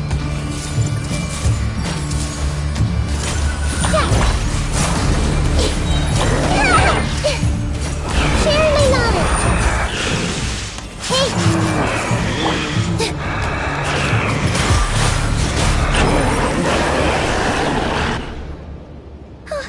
Is that it? Oh, at least that's what the Lightkeeper's handbook says. Careful! It's not over yet!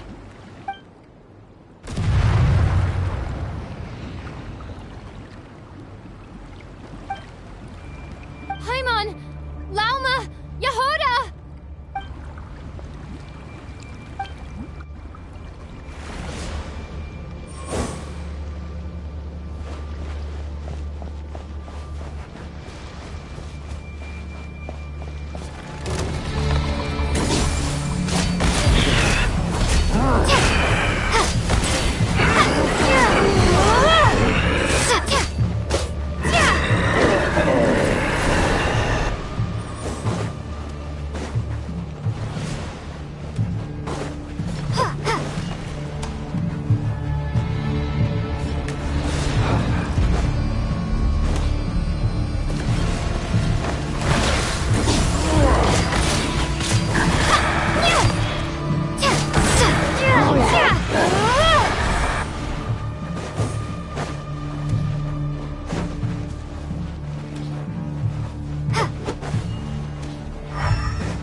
Wait, what was that?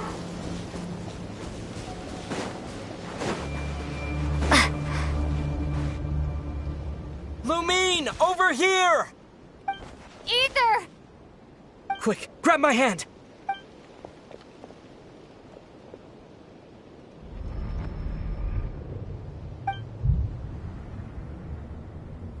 Lumine, what's wrong? Why are you here at all, Ether? What do you mean? If I may be so bold, what does family mean to you? Why were you after the Moon Marrow that night, Ether? Among those who entered the final chamber, there was either someone with impure intent, or else an abyssal presence. We can talk about that later. Tell me why, Ether. You know, this is only the second time we fought together since the day we both woke up in Teyvat. No. Lumine! But when I found you, you were still in hibernation. even the key to the chamber was still secure on your person. We didn't wake up together. What are you talking about? We don't have time for this, Lumine! Look at me, Lumine! Don't you want to explore this world with me?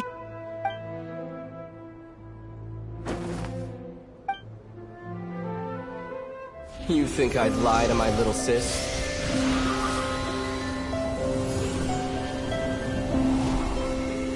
What a letdown.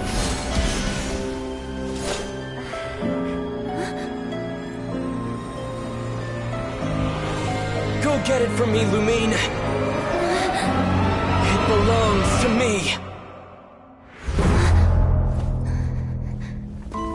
I never believed it. I didn't want to believe it. That strange feeling that something was off. I wanted it to be real so badly. Even if it only lasted a moment. But you're not my brother.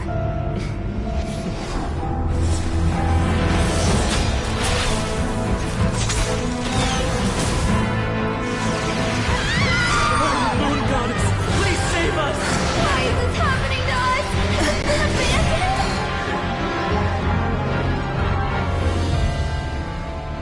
The cold night should be our blessing, yet only confusion and sorrow remain.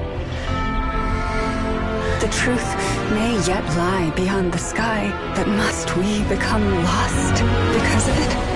Standing before you, as a scion of Hyperborea and the Frost Moon's emissary, I say this.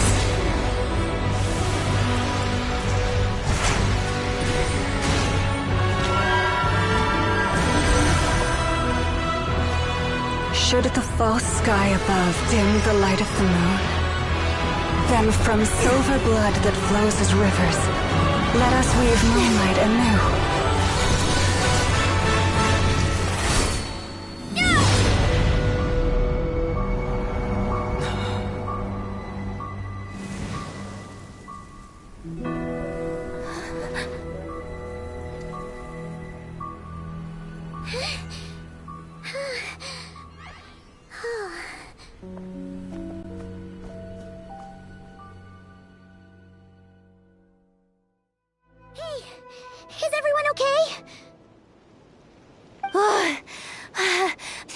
My life flashed before my eyes there.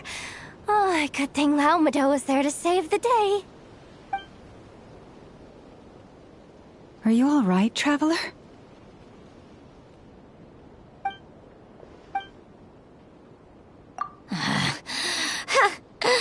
Well, that took you long enough. Seriously, how many of you are there? Pathetic. Oh no. Oh, I spoke too soon. Totally forgot we still have a Harbinger to deal with.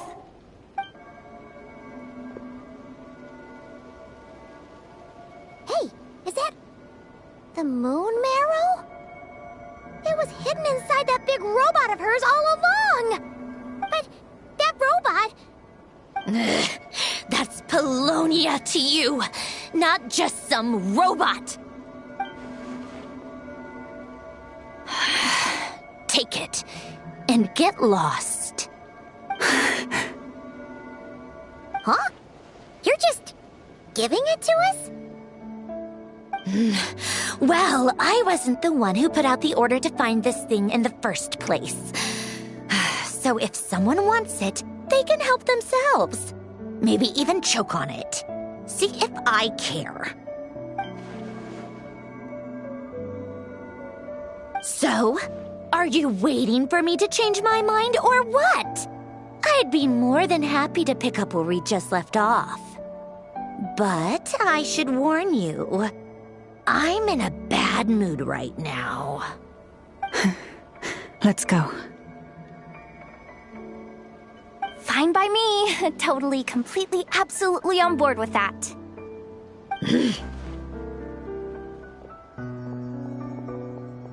It's finally over. If that doesn't make the most thrilling commission of the year, I don't know what will. Looks like the Fatui are all gone now. Lauma?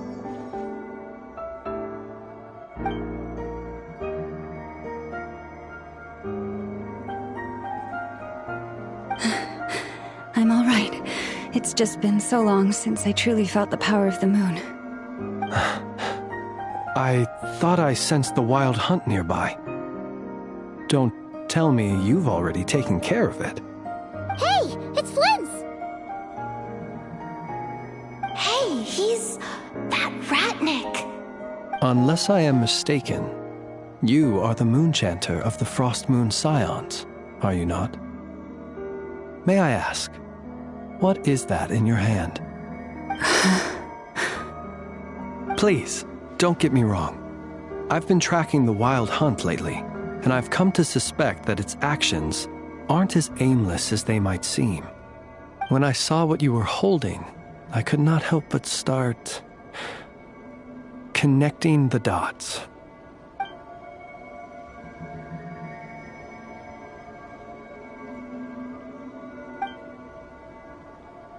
You better be extra careful, Flint.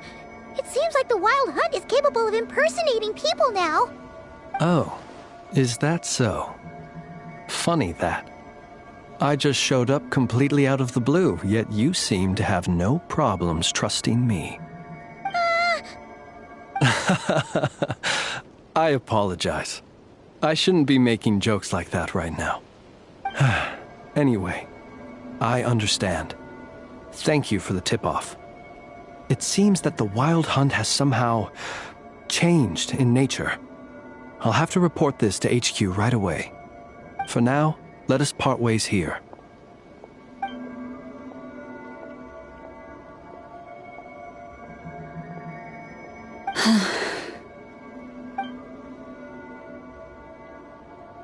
That little joke of his just now sure scared the bejeebies out of Paimon. Are all the Redniki and Krai like that? They're usually stationed in remote areas and tend to keep to themselves. So, it's not surprising they end up a little eccentric? No, he's different. Really? How so? The animals. They've told me they're afraid to even go near him.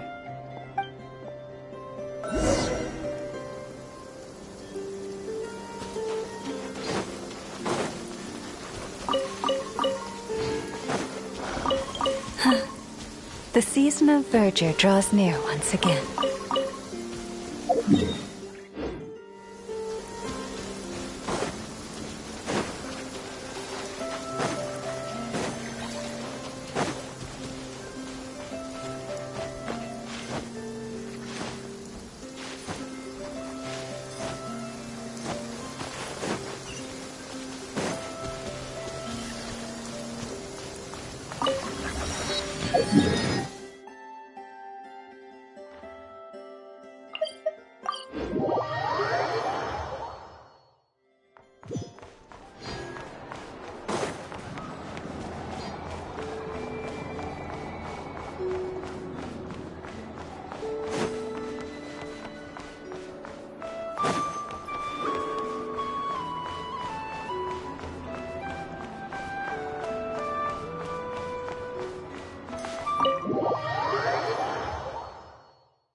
Oh, you're back. I just made you all a pot of tea. Better drink it while it's hot. Boss Neff, you wouldn't believe how scary our day has been! Seriously, I am never, ever taking random jobs like that ever again! You hear me? Oh, come on now. You even faced the wild hunt and lived to tell the tale. What's left to be afraid of? Wait a sec, how did you? Oh, right. Like you told us before, your business is dealing in information. Huh? Boss Neff? The teacups? Why is there one missing? Did you think I wasn't coming back? My. How could you think that of me? You know the rules. If a member of staff wants tea, they pour it themselves. Your cup's sitting safe and sound right there, in the cupboard. Member of staff? Does that mean you're accepting me back? Wasn't that the deal? Boss Neff! You're the best boss ever! You never change, do you? Everything turned out fine, no? You found exactly what you were looking for. Yet there you are, sulking away as usual. Nefer, that medicine we discussed before, the one for congenital Kuvaki sensitivity, I need you to get it for me. And how do you expect me to find something like that for you in the middle of the night? You'll have to wait till morning, at the very least. I need it right now. All right. I'll see what I can do. But you know urgent means extra charge, right? Thank you. You know what? You do seem a little different. In a good way? Or a bad way? Who can say? I'll take it either way, so long as you don't start making a habit of asking me for ridiculous favors.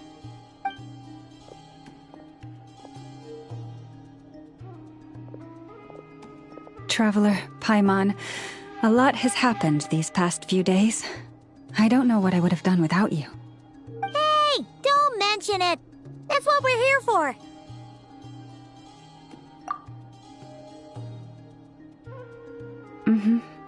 You're right.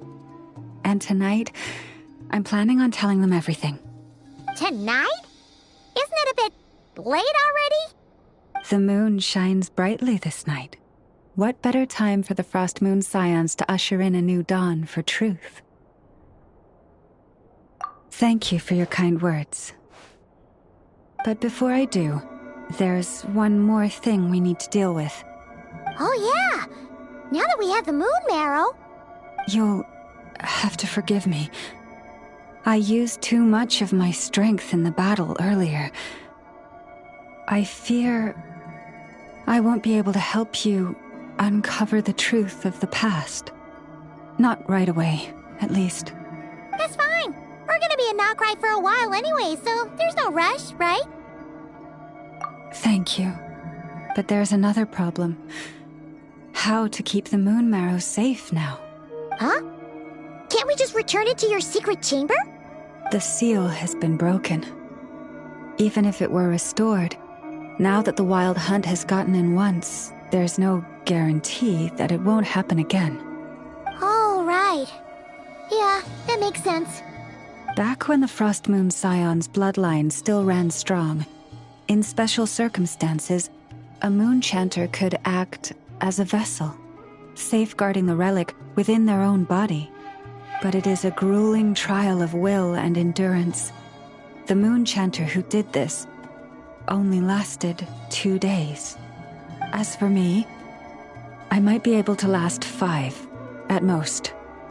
Hold on. You'd be using your body as a vessel? Yes. You can think of it like dropping a red-hot ball of iron into a bucket of water. How long the water lasts depends entirely on the bucket's size.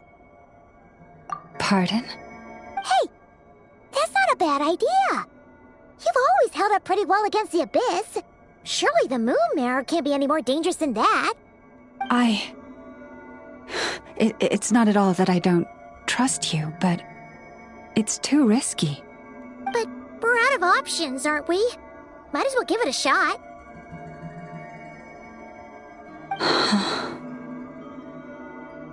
All right.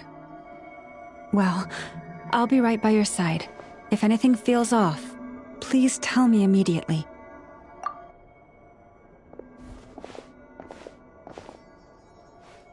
Here, hold it in your hands. Feel its power. Imagine you're a lake, a cluster of stars. Let the moon become a part of you. Whoa! It went into your body! How is that? Are you feeling any discomfort?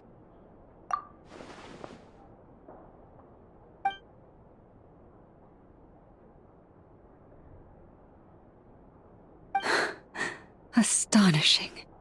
Not even the slightest hint of lingering fluctuations. It's as if all that power just sank to the bottom of the ocean. Well, looks like we won't have to worry about the wild hunt catching its scent now. Phew! Paimon knew you have special abilities, but still, you never fail to amaze. Did I miss something just now? Yes. And it was nothing short of a miracle. Not something I'd be interested in then. Anyway, here's the medicine you asked for. This is all I've got for today. I'll have someone send the rest over when we have it. Thank you, Nefer. I really appreciate everything you've done for me. Please stop being so nauseatingly friendly. It's creeping me out. So, what exactly did you all go through during that wild hunt attack? I'd prefer to hear it straight from you.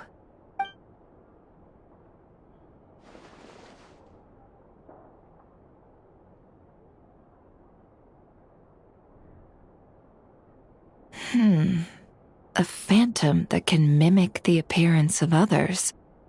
Quite different from what we've seen before. Yeah, and both times it appeared, its goal was pretty clear. It seems like it was after the moon marrow. And on both occasions, it was accompanied by the wild hunt, too. It appears there must be some close connection between the two. I must say, I don't often see you look this serious, Nefer. Too late in the day for thinking, that's all. We'll pick this up again later. You all feel free to keep chatting, though. Just don't forget to lock up when you leave.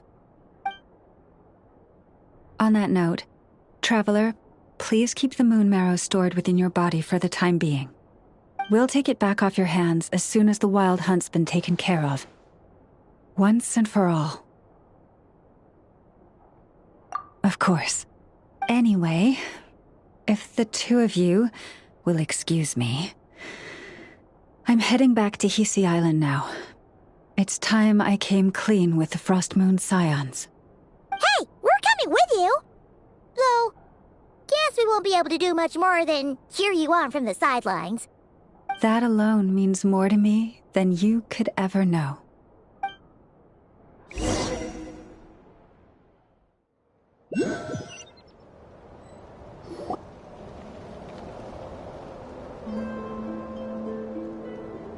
What's going on? I'm not sure. It seems like the Moon Chanter has something important to tell us. I heard the relic's already been retrieved. That's our Lady Lauma, all right.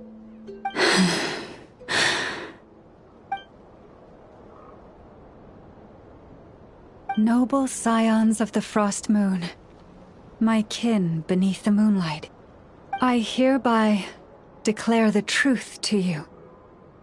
Long have our ancestors looked up to the Frost Moon, guided by her serene light. Yet now, she lies hidden beyond the limits of the sky. And so, Lauma began to reveal to the Frost Moon Scions a truth long hidden within her heart. A story of a false moon and the death of gods. Kutar was indeed born of the moon. But that does not give us the right to reap without sowing, nor clothe ourselves without the toil of weaving. As she spoke, some who listened were stunned into disbelief, while others seemed to awaken as if from a dream. From this day forth, the road shall be paved with truth, and we shall pave it ourselves.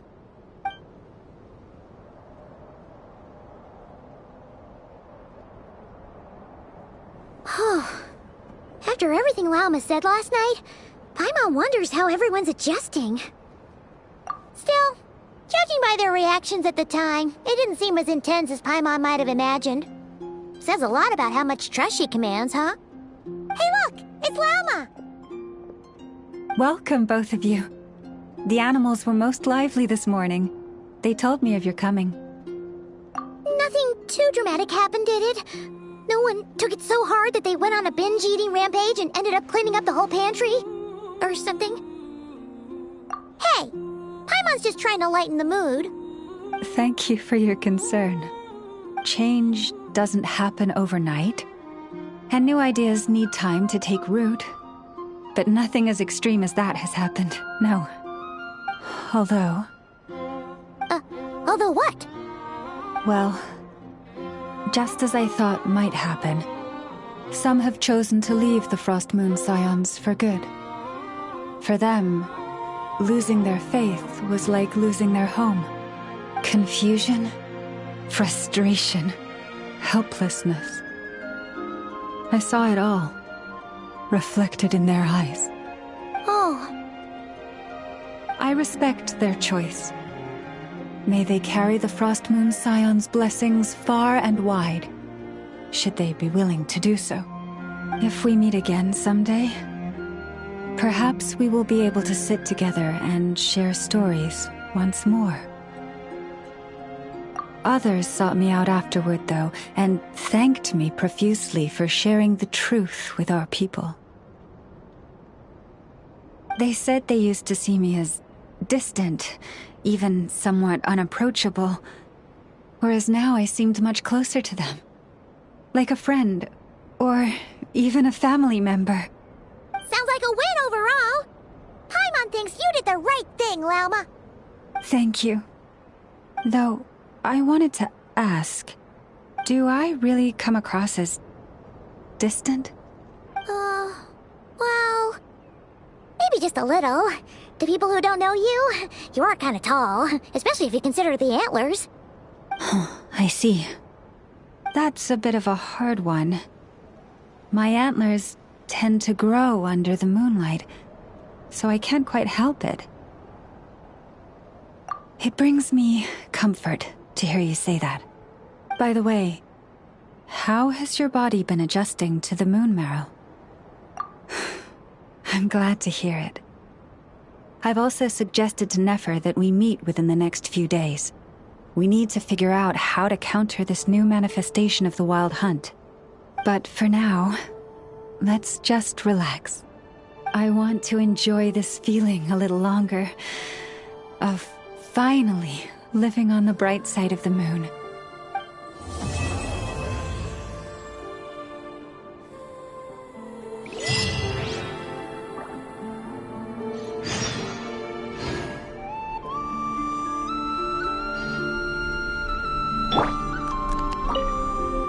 Though the truth has been revealed, our deep connection with the moon remains unchanged.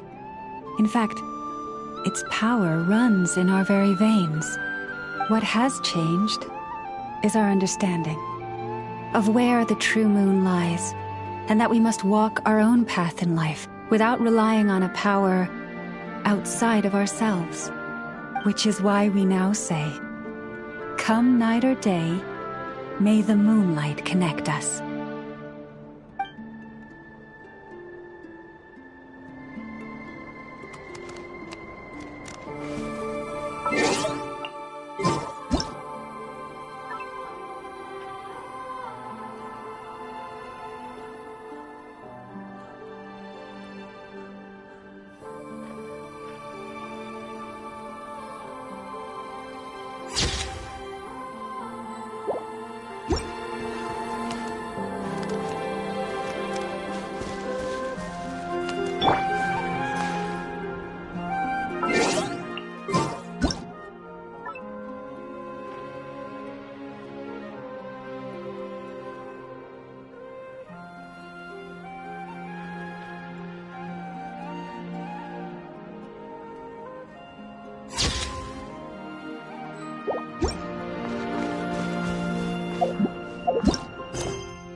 The Wild Hunt assault on Star Sand Shoal, you mean?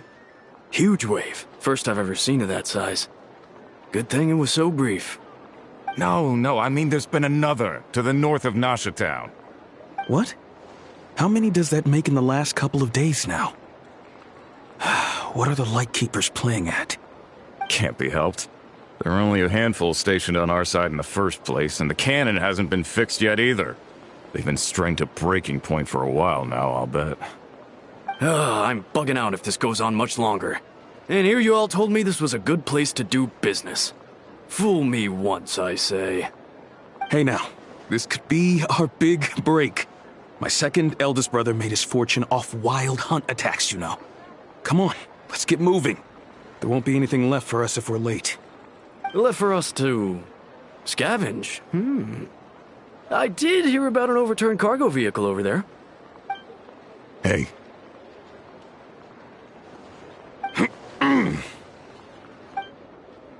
Huh. Should have told him that those are dangerous thoughts.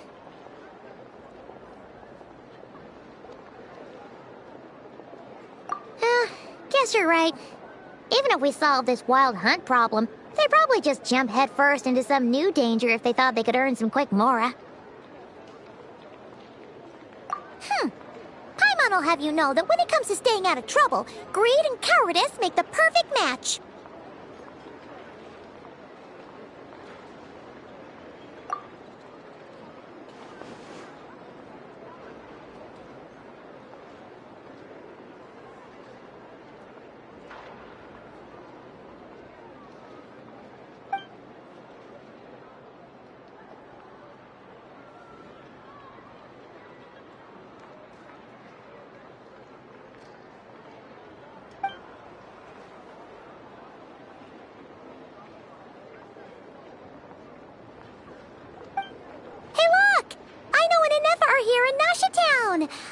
Oh, considering what those people said earlier, do you think they're here to fix that cannon up?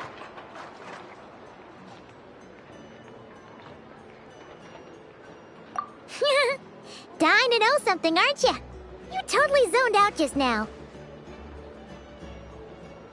Ha! Paimon can even guess what you want for dinner. She'll place the orders tonight, don't you worry. Anyway, let's just go, shall we?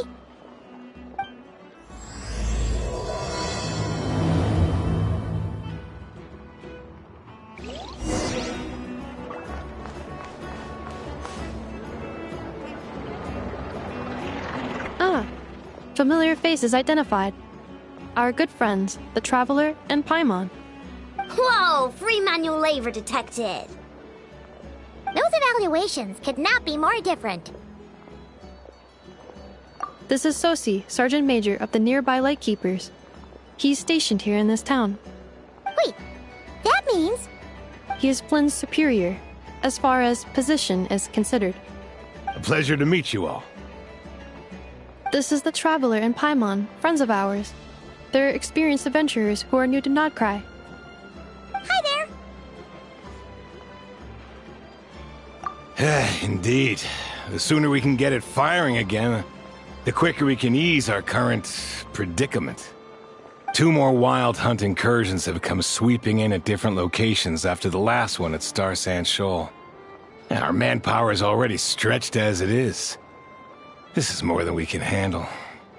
Hasn't Flint's gone back to your HQ to ask for reinforcements? When will they arrive? Huh. Has he now? Yeah. That's what he said he was gonna do anyway.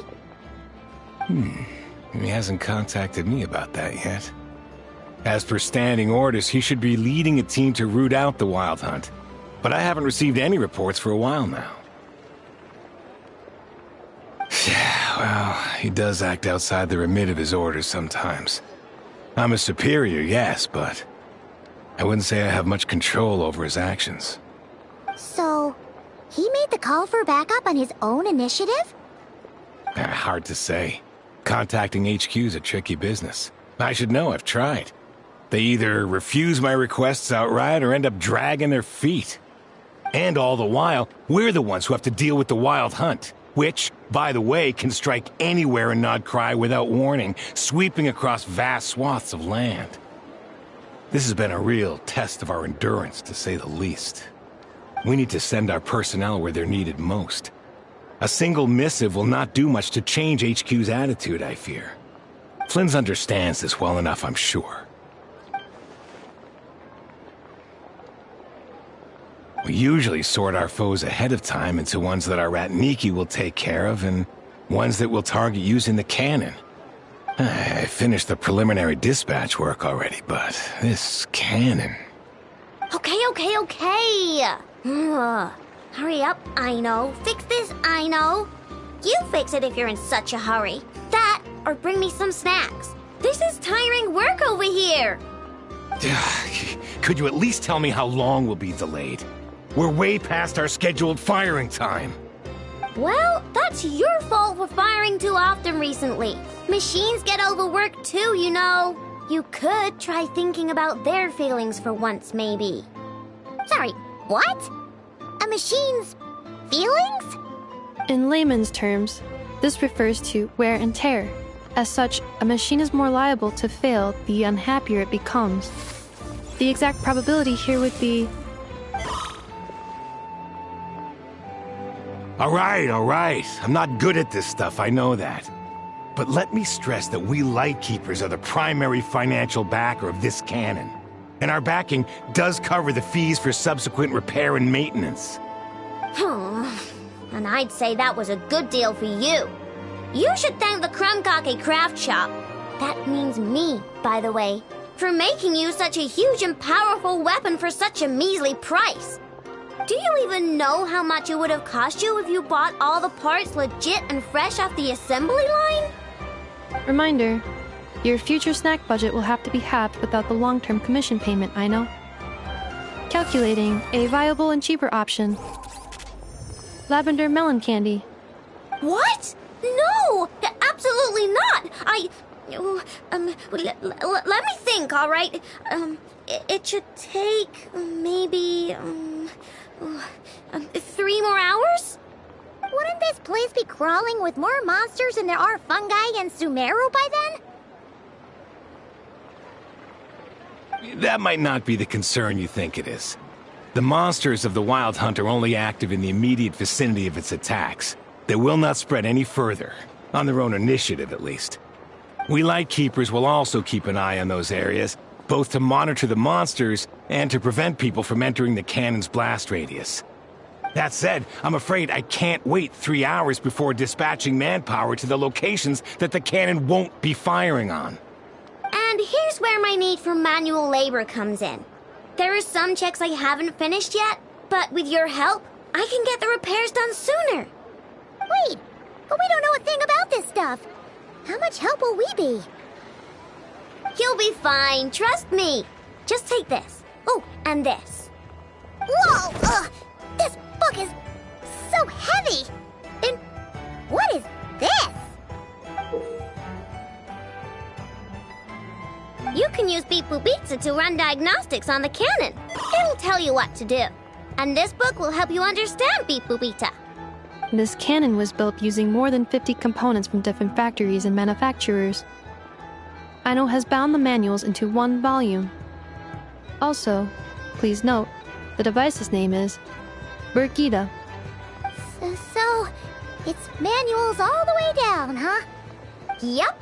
And if you're quick about this, we might just cut our time to fire down by a whole 2/3. I'll go with you. Nice! So you'll check the outside and Anefa inside. Come find me in the control room once you're done. Cool. Instructions received. Please go about your work seriously as well, Aino. No snacking while I'm away. Hey! A little snacking will also improve my efficiency by 2/3.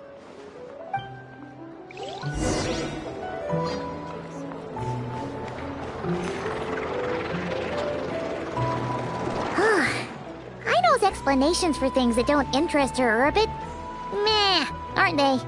Or is that just how geniuses are? Isn't Beep Boopita just following us around? Sure doesn't seem as smart as she said it is. How are we even supposed to know what to check?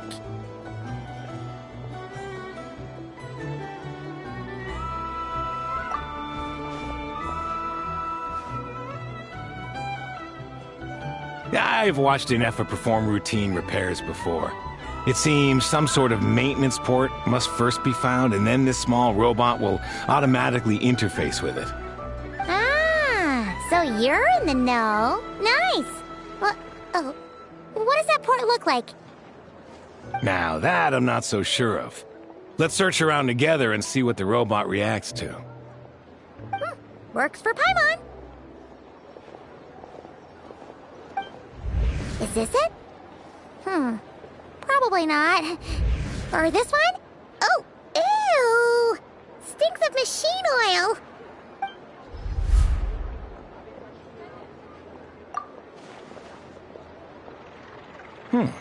That thing over there looks promising. Where? Oh, yeah! It does. Let's try it out. Whoa! It's flying! Does that mean we got it right? So, what do we do now?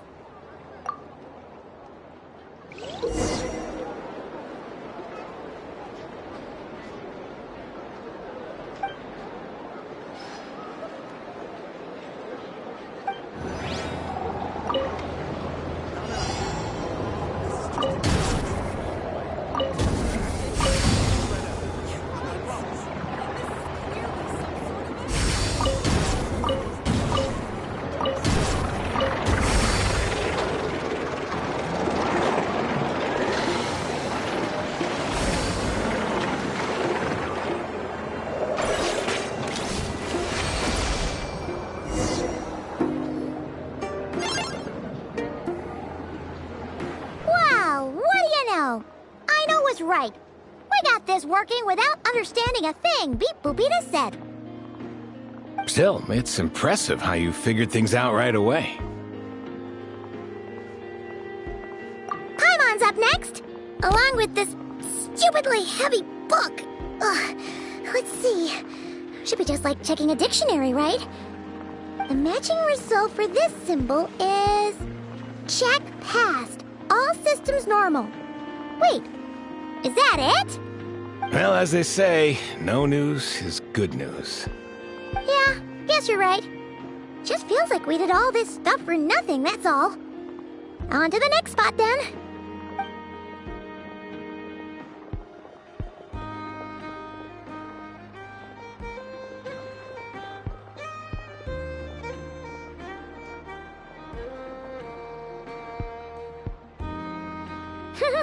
Paimon's getting the hang of this now. It's this thing, right?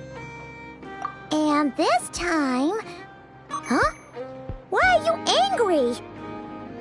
Oh... Huh. Looks like its expressions are also prompts of a kind. Which page is that on? Oh... We need to take note of the order in which its eye colors change. Purple, red... Hey! Slow down! Paimon didn't catch that!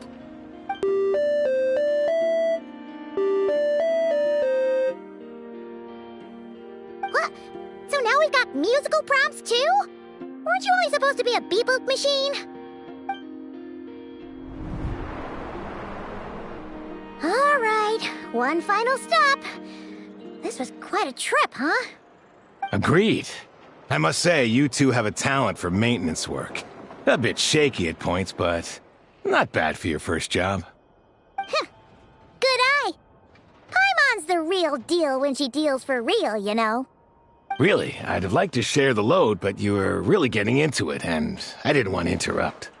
Ugh. Couldn't you have mentioned that earlier?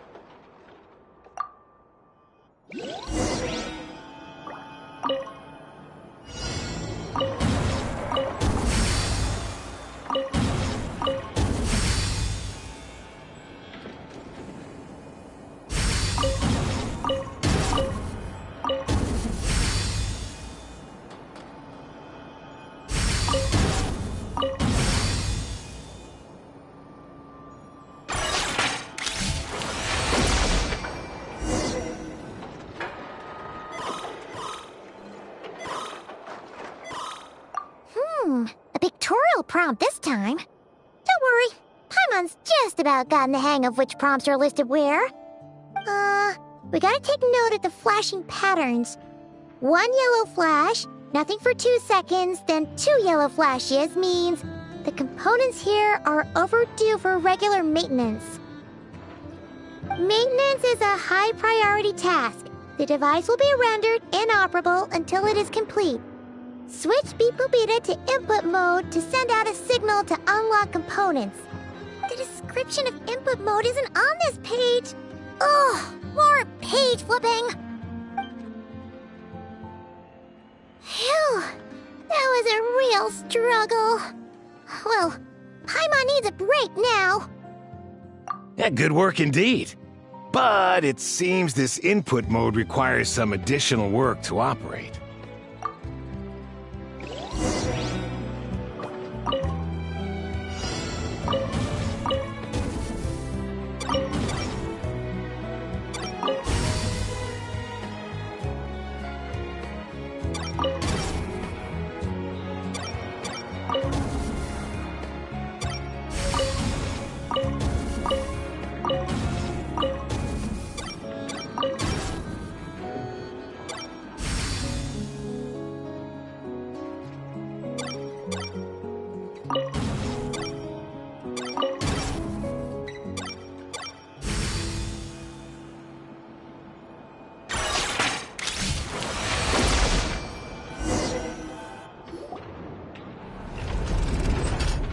Well, looks like we're all good. We can remove this thing now. I've no clue, frankly. But whatever. I got a feeling we've all given up trying to figure this cannon out. I'll go get the replacement component. We should be done once we pop it in here. What do you think? Maintenance work's easier than running errands, wouldn't you say? That's for sure. We're counting on you, Sosie.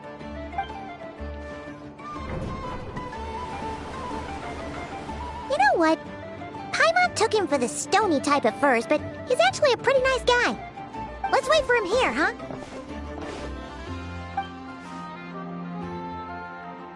Are your tasks complete?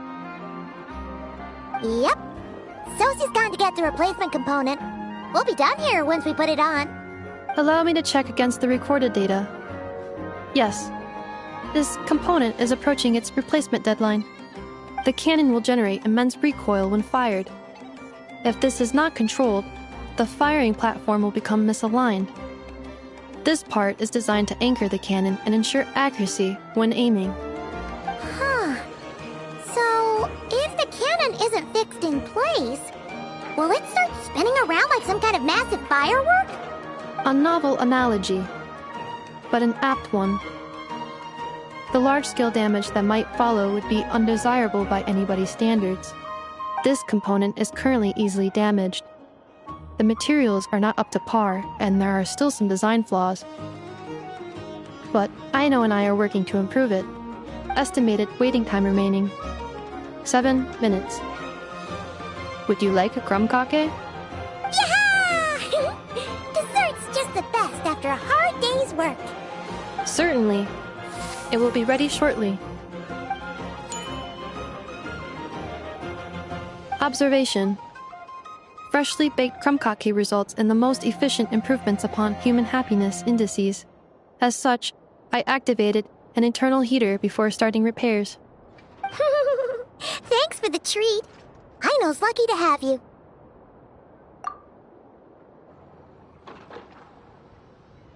Thanks. Things went great over here, too. So, as we agreed, I'll have the cannon up and firing in no time. Understood. I will inform the inhabitants of Nasha Town and have them make preparations for the shock and noise that will inevitably ensue. And I'll inform the Ratniki stationed around Wild Hunt anomalies to make sure they fall back in a timely fashion. Thanks for your kind assistance. I better make a move. Ratniki from other sites should have sent reports back here, and I'll need to sort them out promptly. Righty then. See ya! Bet this huge cannon's a real sight when it fires. That is correct. A huge crowd tends to gather on its own accord on such occasions. Pure, bright energy rays have never failed to inspire obsessed admirers. If you are interested, you can come back later to behold it in all of its glory. Sure. We did help fix it after all. It'd be weird if we didn't want to see it in action. Oh yeah. Wonder where that strange phantom went. Never mind what it's doing. Let's try our luck at the flagship. See you later, guys! Just be sure not to miss my masterpiece in action.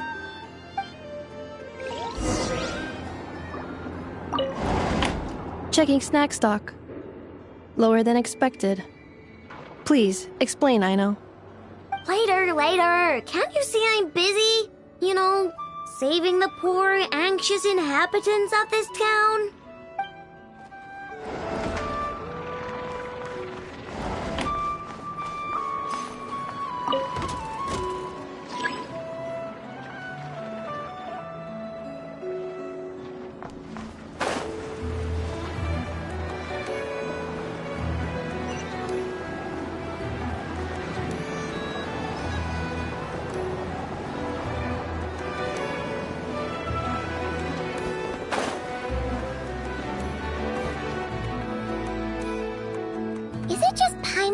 Are there more people here now? Oh, just as well, since we're sniffing for intel and all. And maybe, just maybe, let's get some of their berries and fried meat too, huh? We still haven't had it yet. Oh, come on. Why so uptight? Excuse me, are you guests? If you wish to return to your room while the banquet is on, please use the side door. No, we're not heading back to our room. Are we not allowed in here right now? That is correct. Only those invited to the banquet may enter.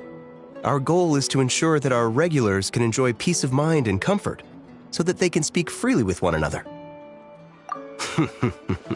Familiar with our ways already, I see.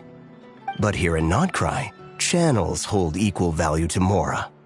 I am but a lowly employee, so you'll have to forgive my inability to help in this matter. It's fine. Can't be easy being you. Looks like we'll have to switch channels then. Never, right? The Curatorium does seem to already have an amazing intel network up and running. But if we ask her straight up, she'll likely squeeze us for all we're worth.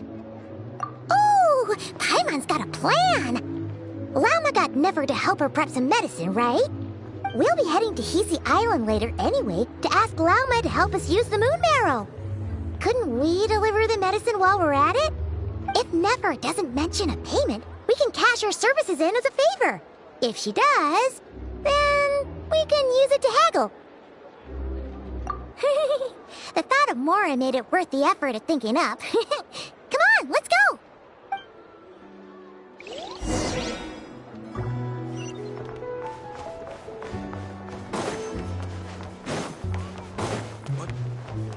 Use your head. She's trying to talk to me as a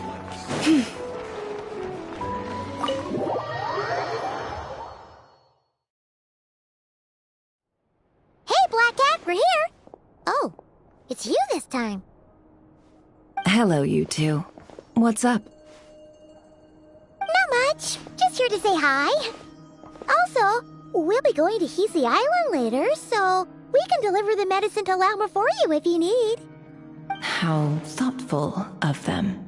Bet they want something from me in return. Well, the faster the delivery, the better, naturally. And we're lacking free hands right now, so that would be a great help. Yehoda's gone to get the medicine, and she should be back any moment now. If you have nothing else to do, feel free to wait here. I'll have someone bring you some snacks. Don't mind if we do then. Thanks! Oh yes, I'm sure you've all heard about what's going on. Nasha Town's in turmoil, and right now everyone wants intel. Whether it's to strike it rich, save their lives, or escape whatever predicament they've found themselves in. Ah, so you're busy making Mora. How nice. It's not all good news, I'm afraid. We're stretched so thin that our clients have taken to competing for our services via auction. The price for taking priority slots has all but skyrocketed. In other words, we've had to suspend free intel handouts for now. She cornered us right away! Did she guess what we really wanted from the start? If there's anything that worries me right now, it's the Wild Hunt. It affects everything we do, yet the number of people who can ensure cargo safety in the face of such a threat is vanishingly small. Huh? That doesn't sound too hard. If you need something delivered, hit us up and consider it sent. Is that so? But... no. Forget I said anything. I mean, you're great heroes. How could I waste your precious time on trifles like these? Is there now? You should have said so sooner. Far be it for me to extort you, of all people, for intel. But seeing as you so kindly made me an offer, I suppose I'll accept. What's there left for us to say here? More like our common perspective. Most who live here only wish to defend their own interests. But we are different, are we not? We both seek to resolve the chaos that the Wild Hunt has caused. Or like make a profit off the Wild Hunt. Paimon doesn't believe a word she says. Dissatisfied, are we? The number of commissions over at the Adventurers Guild spikes during tumultuous times, too. Would you call taking those jobs for Mora a sin? Well, that's... We might squeeze some advantage out of chaos, but equally, chaos could uproot everything we've built at any time. Such is the threat of the Wild Hunt today. And what business would there be left should it end in some great slaughter, or put to flight many who call Nasha Town their home? And as I understand, the two of you are here in Nod Krai to follow a trail of clues yourselves, no? Well, yeah. In that case, we should keep Nod Krai the paradise people say it is. At least, until our respective goals have been accomplished. You must understand, no force exists here that would inspire unconditional unity amongst all parties. After that incident with Lauma, I'm inclined to believe you. Your selflessness is admirable, to be sure, and rare around these parts. Though it's rare for a reason, kid. Just a shame that our mysterious phantom has hidden itself well. Between that and its ability to shift shapes, it will no doubt be a most slippery customer. Really, I'd be all too glad to pass on any additional intel I gain. We make a good team, after all, don't you think? You front and center, me behind the curtain. That does make sense. Sorry, Nefer. Paimon took you for someone who only cares about profit. A well-placed only, indeed, Paimon. Nothing is wholly divorced from profit of some kind. Wait, so you were ready to work with us from the start? Why, of course. In fact, I was wondering when I might bring this up the moment you entered. But... Hey, boss, I'm back! Huh? Oh, you guys are here too? Indeed they are. In fact, they've volunteered to deliver the medicine to Lauma on our behalf. And totally free of charge. Such kind souls, aren't they? Really? Great! Oh, in that case, guess I'll be clocking out now. Got a few more places for you to visit right here, dear. Huh? Haven't I already worked a few days' worth of overtime already? Well, guess the extra more is pretty nice. Well, we better get this medicine delivered pronto. Huh? Surely not. The special medication from before wasn't so. Was it? Wait, that can't be. Let me see. This isn't right! How could it be salt? It was raining back there, so Could it have happened while I was resting at the store?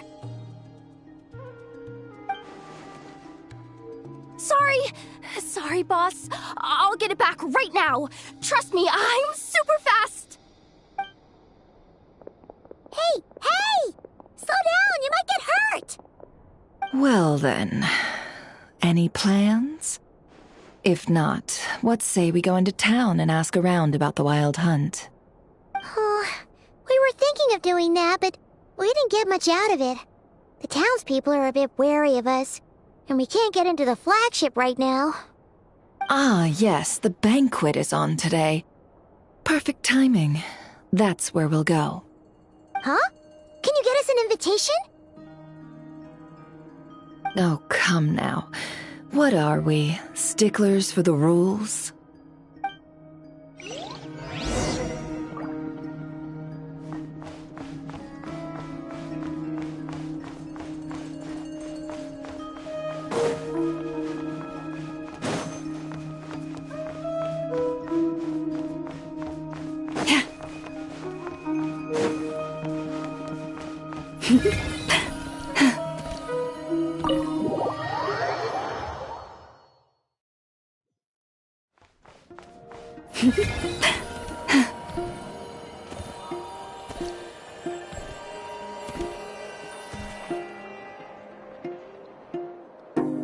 Lady Nefer, a pleasure to see you. Oh, and our guests from earlier, I see. That's right. My apologies. Consider it my fault for not having explained the banquet's rules to them beforehand.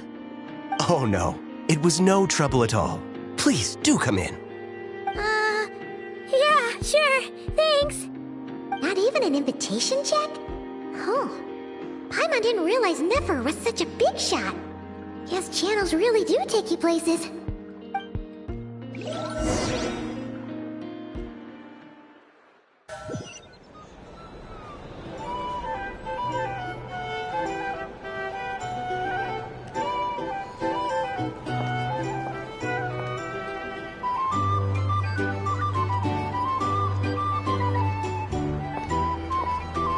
Finally!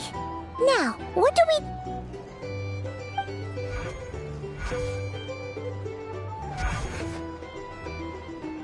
Pardon me? I'm sure we're all having a good time, but I would like you all to meet a mysterious guest I invited for just this occasion. I give you tonight's special guest, a renowned mixologist from Mondstadt. Are you serious?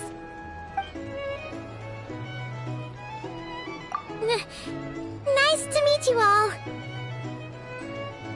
I'm sure that no more needs to be said about Mondstadt's wine industry. After all, we are all connoisseurs of fine drink here. The special drinks menu is being set before you as we speak. Now then, for a time, let us set aside our worries and enjoy these exotic spirits from afar. Ah, I see. A new face for the bar. And here I was thinking, that ain't a familiar face. No wonder. Well, it's a rare occasion to be sure. Want to order a glass or two? Sounds intriguing. I spoke to the owner. The bar is all yours. The recipes are available for your perusal here. Not to worry. I've taken the liberty of removing the more challenging options. How'd you set this all up so quickly? Well, as long as you know what both sides need, negotiations are essentially just a process of confirming the deal. No one would turn a beneficial offer down now, would they? The flagship already had plans to invite a professional mixologist from Mondstadt anyway. So consider this a trial run, with the list of drinks brought out in advance. Demyon will assist you. Serving guests with drinks will be the perfect opportunity for you. Of course, every guest will have their quirks, so you'll have to be careful not to arouse their suspicions. Got it! We'll give it a try! In the meantime, I'll go mingle with some of the guests who pique my interest. There'll be a little event during the banquet's second half, by the way. See you then.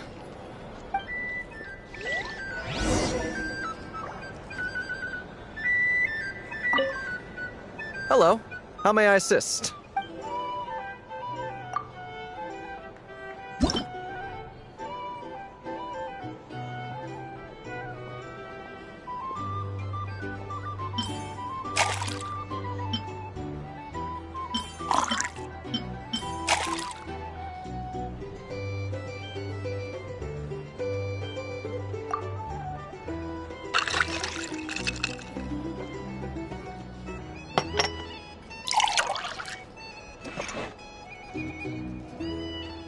Good work!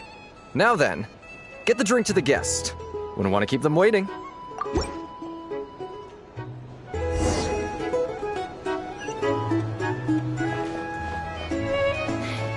consider returning to Snezhnaya? Better killing myself with fright here, film politics.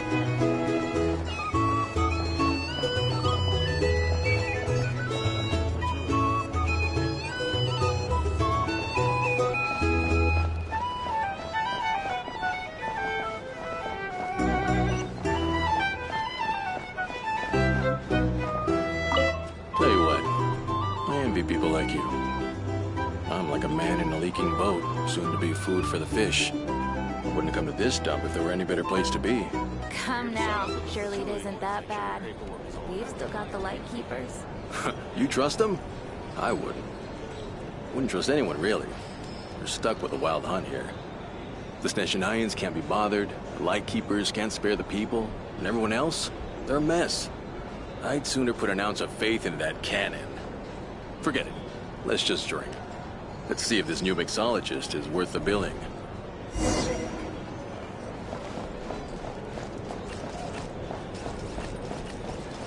Hello. How may I assist?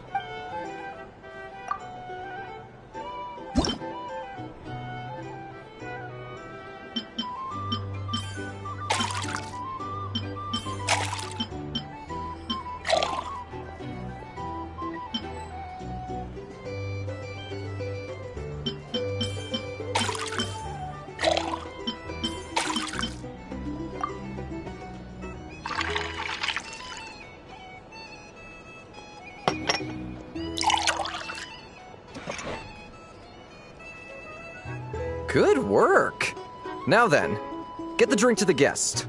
Wouldn't want to keep them waiting.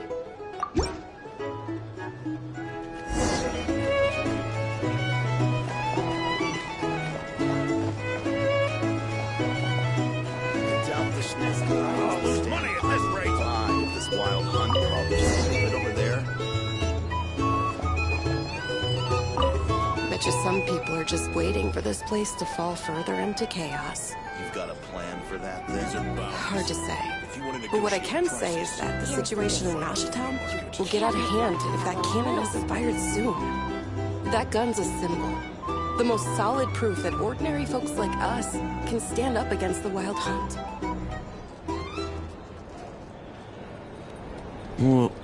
Wait. What are you angling for exactly?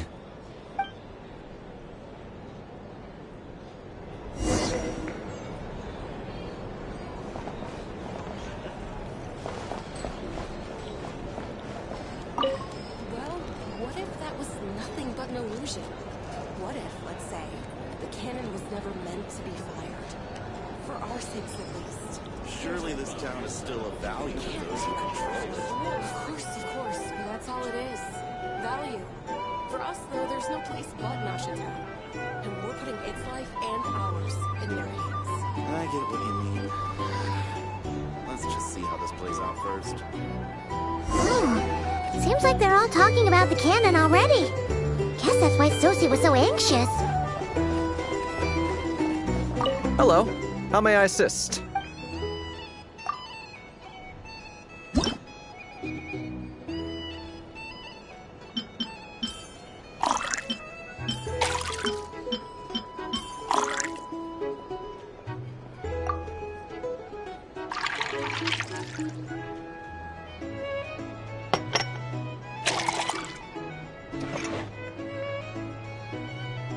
Good work! Now then, get the drink to the guest. Wouldn't want to keep them waiting.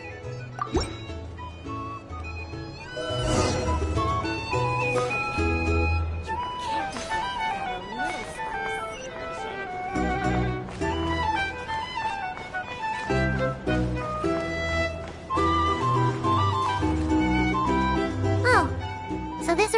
yours, huh?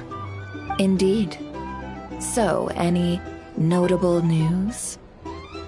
Ah, you two must be Nefer's friends. A pleasure to meet you. If you've got a moment, let's have a drink. On my tab, of course. Paimon doesn't recall there being any other orders right now. Sure then, we can take a break. Then come, sit. Dimyon, 2 wildberry trails if you would. Without alcohol, much obliged. Hints is the name. I help out at the Rossum workshop in town. They usually put me in charge of making and repairing simple machines. Paimon's name is Paimon. Pleased to meet you. Anyway, help me keep an eye out, all right? Valuable intel will be suitably compensated. Oh, come on. Is that how it is between us? I mean, I wouldn't even have this job if it hadn't been for your help back then. So, you've known each other a long time? That's right.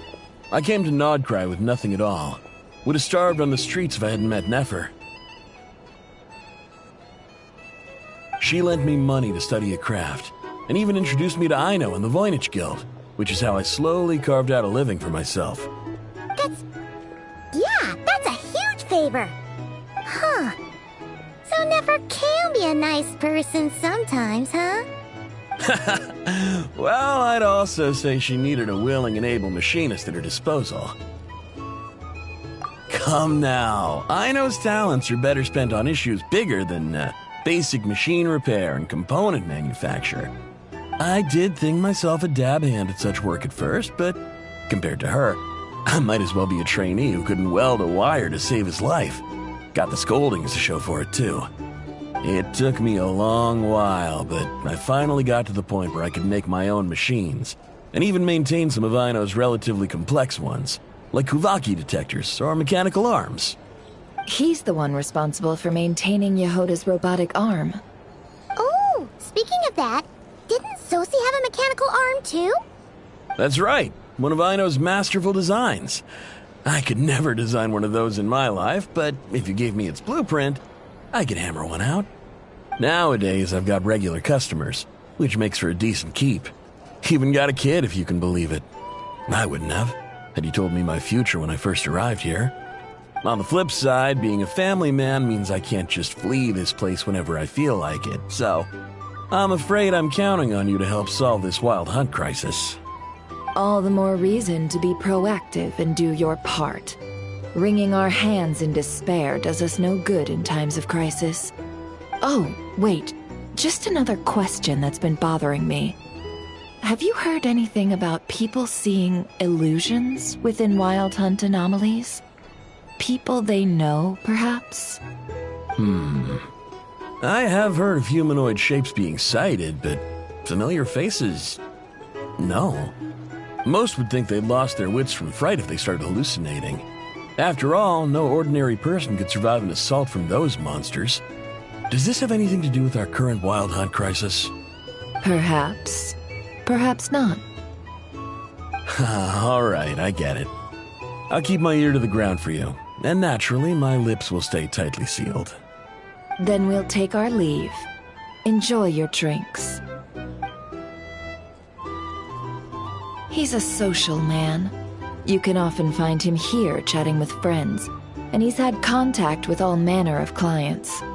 Since he's never heard of the Wild Hunt exhibiting the power to imitate familiar faces, might it be safe to assume that our Phantom wants to keep that a secret? Huh. That does sound worth noting.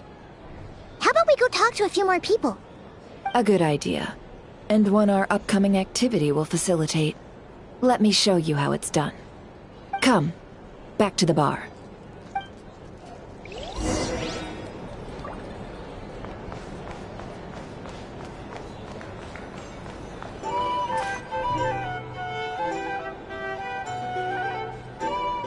Thank you for waiting, everyone. The roulette showdown is ready to begin. Finally! Come on, let's go try our hand.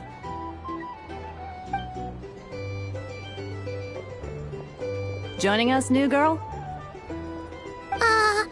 We'll pass. No, you won't. The one who'll be mixing the roulette special has to take part. Those are the rules. But...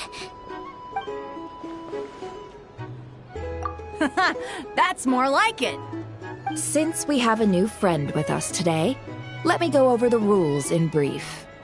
The wheel before you is divided into an inner and outer circle. Participants must take turns to spin the pointer of the inner circle. Whatever beverage it stops at, our lucky contestant will drink. The drinks are divided into juice, tea, and alcohol, with that last further divided into 3 levels by intensity. Spin your way to a non-alcoholic beverage, and you'll score no points. Otherwise, you get 1 to 3 based on alcohol content. During a round of drinking, one participant may choose another with less points than them and pose a question, which the other party must then answer. This sounds like it might favor those who score higher, but push your luck and you might not recall any answers you were given the next day. Defeats the purpose, wouldn't you say? And that's why the person mixing the drinks has to take part. You know, just in case they decide to pour heavy, then sit back and watch the show. Not that our newcomer looks like the drinking type. Either way, looks like we're in for a show. Anything you drink will be replenished. And additionally, I have decided to sponsor a grand prize for this grand occasion. A single serving of Dark Horse. What? Do my ears deceive me? A chance to drink Dark Horse and not cry? Dark Horse. Guess we'll have to take part now, huh? Indeed. The Dark Horse could be yours to enjoy, so long as your luck holds. And so long as you can remember its taste the day after. And if our lucky winner can drain the whole serving in one go, they will gain the right to ask everyone a question, regardless of their score. High risk, high reward. That's gotta be some strong alcohol. Now, if there are no other questions, let us begin. Allow me to get the ball rolling. Intensity 3. Looks like I'll have to put my back into it today.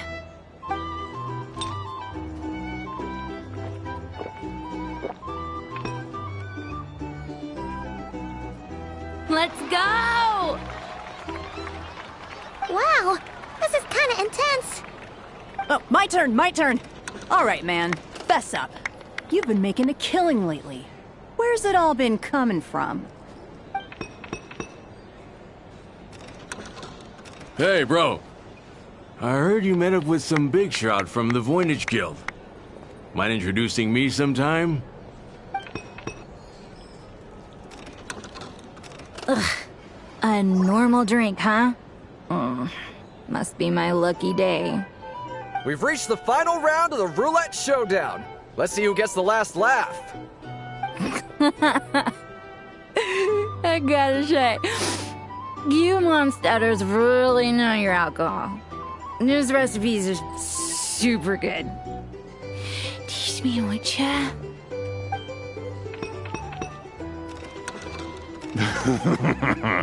I was wanting to ask about your wife. Your wife.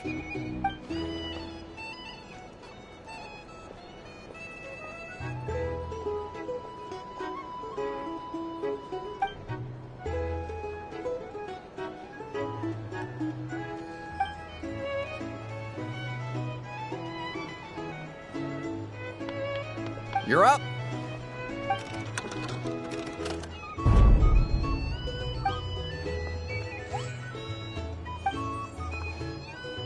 Whoa! New face here just drew the Dark Horse. Bottoms up! Bottoms up!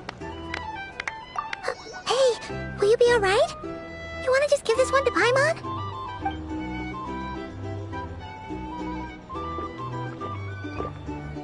Whoa, she actually downed it in one gulp.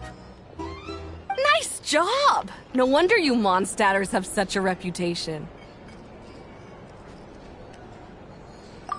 Me? Well, what do you think? Monsters, of course. Absolutely. If there was something else, I didn't stop to see it. Just took off as fast as I could. Oh, and guess who showed up just as I'd gotten out of there? Those good-for-nothing rat Niki, that's who. If my luck had been just a little worse, they'd have found nothing but my corpse. Or whatever was left of it anyway. Either way, there's nothing in there you'd want to see.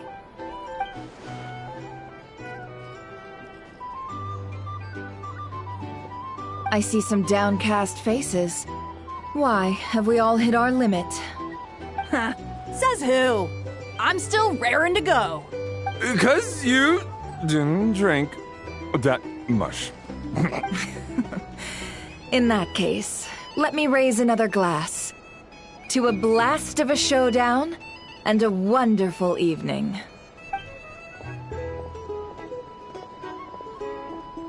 Hello, ma'am. Lady Nefer has ordered a fresh round of drinks. Could you deliver it to her?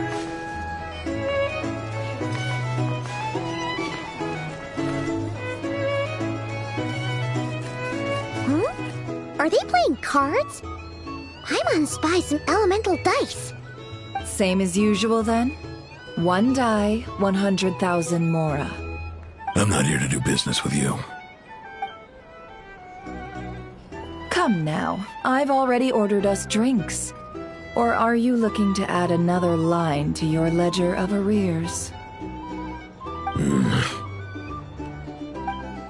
Oh, so this is a business deal. So, let's go over this again. 1 die, 100,000 mora.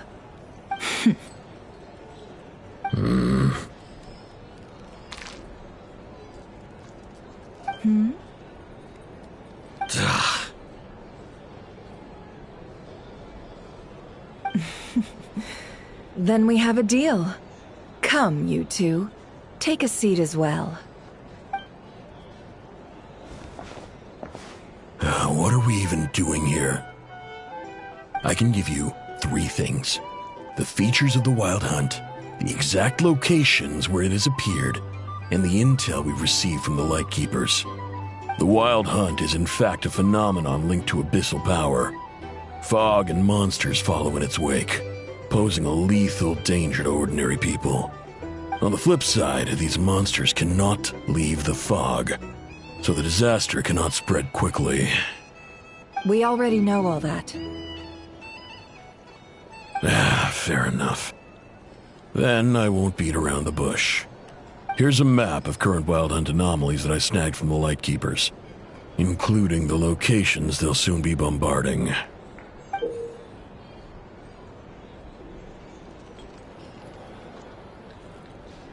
That's a lot. We've never seen anything like this either. That's why everyone's so worked up. That's not enough. 4 dice. Cool it, all right? I'm not done. Now, the Lightkeepers don't want you to know this, but weirdly enough, more Wild Hunt sites have disappeared than their involvement would indicate. Isn't that normal? They're not the only ones fighting the Wild Hunt after all. Adventurers do that too, and maybe some just go poof by themselves. I'd agree. And really, we've always had a small, stable discrepancy between reported anti-Wild Hunt ops and anomalies cleared. That variance has become a gulf lately. What could that even mean? I've got 2 theories. 1, that some new force is clearing the Wild Hunt out in secret. Or 2, that some rat Niki are not reporting the work they do on purpose. The odds of the former happening is low. Not many organizations can even engage the Wild Hunt. Never mind keep those operations a secret. If you're interested, I'd recommend following the latter train of thought. Paimon doesn't really get it. What would anyone gain from doing that? Now that's what I call interesting intel. No wonder you've been doing well for yourself lately. Even if you've mostly just been reselling my intel. Please, stop. This is all I've got for you. Oh, stop that. Why, people might start thinking me a bully. Let me give you an opportunity instead. Out of respect for your independent intelligence gathering. An answer to a simple question for 50,000 off your debt. Have you heard of people seeing familiar faces within a wild hunt anomaly? Or experiencing something akin to, say, an illusion? No, nothing like that. Nothing at all but ghostly shadows. Nothing at all, hmm? Not even for 50,000 Mora? Either you don't take your debt seriously, or you're confident you can pay it off. Hey! No means no, alright? This is about my dignity as an intel broker. Mora doesn't factor in here at all. Okay. Well, that puts me at ease. You really are the same as ever. And you've learned quite well. Go on, then. I'll swing by again. Sometime soon, perhaps. Ugh. So, you're his creditor? Indeed I am. He's resold my intel quite a few times now, pocketing the difference afterwards. Rather dishonest dealing, if I may say so. As luck would have it, he would only purchase information from me when he was just about done negotiating with his buyer. So I arranged a little something just for him. A painful lesson, you might call it. Ooh, that sounds brutal. Oh, I was downright beneficent in charging for that betrayal. It was more about the message, really. In any case, I believe that's all we'll get here. Let's go through what we've learned outside.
Here's the thing.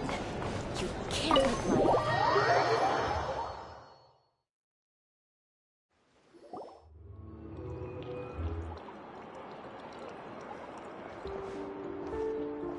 Most of our intel seems quite dispersed, so let's try piecing it all together. Well, first, no one else has seen that weird phantom, apart from our encounter on Star Sand Shoal. Indeed.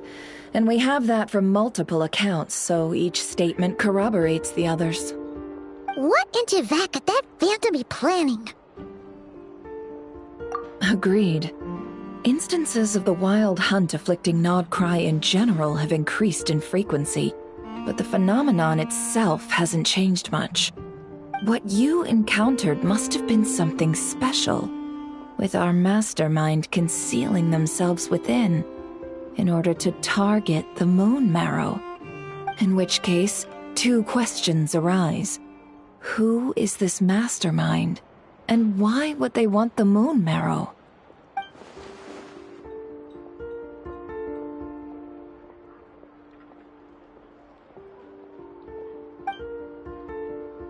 I'll continue investigating along these 2 lines. We can reconvene again if any progress is made. I'm back! Luckily, the store owner kept the medicine bottle I left on the table safe for me. Here you go. Huh. Thanks a bunch, Yehoda. Take a break. You've earned it. Oh no, I've got work to do later. And anyway, isn't the cannon about to go off? I was watching it the whole way back, praying it wouldn't fire. Not until I got back, you know? Again, lucky me. Huh. So you're interested in that big gun? Of course. I mean, just think about it. Something that size is bound to be comprised of thousands, even tens of thousands of parts, fused in such a way that it can operate smoothly and fire off a supergiant, super strong beam! Isn't that just so cool? I mean, miraculous. Like a miracle created through countless careful calculations. It has been a while since the last time it fired. Go on, feel free to go watch. Work can wait for a while. Thanks, boss. Anyway, y'all wanna come? It'll be worth the while and worth your wait. I swear. Might as well. Fruits of our labor and everything, you know? Woohoo! Let's go! Kaboom! Wow! What a crowd! People seem pretty excited, too. Just goes to show how big a deal this cannon is, huh? Oh, for sure. 1 shot, 1 kill, problem solved. Simple and practical. Just the way we like it. And even if that wasn't how it worked, just listen to how it roars. If that isn't power, I don't know what is. If only I had that kind of strength. Hey, don't think like that. Your skills and smarts have been a big help to us, too. Really? They think that? Oh, I'll do my best the next time we work together. For sure.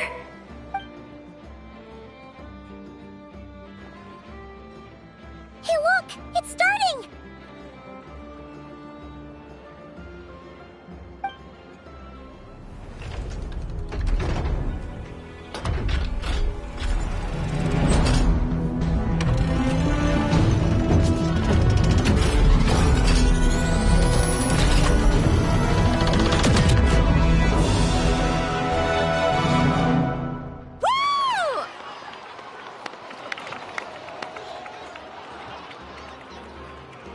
Nice one! Finally, all fixed up. Nothing to fear now. Awesome! Felt that one in my bones. Whew. That sure was powerful. And pretty dazzling, too. Guess that's why everyone's been counting on this thing. Surely the Wild Hunt doesn't stand a chance. I feel so alive right now! Overtime! Ha! It's gonna be a piece of cake! You know, Paimon's been wondering, if you're so interested in machines, why don't you go work for Aino? That's what we call drawing a line between your work and your hobbies. I've got some mechanical talents, sure, but this job I have now, no one can do it but me. Not even Aino or her silly robots. Anyway, gotta go. See you later. Says the person who got salt and medicine mixed up. Looks like the crowd's breaking up as well. Let's head over to Hisi Island. Let's not keep Lama waiting.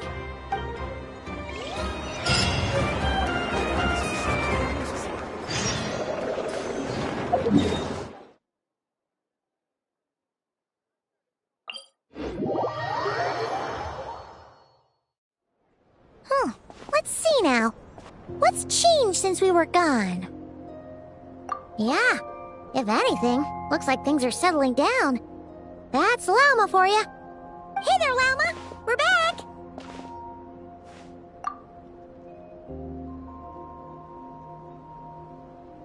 The cleanup work has been much more complicated than I expected.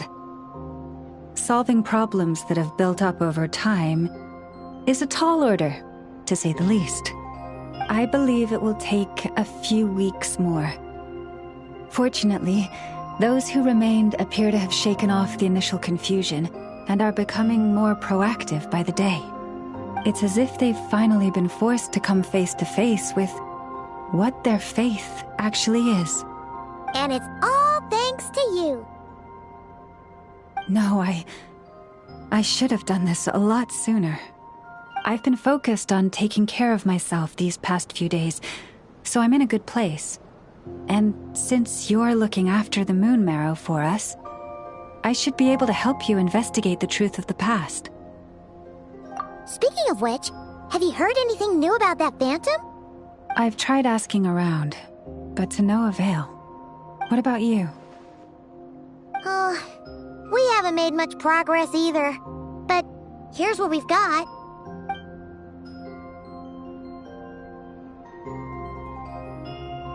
I think I've got the gist of it. Sounds like you've got your work cut out for you too. Don't forget to take good care of yourselves. In any case, please, come this way.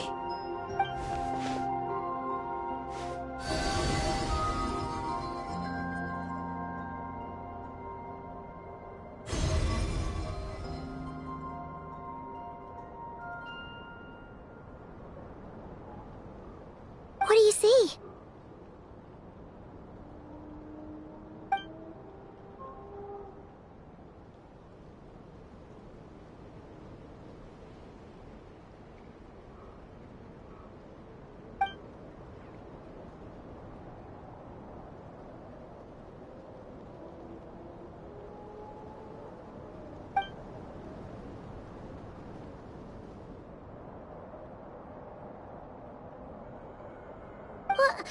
Is it over already? This appears to have occurred a long, long time ago. The memories I sensed are highly turbulent and disordered, so that is all my power allows me to discern.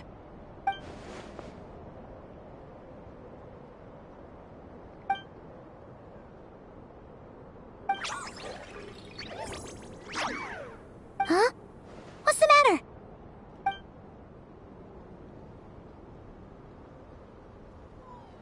The flowers changed color.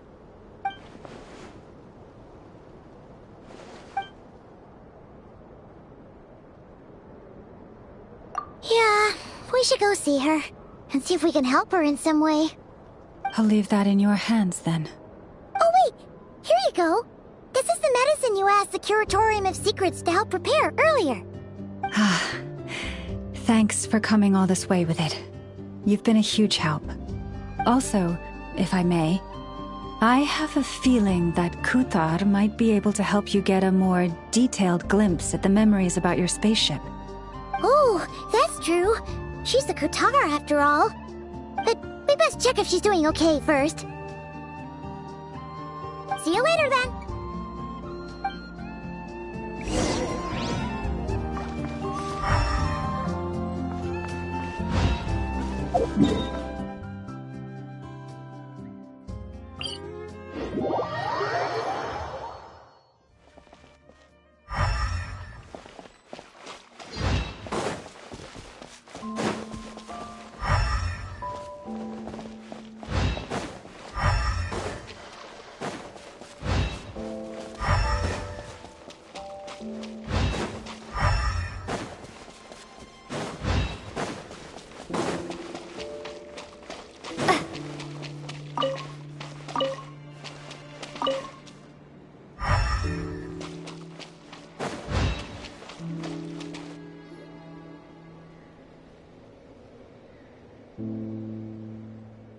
Oh, she doesn't look so good. Sorry for disturbing you, but Are you okay?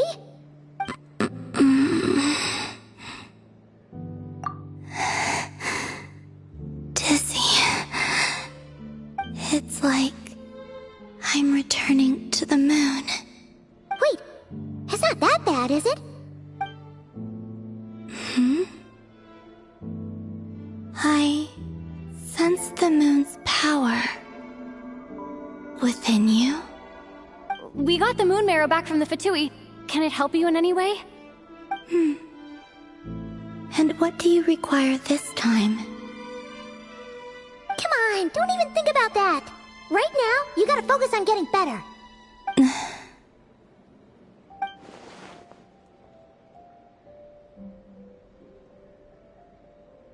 I might need your assistance in the future. Oh. Very well. Give me your hand.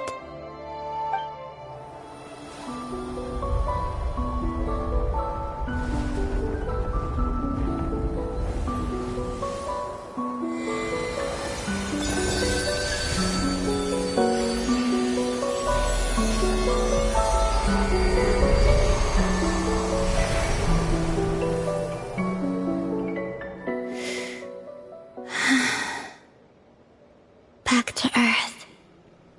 My thanks. Your feet never left the ground.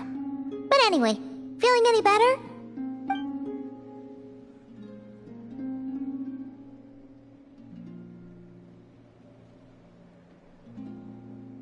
Significantly, the moon within your body, it is as silent as a reflection in the water. Fascinating. I merely drew forth a ray of its light from the water. Enough to keep me tethered to the ground for now. I think I sensed some other changes as well. That is the moon goddess's favor. All things I come into contact with will bear this mark. It is harmless, and will fade over time. Speaking of which, do you want to be the moon marrow's custodian, now that you've got your power back? It's supposed to be something that belongs to a god in any case, right? It is the remains of Arya, goddess of the eternal moon. So it does have to do with... Wait, what? Did you not know this already? Lama just said it was different from the other fragments, and that she could sense divine power within it. And she is correct. When I drew that ray of moonlight from the marrow, I also drew some memories from within. That is how I know that it belongs to the goddess of the eternal moon. But Lama also saw the past by using the moon marrow. Why didn't she see that?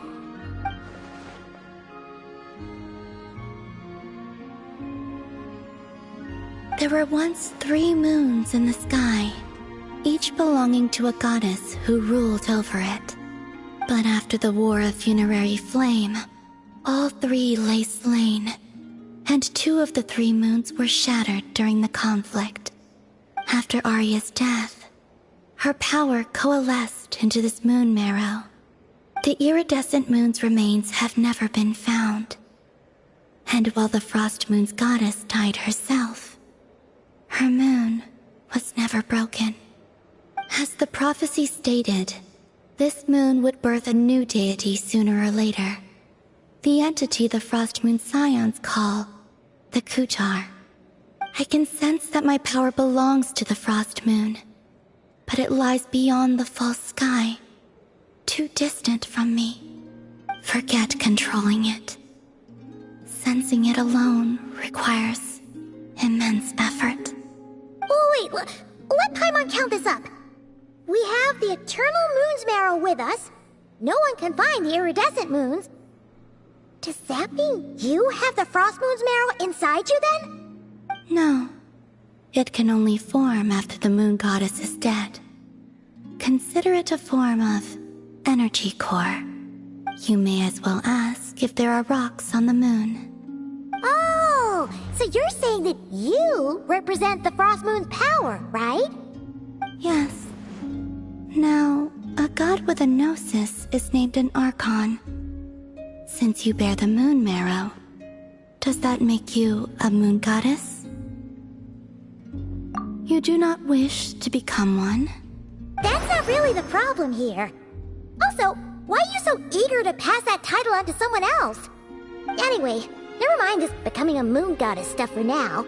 We're asking if we should return this moon marrow to you. I do not desire it. Huh? Nor does it desire to come to me. And what does that mean? When I came into contact with its power, I sensed a kind of rejection. I can only guess that this is because I, too, am a moon goddess. 2 moons will not rise at the same time, let alone consume one another. Guess it's stuck with me for now then. You sure that's gonna be okay? Well, did say that you've hidden its power well, but the damselette sensed it just fine. And it's the wild hunt we're dealing with here, not some run-of-the-mill enemy. If it detects the marrow... The wild hunt?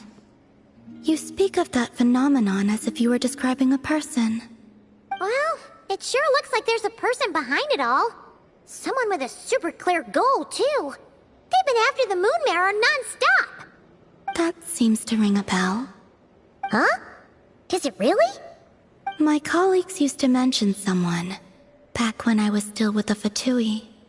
He hailed from Conria, gaining abyssal power during the Cataclysm, and he had a consuming fixation on the moons. Conria? Well, we don't know if the phantom we saw has anything to do with that, but the details kinda match. What was his name?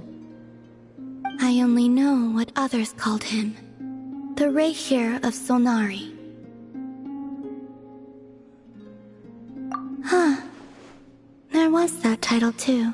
Yes. Wait a second. Dane mentioned him, didn't he? Does that mean that our enemy is Rerir, one of the 5? Huh? If that was the case, surely he'd be stronger than this, though.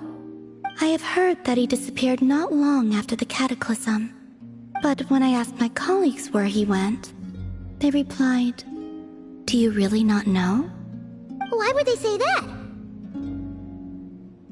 The tale of his final fate has it that he fell into the moon's reflection, from which there can be no return. Wait, hold up, pause. There's just too much information. I felt the same. They seemed to think that I should be the one who would know everything about the moons. But as I said, my prologue lies beyond the false skies. I do not even remember my name. Oh. Either way, following his departure, the wild hunt situation worsened drastically, and it has since become a byword for abyssal disaster. The present phenomenon may have inherited the same title, but it far surpasses its past incarnation in both scale and lethality. Oh, to think that we're up against one of the infamous 5 sinners.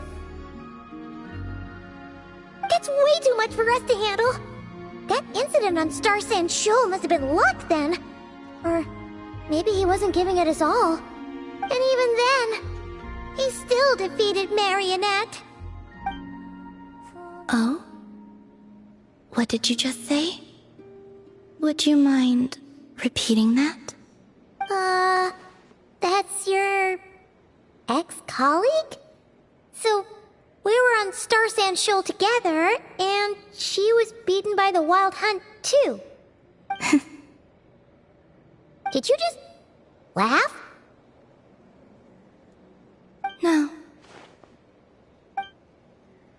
She totally did. Are you two on bad terms or something? No. I simply imagined the put-out expression she must have worn in that moment, and found it interesting. She seemed quite shaken. Oh, she'll adjust soon enough. She's very good at that. Okay, anyway, we've gotten off topic. Now that we know how dangerous the guy targeting the moon marrow is, you sure you want to carry it around with you, Traveler? If a Tui intelligence is to be believed, Rerir would prevail even if all of Nod Krai were to stand against him. Perhaps something restricts him, if only for the moment. Before I decide, there's a favor I'd like to ask you, Columbina. What do you need? Do you think you'd be able to show me what happened when my brother and I arrived in Nod Krai? I mean, when our spaceship first landed? Sure. That was quick. As I said, this to me is but a single ray of moonlight. Nothing to it. Give me your hand, and ready yourself.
Where is this? Lumine, come on, we have to leave this place! What? Hey, are you okay? Our spaceship. A long, long time passed after we landed. No one left the ship during that time. But Ether found me from outside of it somehow. Huh? How would that even be possible? I don't know. The secrets within memories are like cookie crumbs. Take a bite, and they go everywhere.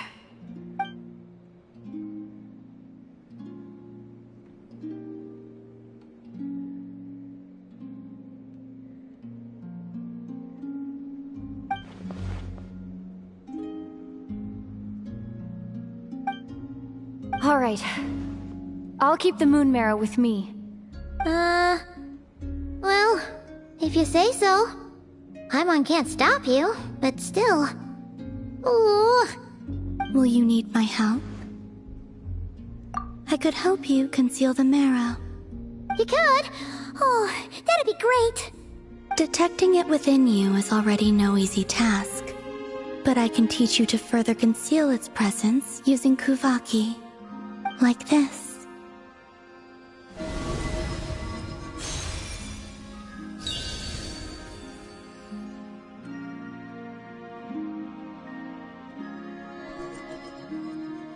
Ooh, looks like a shield.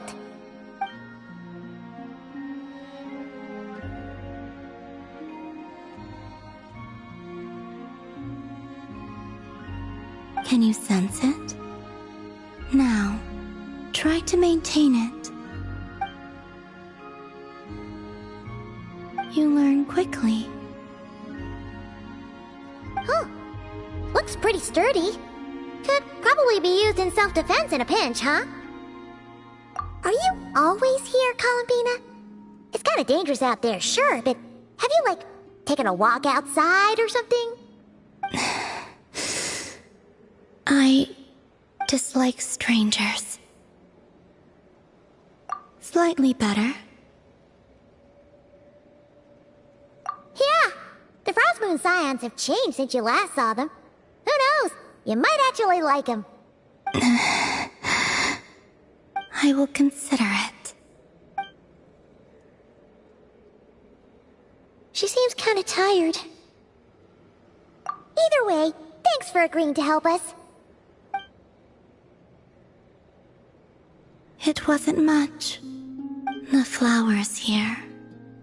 They like guests like you.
The Raker of Solnari. I've never heard that name before. Let's keep this news confidential for the time being. It would only cause even more panic amongst the people of Nordkrai. But if this Rarir is as you describe, he will be a truly formidable opponent if we try to take him on by our strength alone. Yeah, things might be okay if everyone was willing to work together, but right now... Exactly! Whatever the case, let's start by telling those we can get to join up about the crisis.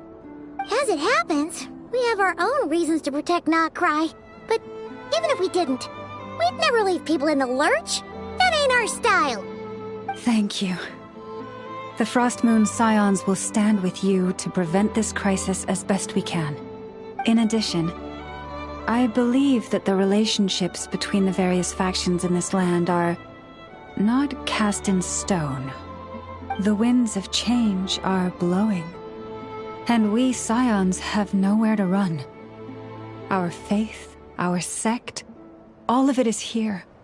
Whether our foe is the Fatui or this Raker, we must stand our ground and remain true to ourselves, even to the last. Let's see... Speaking of allies, the Krumkake craft shop is the closest by, right? And F is sure to help us.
The wind blows stronger.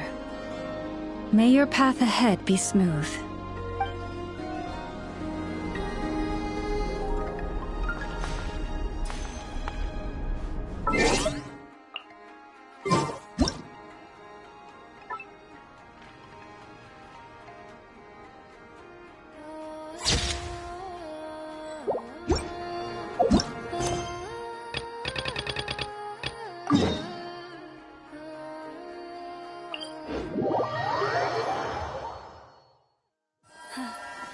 The season of verdure draws near once again.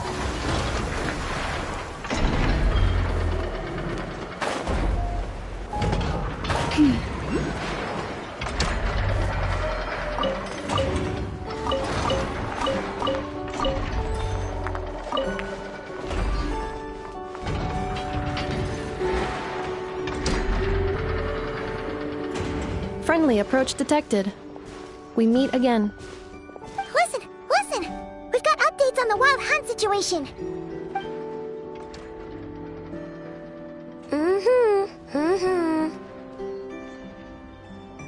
Threat level exceeds expectations.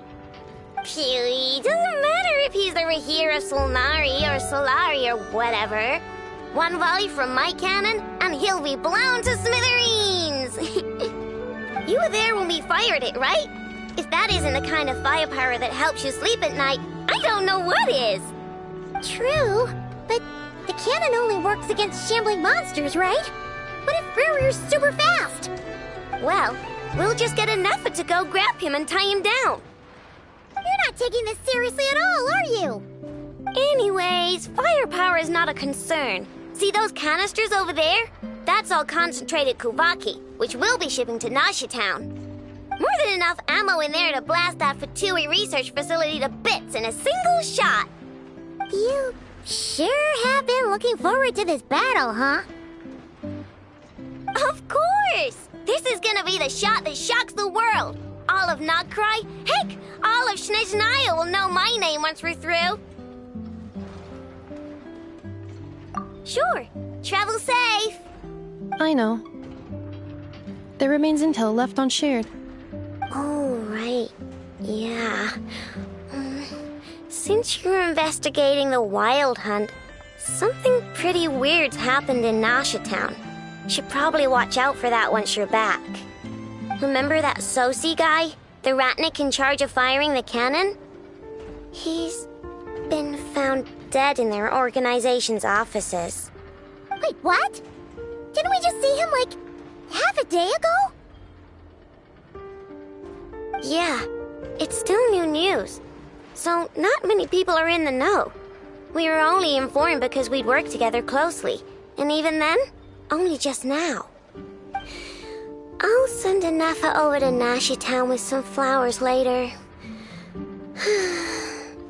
Oh, he seemed like a good guy. Didn't put on any airs despite being a superior officer either. The data concurs. This gentleman appears to have been one of the most accomplished amongst the Lightkeeper's sergeant majors. His character has also received commendation. Most would have lacked the motivation to fatally attack him.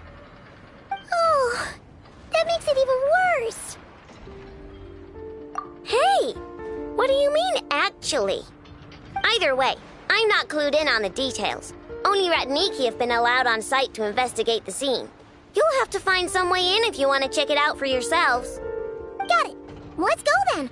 You coming along, Anafa? My tasks are incomplete. The last few batches of ammunition must be randomly inspected. You go ahead. All right. We'll see you later.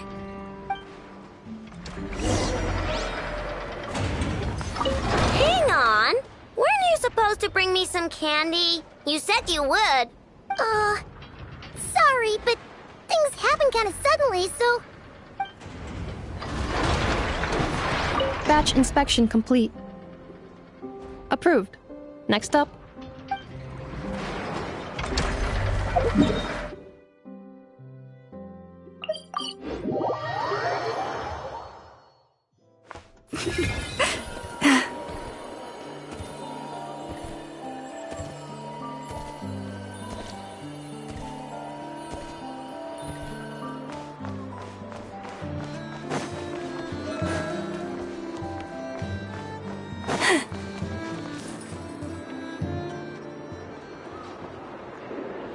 This must be it. Oh, doesn't look like there's any chance of us getting in with that Ratnik guarding the door, though. Should we go speak to the guard first? Might as well try squeezing blood from a stone. Ah! Never! When did you... I came over to take a look as soon as I received the news just now. Aino told you about this then? Before we start, shall we see if we've made the same guess? Indeed. Quicker than we thought as well. Keep your eyes peeled for any clues once we get in. No need to jump to conclusions. But how are we supposed to get in at all? Just follow me.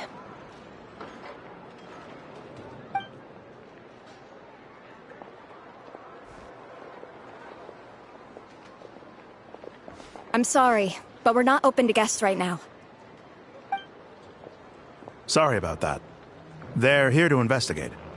All of them? The paperwork checks out. All right then. Enter.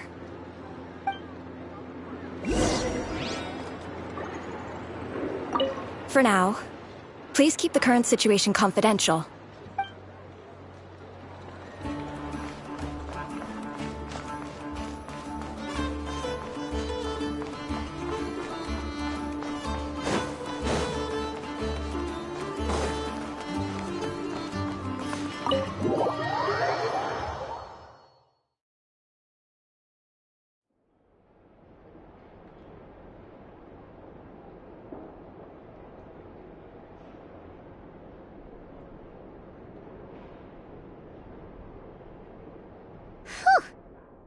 Might have said this before, Nefer, but you sure do come prepared.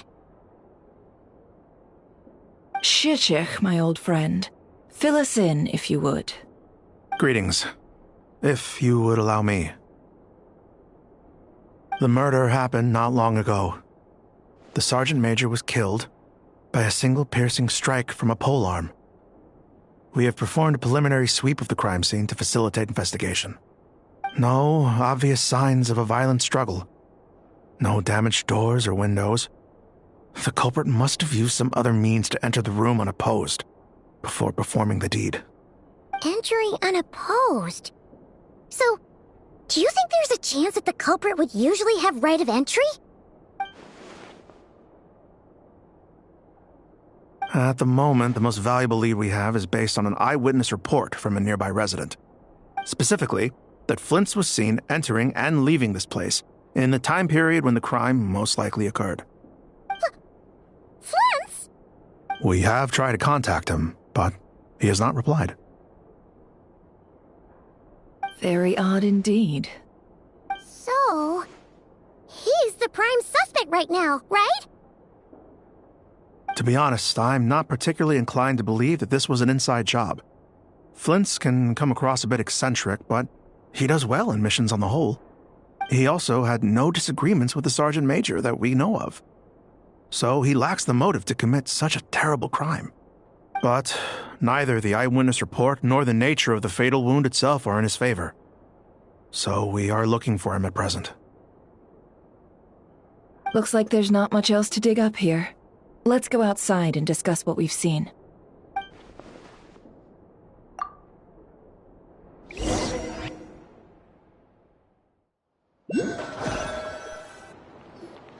So, the evidence points to Flint's, and he just so happens to have disappeared without a trace. A sticky situation indeed. We know that this Flint's could have been Rerir in disguise, but we lack the evidence to prove this to anyone else. Furthermore, Flint's has left us with many questions, all of which will require a reasonable explanation. Yeah! He said he would report back to headquarters, but it seems he hasn't gone at all. What could he be doing?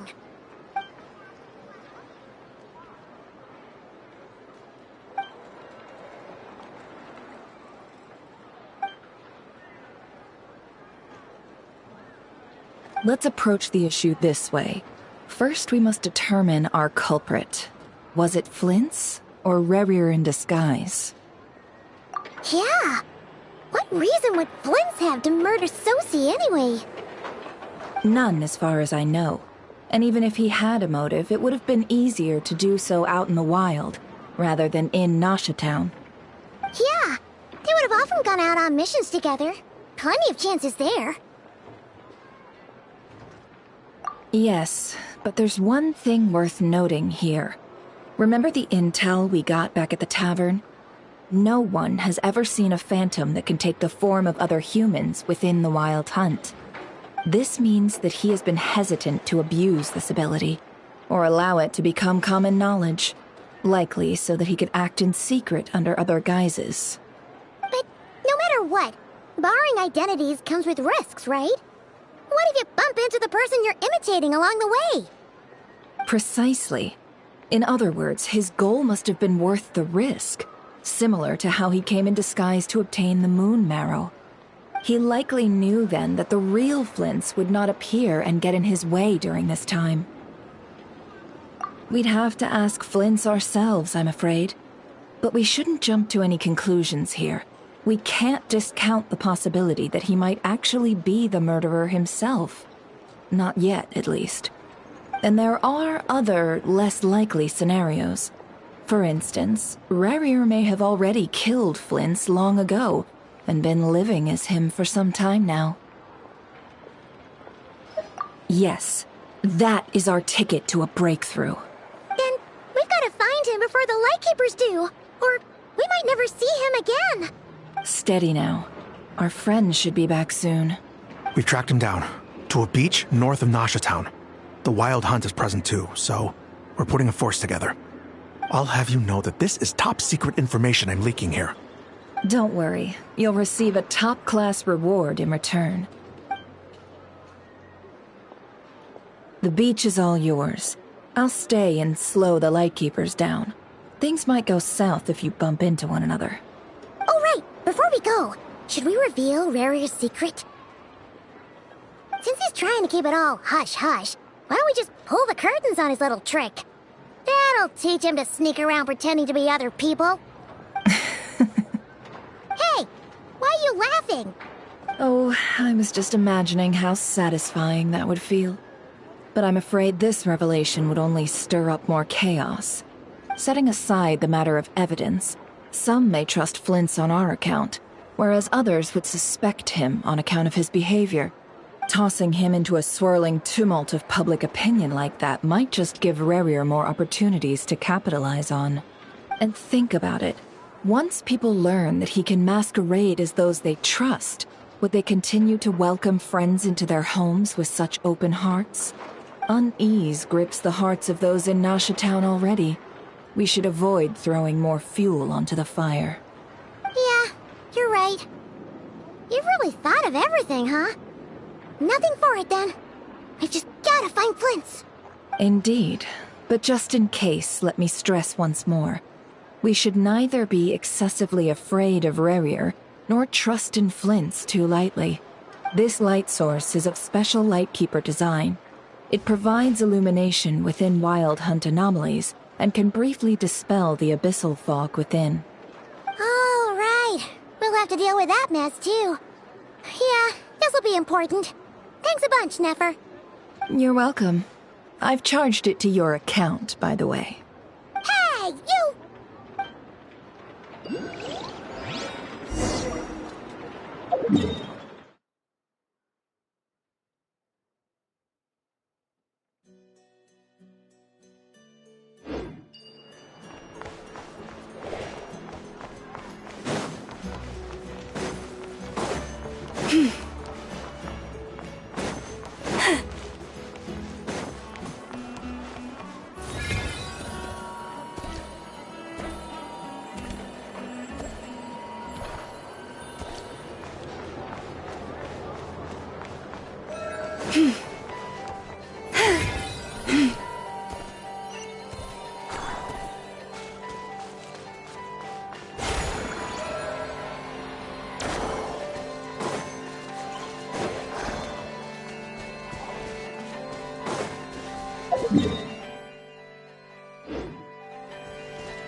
Whoa!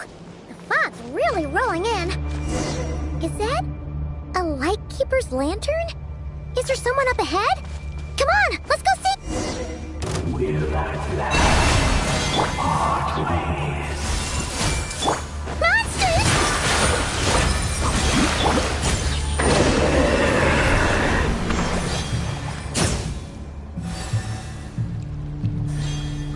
This monster was lurking near the lamp. That must have been a planned ambush. We're not falling for that again. There's something inside it. Some small device. Huh? Why isn't it giving off light anymore? Is it broken? Oh, we better take it with us.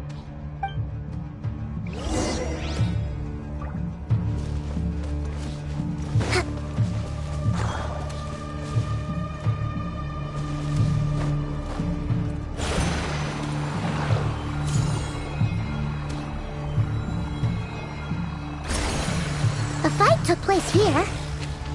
Did Flint leave these marks?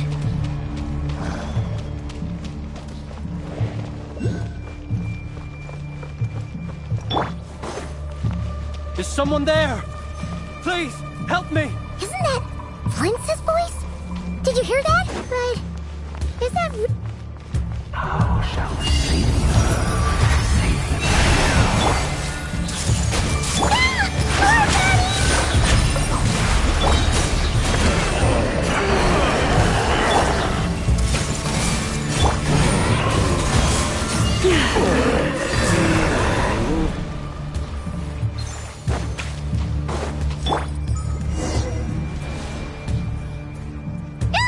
We'll be in trouble if these spooky shadows touch us! Quick, use the lantern!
sos.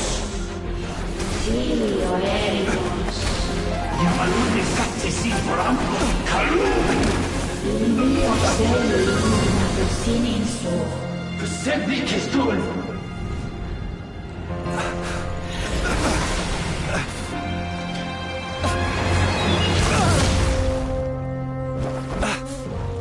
Hand it over. That was mine from the first. Tutonine Torai Desnerte. You're a fool. You again.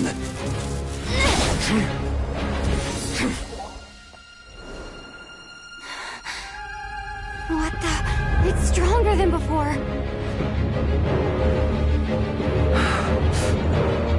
Lantern, now!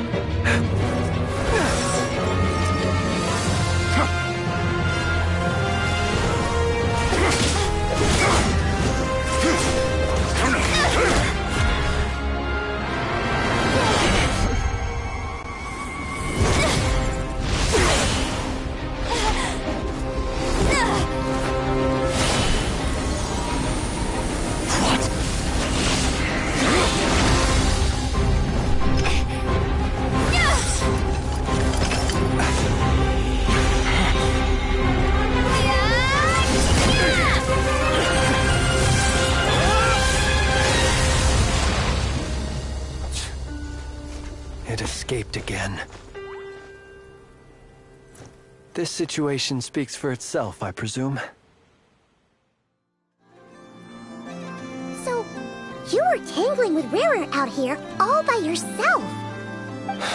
So, that vile phantom hiding inside the Wild Hunt has a name of his own.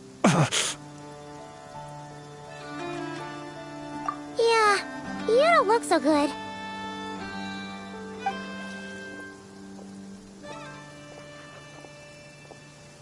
Sorry you had to see me like this. All the same, you have my sincere thanks for your aid. To think you had the power to so easily cleanse the filth staining the lantern, which tormented me so. Might I ask what magic that was?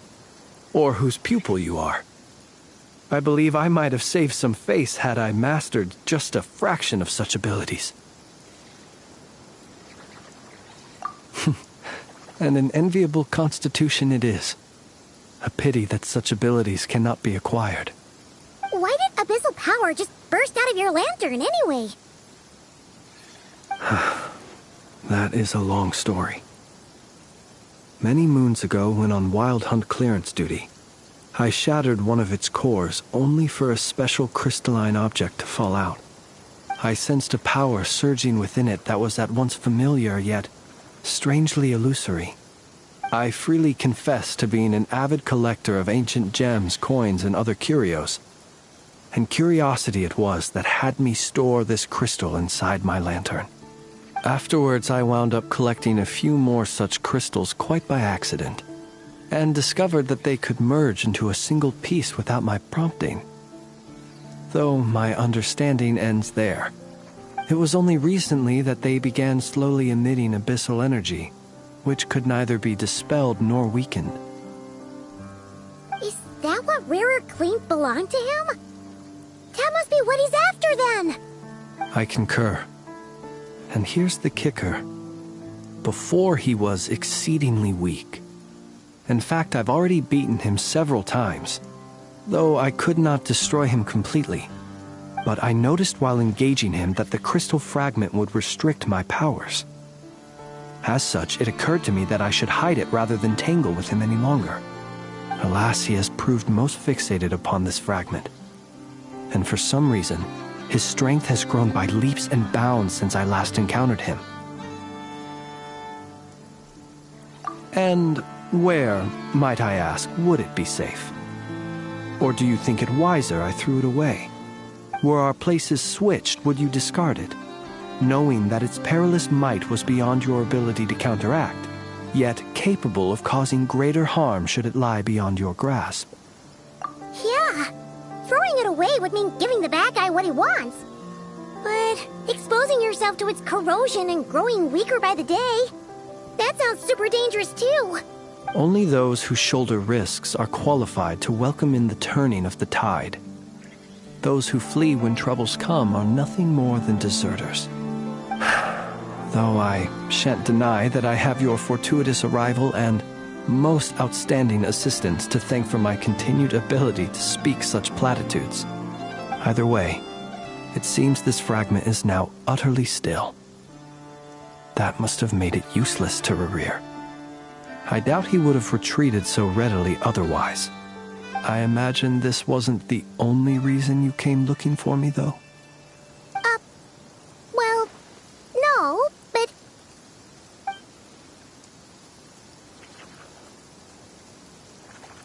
Ah. I see.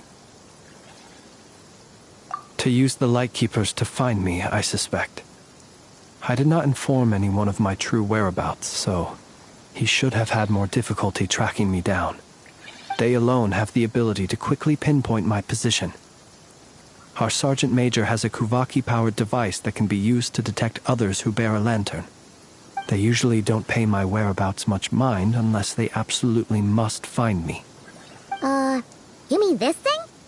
Yes. Where did you pick this up? We found it inside a lantern when we first charged into the Wild Hunt anomaly. It must belong to a Ratnik dispatched to investigate the area, who, it seems, dropped everything and fled the moment they saw the Wild Hunt massing to strike. Well, at least they're not dead. Guess it's not surprising how they found you so fast, then. But if Rerir could have shapeshifted into Sosi, why didn't he just use that Kavaki device to find you himself? Were he to use it, that device would likely fail to act as it should, owing to abyssal interference. Ah, guess that explains it. So not only is this Rerir ruthless, but a purveyor of dirty tricks, too. You might not be familiar with Sergeant Major Sosi, but he put his heart and soul into every mission. Our deployments are subject to orders from headquarters, and his orders were to be stationed long-term in Nasha Town. As such, he was very seldom able to go back and visit his family. He worked so hard, seeking to produce excellent results that might convince them to transfer him out. Oh. But every year they would say, "Wait a little longer. Wait a little longer." He often wondered if it was because he was lacking somehow. In truth, everyone had nothing but the highest praise for him. But good work does not always lead to good outcomes. The higher-ups would think, he's doing great where he is. Let him stay there forever. A most convenient choice for them, at least. Whereas his subordinates would think, wouldn't it be a shame if we were to lose such a talented, easygoing boss? So he waited. And he waited. Until the world closed its eyes in the depths of the night, and a lantern was slowly lit for him alone, that no one could see. One that has played out many times throughout history. Another reason to take this Rerir's head. Oh. Well, at least we now know that he's looking for these fragments inside Wild Hunt anomalies. And yet, what did the Sergeant Major have to do with any of this? Why did he have to die? Could Rerir be angry that the cannon Sosi set up to fire destroyed the fragments he wanted to collect? Could you take me to the scene of the crime? We shall just have to exercise some discretion then. Come on. Let us be on our way.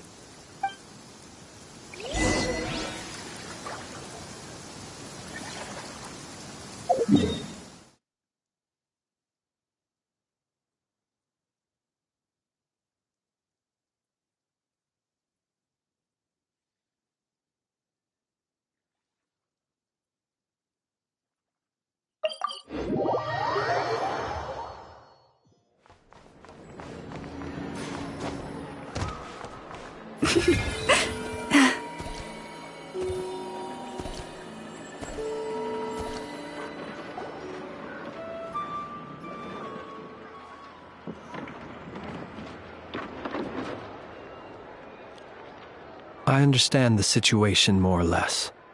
Much has happened, I see. Either way, I suppose we were lucky not to receive a warm welcome on the way over here. It seems my fellow Lightkeepers do not wish to make this case public just yet. Yeah. Guess Nasha Town's already been enough of a mess lately. Let's stop here. Any further and the Ratniki might detect us. Since you two can enter, I'll have to request that you kindly pick me up once you're inside. Oh? And how are we supposed to do that? You'll know when the time comes. See you later.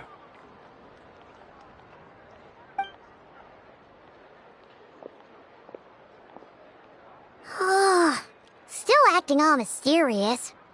But he seemed pretty confident, so guess we've got to trust him.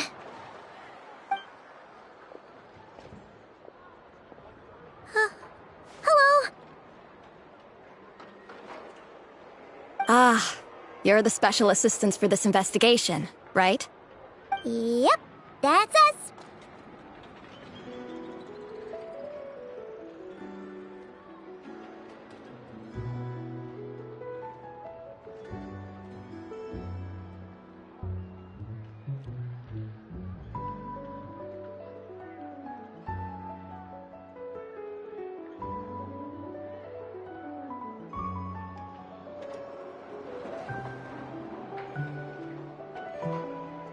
Well, you're just in time. We're basically done investigating the crime scene. All that's left is to finish writing up some records. Then properly dispose of Sergeant Major Sosi's remains. If there's anything else you'd like to look into, this is your last chance to do so.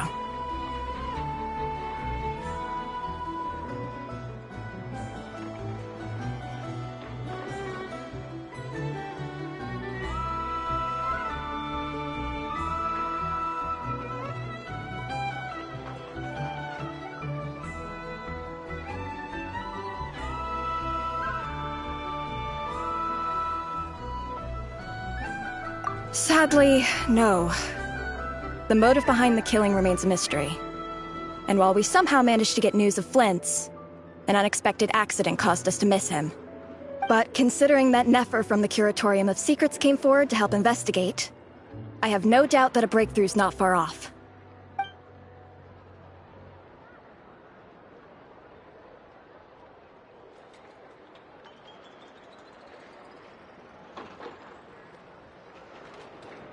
We'll do our part too. All right, we're going in. See you later.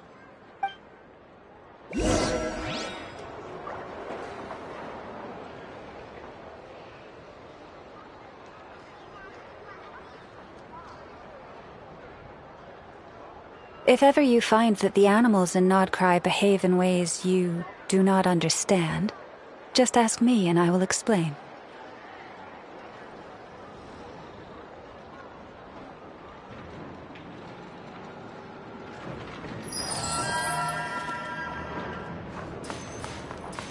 For now, please keep the current situation confidential.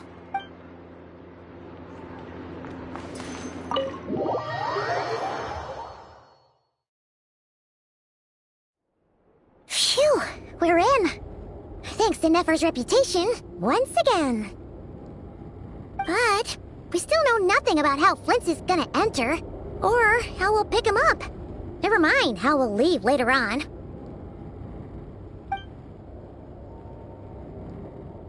Something the matter?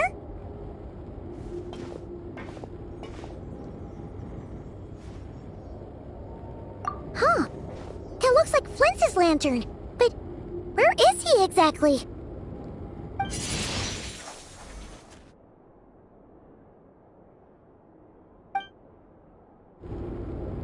Well, we've got the lantern. What now?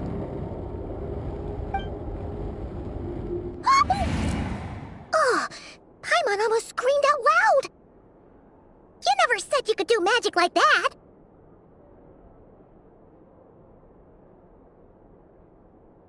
This lantern may have a rather peculiar shape, but so long as it doesn't glow, it won't stand out in the dark. I calculated that you would have already entered, so I chose a spot visible from the window before using light to send you a signal. As I thought, you're both sharp-eyed and on the ball. The perks of being veteran adventurers, huh?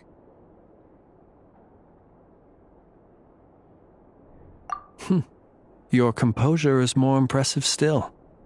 You're right. That required a little trick of my own. But let us leave such trivial topics for a more relaxed moment. Our time is limited after all.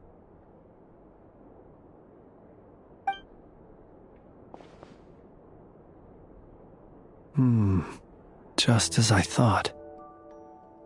Come, try sensing it yourself.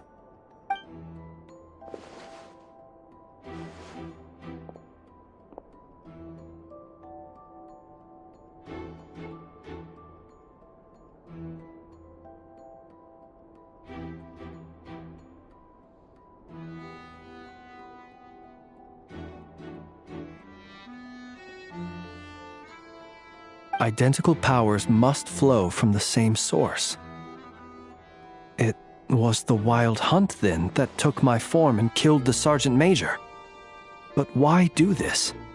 To sow chaos by depriving the Lightkeepers of one of their commanders? If the Wild Hunt's true form is powerful enough to stand against the world as you claim, I fear not even the full force of Lightkeepers could stand against him, let alone the handful of us stationed in Noshatown.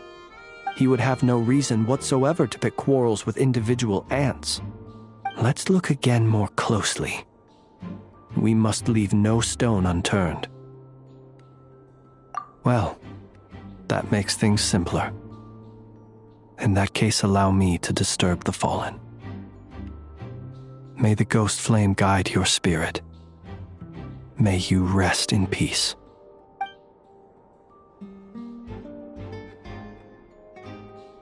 When we fought, he seemed like quite a reckless foe. Certainly not the meticulous mastermind type. Yet here we are, grappling with this enigma he has left us. Oh, if we can't get any leads, we might have to go back and find Nefer. Oh, the longer we're stuck here, the likelier he is to achieve his goal. Ugh, this is so frustrating!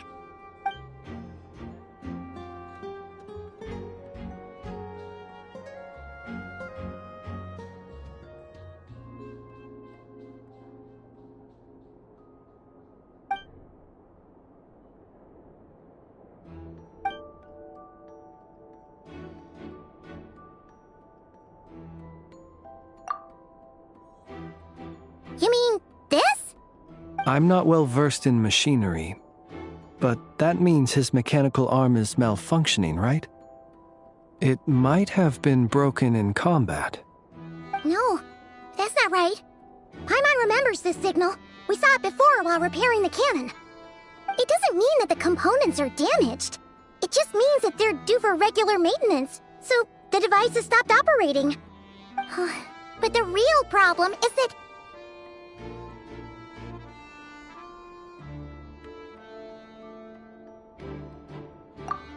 Yeah! He even helped us find the maintenance port! It could still be a coincidence, but considering it hasn't been long at all since we were repairing that cannon... The Soci you met could have been Rerir in disguise. In other words, he played the Sergeant Major before disguising himself as me. That's right! If only there was some way to prove it!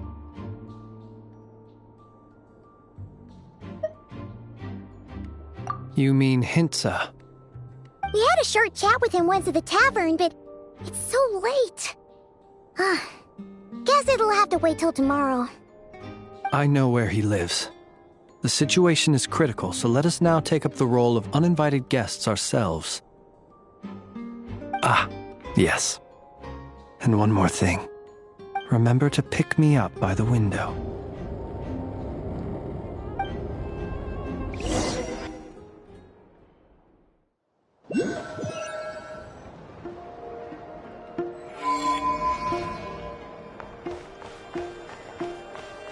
Oh,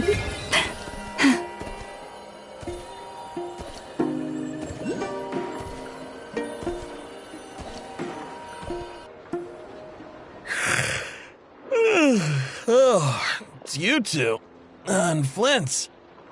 Given the hour, I guess it must be an emergency. It is indeed. Our sincerest apologies for interrupting your rest. We are investigating a certain matter in connection with Sergeant Major Sosi. We'd like to know if he has sent you a request for maintenance to be performed on his mechanical arm. Sosi. Oh, so the rumors I heard, are they true? You know what? Forget it. I'm sure it's complicated. No further questions from me. Just a moment. I need to check my records. Thank you for your understanding.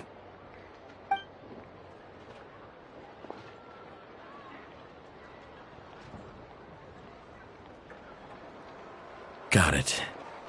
8 days ago, he came to request a round of regular maintenance. But as it happened, I had run out of the required components. His mechanical arm is especially sophisticated, having been designed by Aino personally. The parts, too, could only be made by her. As such, they usually take several days to arrive. In fact, this time, he even asked me if we could push his request forward. And I understood, completely. Not being able to use your hand, that's rough for anyone. But even more so if your job involves fighting out in the wild. So I did my best to convince Aino to rush the job. And eventually, the parts arrived. 3 days ago, if I remember correctly. I sent word to the Lightkeepers immediately, but he never showed up. I assumed he was just out on some mission or other. What's with those faces? Everything all right? You've provided us with some very crucial information, Hintsa. You have our thanks. We can't make everything public yet, but once our investigation is complete, I will return to thank you and provide an explanation on behalf of all the Lightkeepers. No worries. Just glad I could help. Thanks. Good night. Good night. Hope the investigation goes well.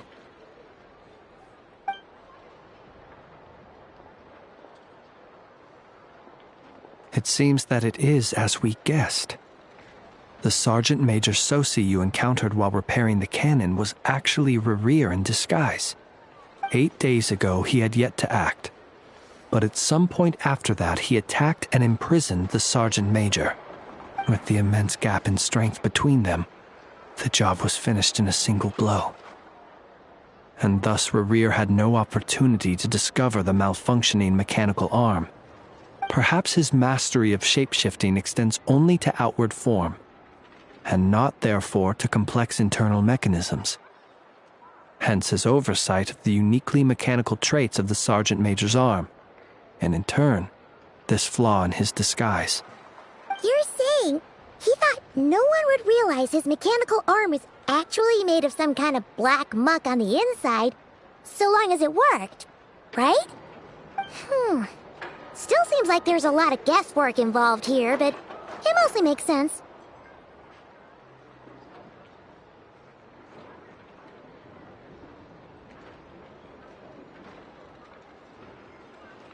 This also has me stumped for the moment.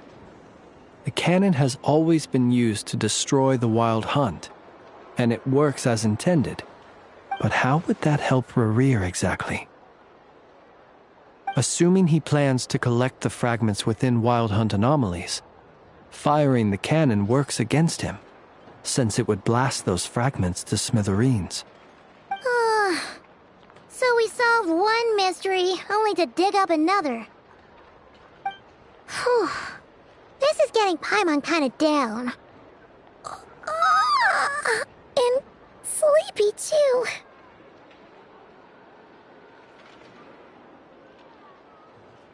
Yes, I'd say it is high time we took a break. Seems like there's a lot left to investigate. We'll have to fight Rerir eventually. And we'll do a poor job if we're not well rested.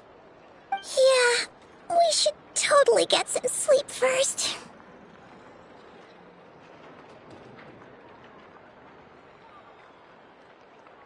A reasonable suggestion. I have no doubt that my quarters have been turned inside out by now, at any rate. My colleagues have never failed to live up to my expectations of their discourtesy. Well, guess we'll just have to pick you up as usual. That would be good, yes. Feel free to put the room costs on my tab.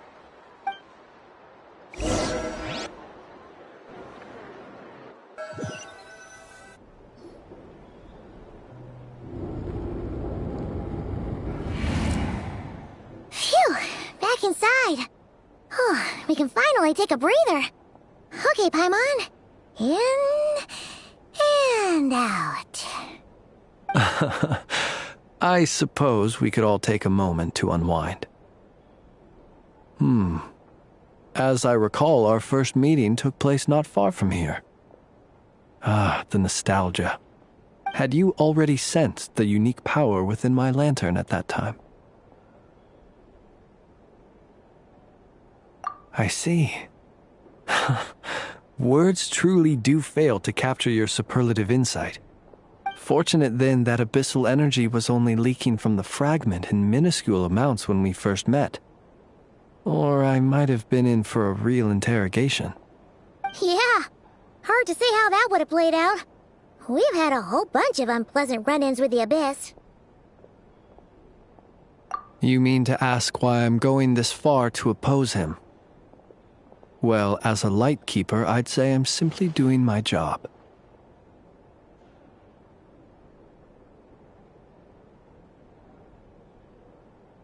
Yeah!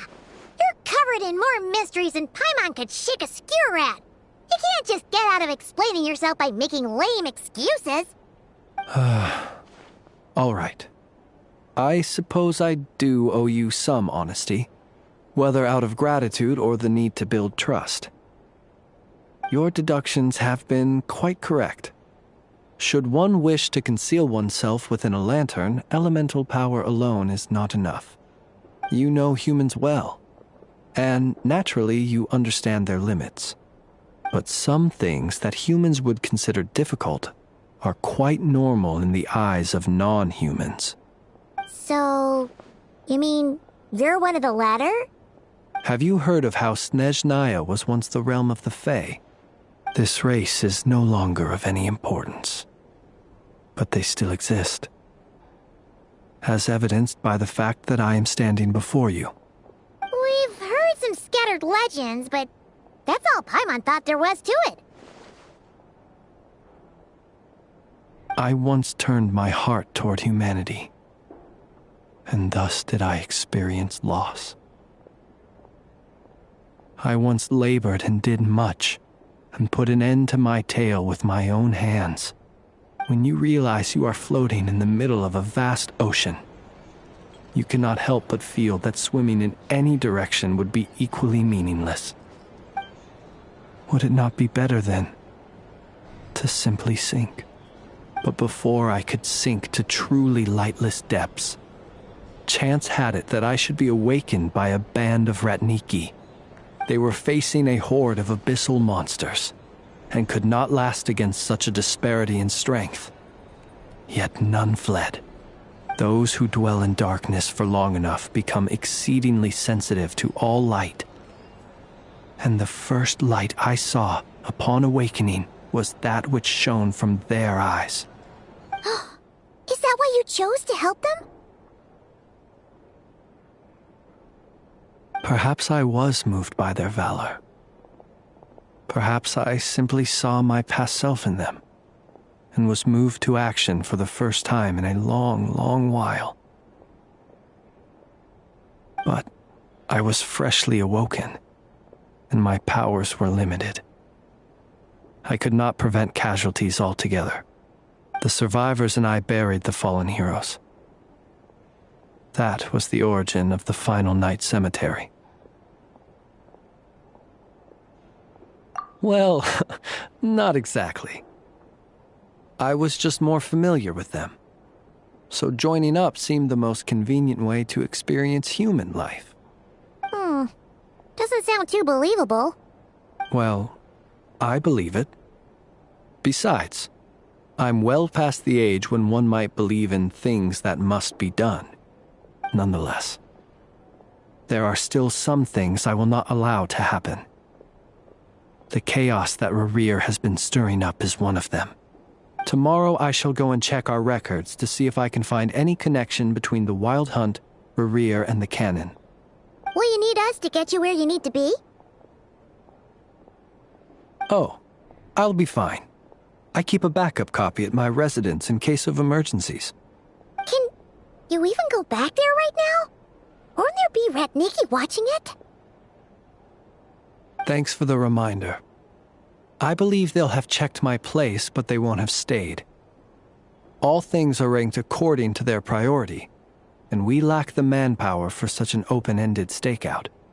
And even if someone is waiting, I have ways around that.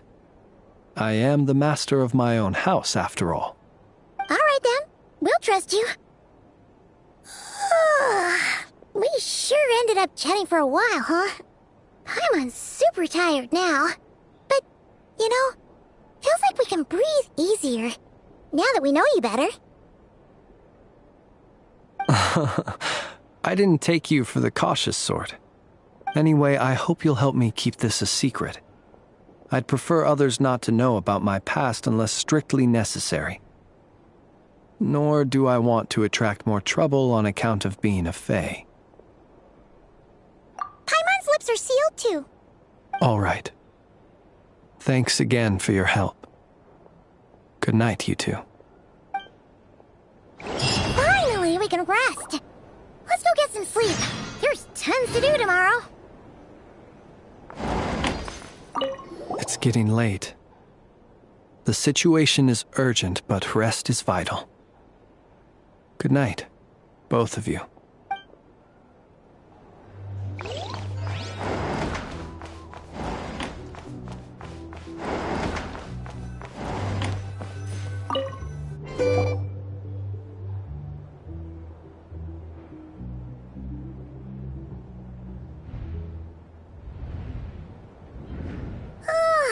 So much noise. What's going on this time?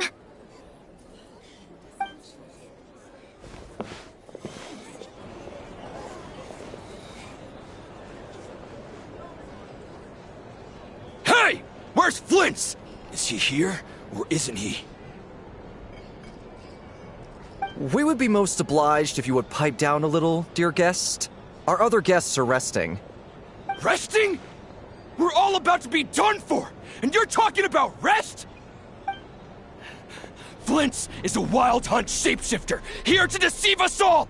If we don't get rid of him now, there'll be no end to this! You'd better give him up. If anything happens, your business here is done for. You want that, huh? Or are you in cahoots with him? You with the Wild Hunt too, huh? What happened? Did something leak out? But we were so careful last night. How did anyone see us? What do you mean? This is so confusing! What do we do? These people are no match for Flint's, but they're super heated right now. It's not like all the unusual stuff about him will make it any easier to explain either. Okay! Hey! Let us in now! My apologies. My apologies. Hold on! Calm down, everyone! What in Tevat is the meaning of this racket? Are you intent on depriving both the Voynich Guild and the Curatorium of Secrets of even a moment's rest? Boss, do we really have to entertain people who don't respect the rules? Call a few of your boys and have them thrown out. And what hole did you crawl out of? A watering hole, of course. The one you've just disturbed. A place to get a moment's respite from all the recent unhappiness, and to escape from all this talk of the Wild Hunt, or strange ghosts and phantoms. Who'd have guessed people like you would come bursting in, shrieking louder than any ghoul? This is a matter of utmost importance. We've got solid evidence. All we need now is to confront Flint's face to face. Exactly. And you sure don't look like an impartial party either, Nefer. Oh, don't I now?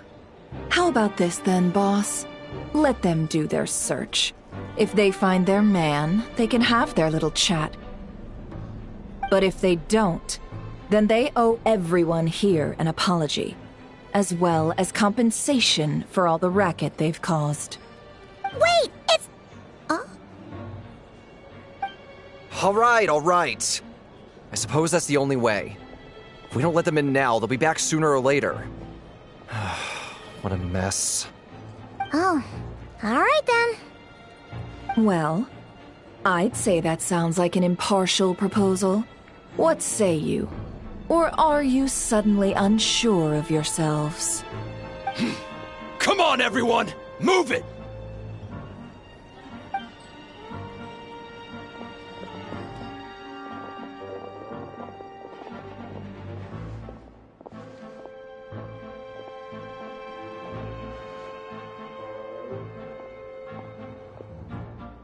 No sign of Flint's. But how can that be? Hasn't he always stayed here? Done searching, are we? Guess it's time to uphold your end of the bargain, huh?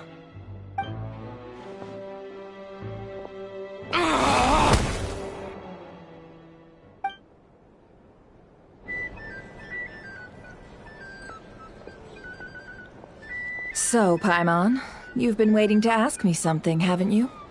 Yeah, how did they even find us here? My inside man with the Lightkeepers informed me that you paid the crime scene a late-night visit.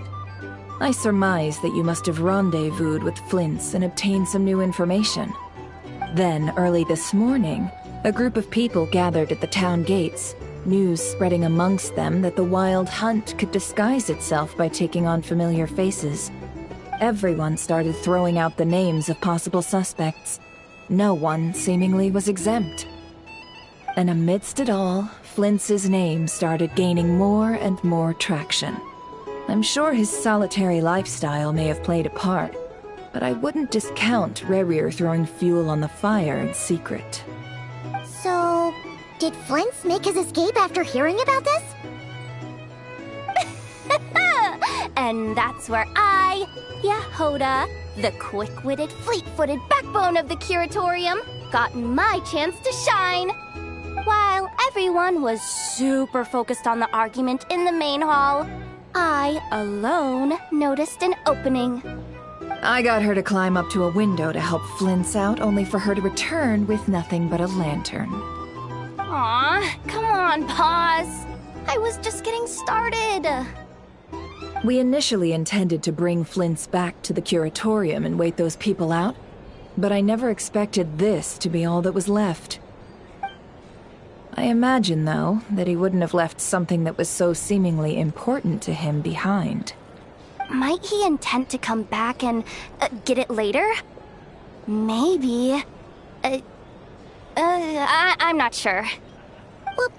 Well, he's out of harm's way now, so that's not super important, right? Oh? What Paimon means to say is, we've got lots of new intel to share. All right then. Yehoda, contact the others. We're going to need all hands on deck. Let's have this discussion over at my place.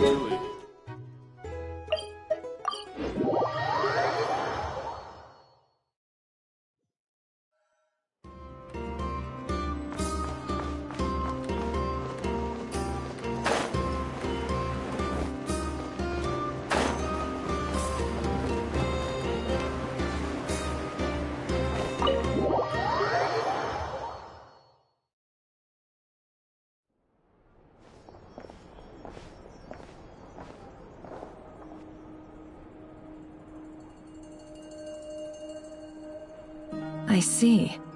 So Flint's has a fragment taken from within a Wild Hunt anomaly. Is he gonna be okay now that he's on his own again? Earlier, he said that the fragment had gone still, so it's probably of no use to Rare now. In that case, Rare shouldn't have any reason to keep pursuing him, right? So was all that ruckus back at the flagship just an act of spite?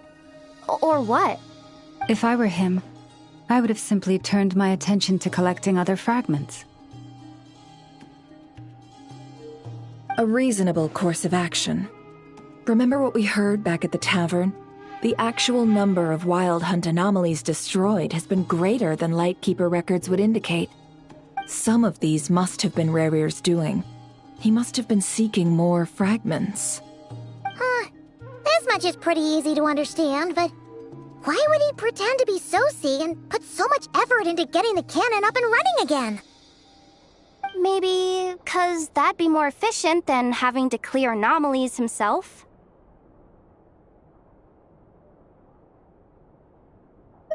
Yeah, I'm confident that the ammo we're packing has the oomph to do that. But I am a mechanic after all. For me, test data and their conclusions speak loudest. Ooh, why don't we find a few of those fragments ourselves and use Kuvaki to carry out a little experiment? Our lab could certainly accommodate such a test.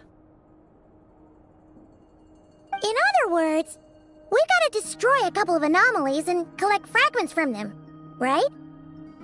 Lightkeeper operations have just about ceased following the Sergeant Major's passing. Meanwhile, the Wild Hunt continues to grow in scale by the day. I fear only we can keep the situation under control now. Then we best act fast. Paimon's got a bad feeling about this. A feeling we all share, I'm afraid.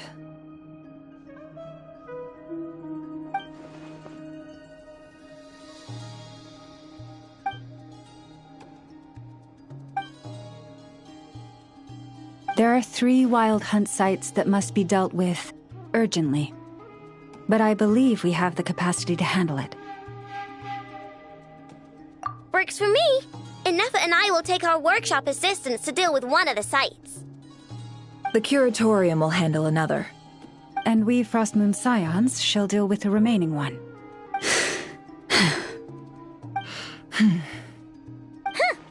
Paimon didn't think she'd ever get to see everyone here carrying out a plan together like this. Never mind you. This is a first for me, too. Let's head out, then. We'll meet back up at my lab with the fragments. Understood. Time is of the essence now. Our foe could make his next move at any moment, so we must stay in contact with one another. Gotcha! Stay safe, everyone.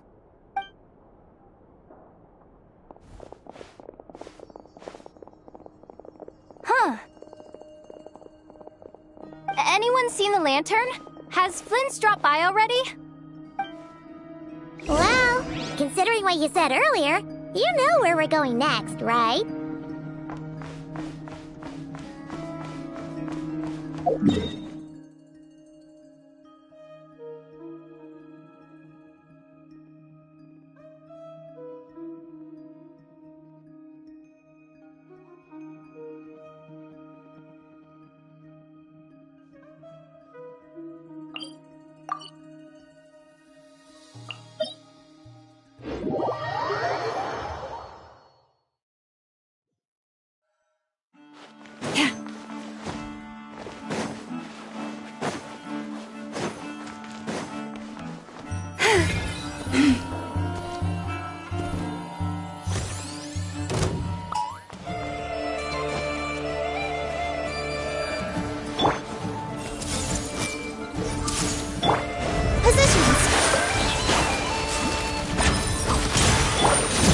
As the moonlight.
No one's guarding this place, just like he said.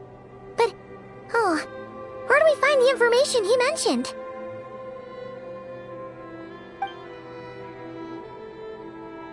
This way. Let's move. We're running out of time.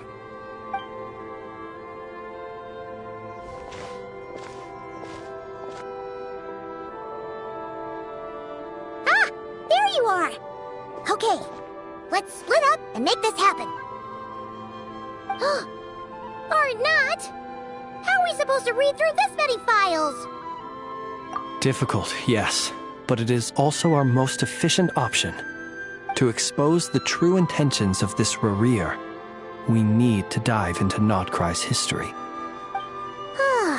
Hope we don't land on our heads then. Ghost!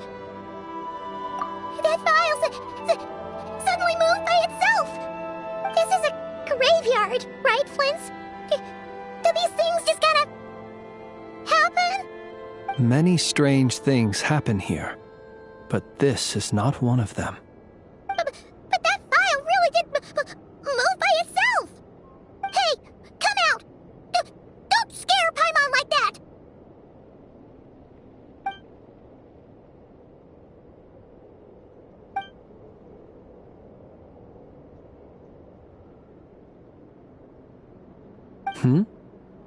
Wild Hunt Phenomenologue? Hey! Another file's moving! Are we being given hints? I feel no hostility. On the contrary, it seems we're being aided somehow. Really? Hey! Seriously, another one? Okay then. Paimon will read this one.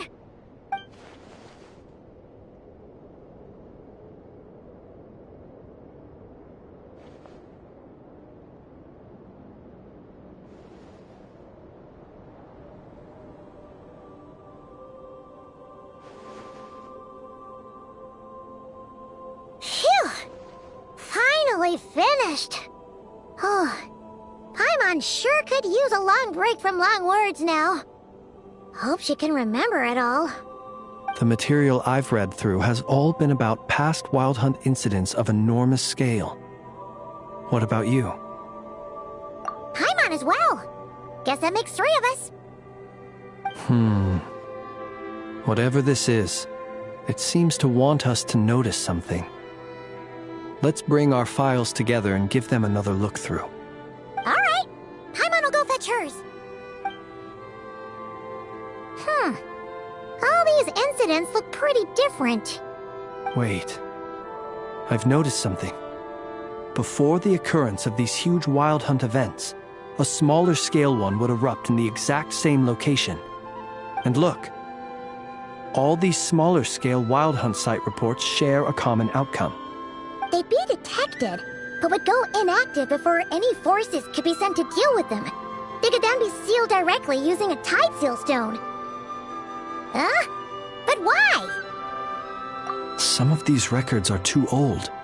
I doubt he had regained the ability to act freely yet, or we would have met long ago. And here's another similarity. Kuvaki and nearby soil completely drained. Could this be important somehow? Kuvaki and the Wild Hunt are mutually opposed forces.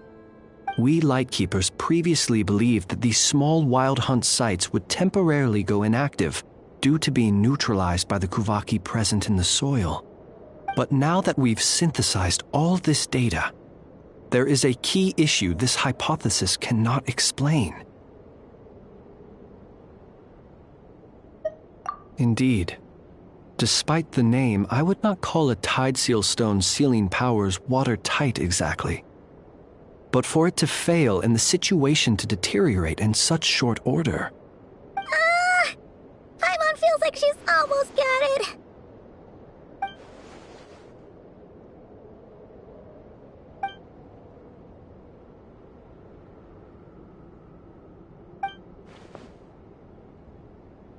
Yes, that might be it.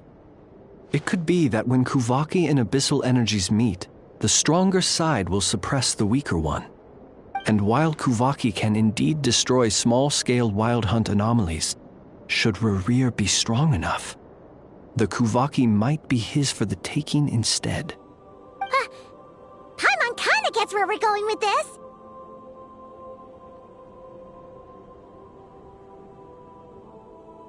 What are you referring to? Oh, we had a real close encounter with the Abyss in Netland. It's a force that tries to taint everything. It's hard to explain in detail, but basically, your reasoning makes sense. Was there a gap between him pretending to be Sergeant Major Sosi and the cannon being fired? There was. Aino needed to make some adjustments after we finished those repairs. Rerir, disguised as Sosi, left at that point, leaving him more than enough time to shapeshift into you, return to the Lightkeeper's office and set up the crime scene, before heading over to the cannon's target area and absorbing the Kuvaki. It all makes sense. And all that just for the fragment I had with me. It begs the question, what makes it so special that he needs it so badly?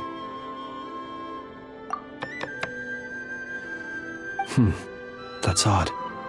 We shouldn't have any guests. I'll go take a look.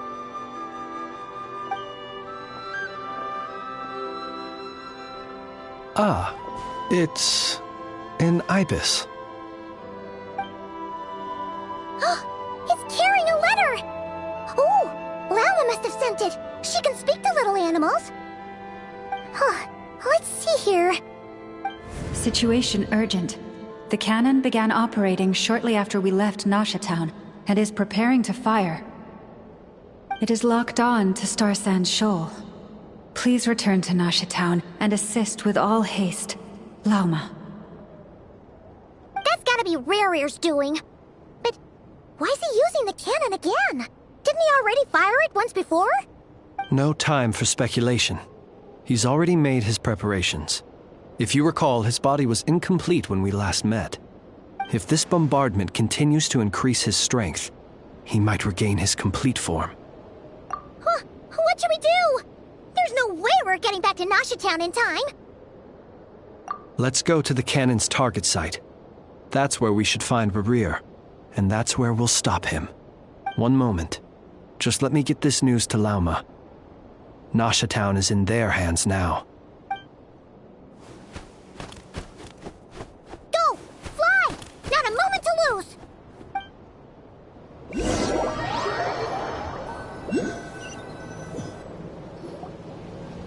You're here, as expected. Humans, you never change. Always trying to use powers you neither comprehend nor control. But it is also thanks to you that I found a way to return. You've messed with the cannon again, huh? Sorry, but this round's not gonna go your way. Such faith in your companions. But will the inhabitants of Nasha Town understand why they wish to stop the cannon? I think not. When all they see is the wild hunt surging up everywhere they look, the cannon must seem like their only lifeline. This is the truth I have revealed to them. They did this all of their own volition. The zealous worship of power leads only to annihilation of equally zealous proportions. True power does not heed the commands of the weak. You were waiting for us to leave Nasha Town then. Of course. I imagine the one you call Aino would have managed to stop the cannon otherwise. Shame, then, that you proved one step too slow. In their folly, the townspeople will bar the path of all who seek to stop the cannon. And your kind-hearted, weak companions have not the stomach to deal with them. The cannon will not be stopped now. Well, sir, you look most pleased with yourself. In that case, before you put us out of our misery, I would like to ask you a question, if I may. See this fragment? It once haunted your dreams, but now it seems useless to you. What is it exactly?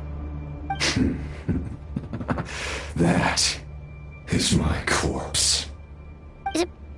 Sorry, what? My body was once torn into countless pieces and hurled into the swirling chaos of time itself. But even so, my life and will were not extinguished. Every last fragment calls to me.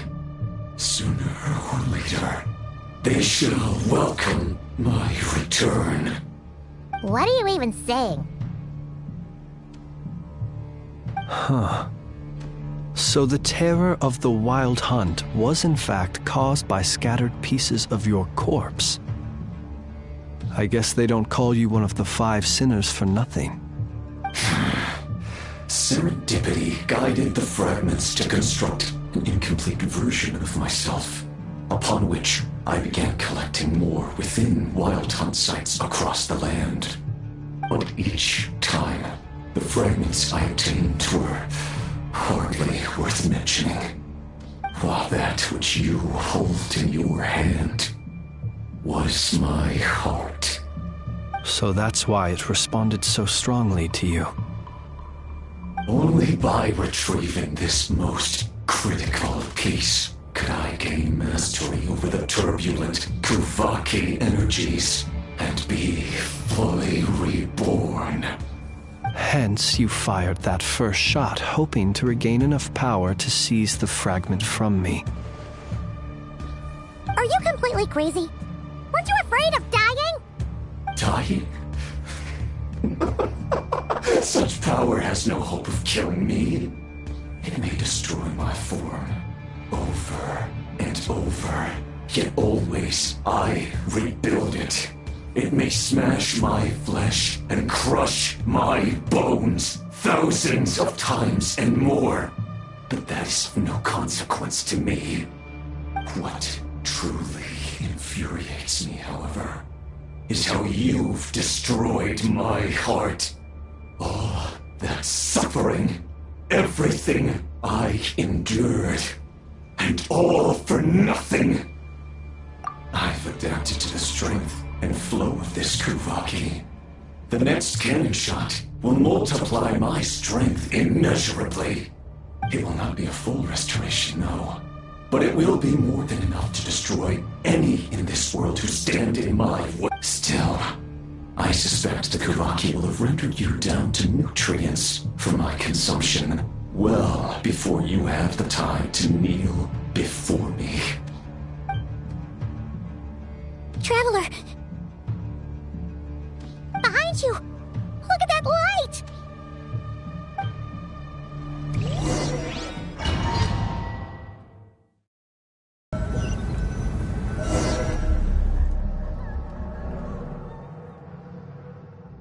Dang it! Who fired up the cannon without my say-so?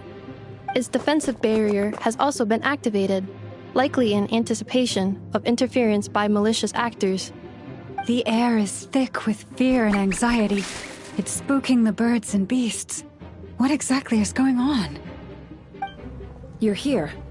Looks like this was all part of Rerir's plan. Not only did he plant seeds of suspicion in people's hearts, seems he's now igniting them. Yehoda's gone in to scout out the situation. She'll be back any minute.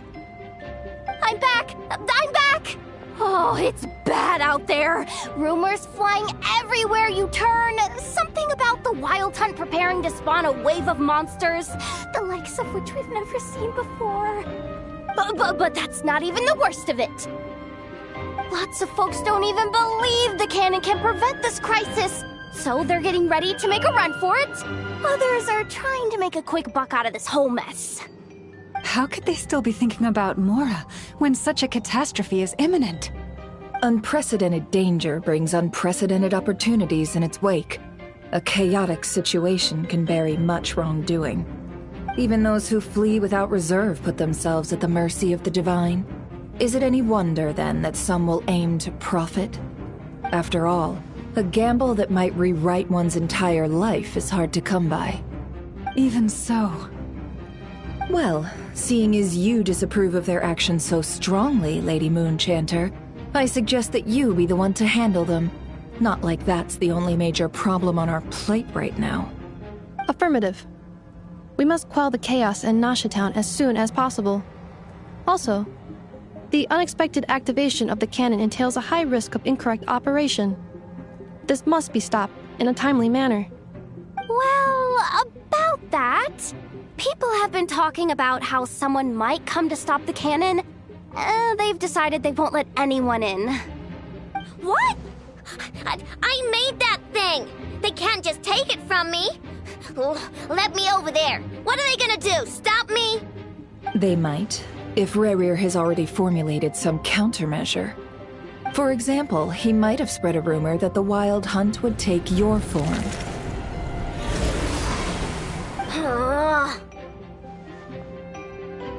Possibility high. If they view the cannon as Nasha Town's only hope, they are likely to conclude that anyone who tries to stop it must be with the Wild Hunt. We will face strong resistance, but they're just ordinary people. Brute force must be avoided, if possible. There's no time. Let's go into the town. I'll find some way to calm the townspeople. You find a way to stop the cannon. Oh, you're back. And you have a letter? The Traveler won't make it back in time. So they're heading straight over to Star Sand Shoal instead. Wait, what? Isn't that the cannon's target? Why would she go there? Assessing risk level. Maximum. So if we can't prevent the cannon from being fired... Then she's prepared for the worst.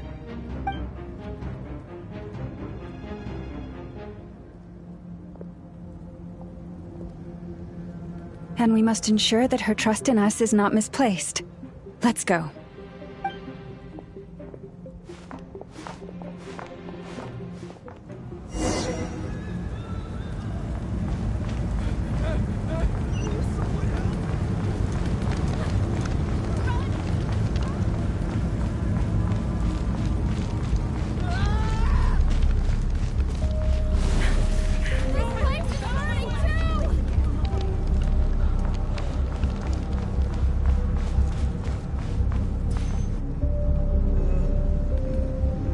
Most of those we've met so far have been attempting to escape, so they haven't gotten in our way. But it won't be so easy from here on out. Looks like they've formed groups to protect the cannon. If they believe that we're with the Wild Hunt, we'll have no choice but to force our way through. Is that Lady Lauma? But are you really her? It's you, Rixa. I believe you recognize this power, having lived on Hisi Island for so long. It is not something that anyone else could imitate. I do, yes. So it really is you, my lady. But why are you here? Really, I believe you, but the others, well, they'll be on high alert. The townspeople have been misled into believing that they needed to activate the cannon. I am here to stop them. But... I know what you wish to say. Our island and Nasha Town have never had close ties. There should be no reason for me to intervene. But you chose to leave the island. You had the resolve and the courage to start a new life. It is unfair, unjust, that you should be dragged into this mess just as that life was about to begin. I seek to redress this injustice, not only for you, but for everyone here who wishes to live their lives free from this chaos. Please, have faith in our long-standing friendship, and that this is where my heart has led me. Thank you, my lady. Thank you. Please help us. Then come. I need you to step forward alongside me, and to do your part too. All right, I understand. Seems we chose the right person for the job. All right, everyone. Let us meet again later. Huh? You're not coming with us? We won't be able to calm this storm by our power alone. As such, I'll need to contact some... let's call them friends in high places, shall we? Let's go, Yehoda. Okay. See you again, everyone! That is, if we can.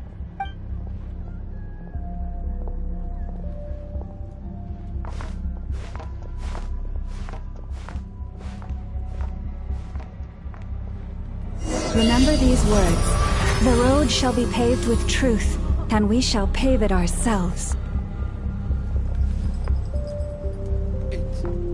It's you, Lady Moonchanter. It's her. Everyone, it's her. You're right, my lady. At times like these, we must rely on ourselves. I always knew something was off about you. We won't let you pass. Abyssal creature, aren't you? Go.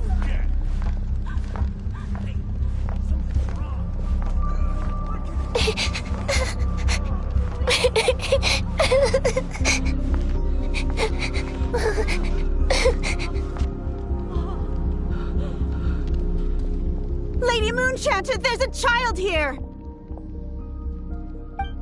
It's all right now. Go, quickly.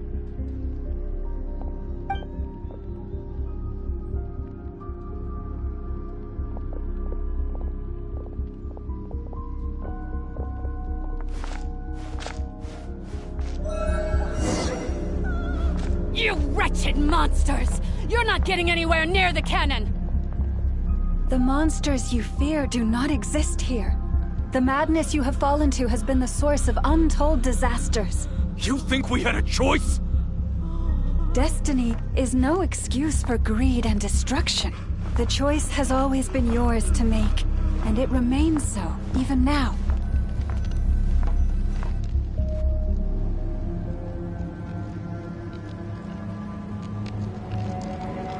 Thank you for bringing us here. We can quickly overcome the barrier by going upward from over there. The cannon is all yours now. Got it. Thanks, Lauma. Inefa, give her a crown kake. Orders received and immediately deferred. Departure takes priority. Please, everyone, listen to me. I will not deny that we hold different beliefs, but in the face of the immense threat that hangs above us all, we must persist in trusting one another.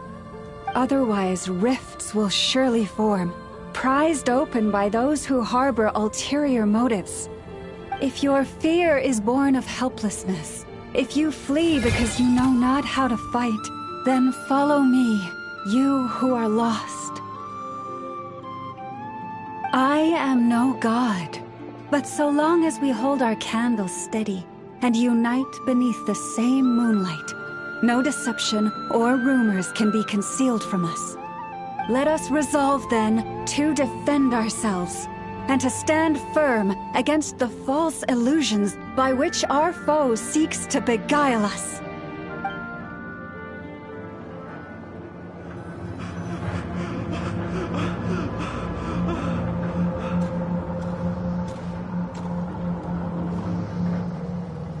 Let's go, Inefa. This way up.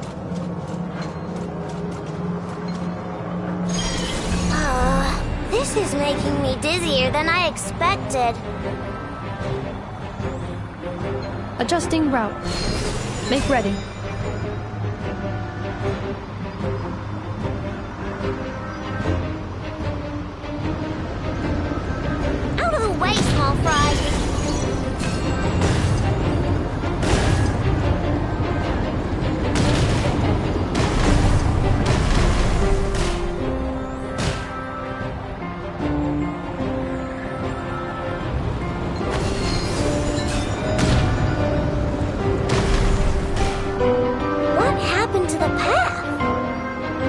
strike missing.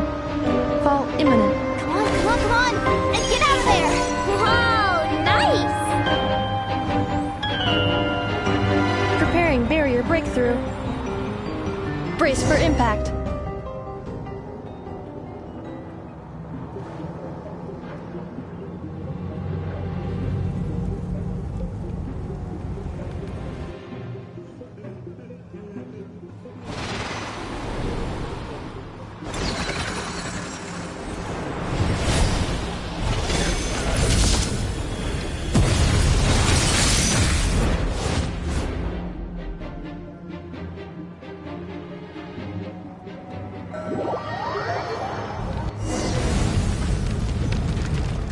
Knuckle, what are you doing here?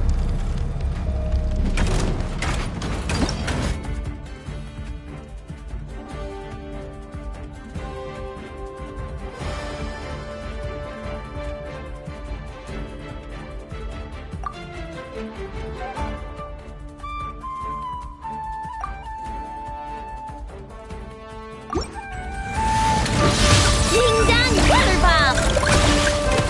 Preparing for dust up. Cleanup sequence initiated.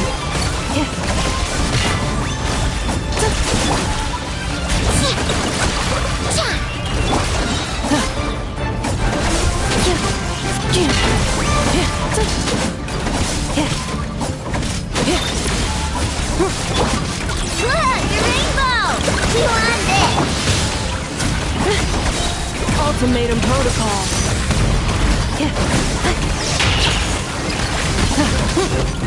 Interference detected.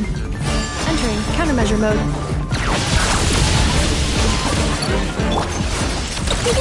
Go claw!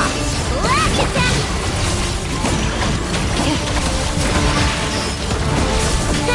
Easy peasy.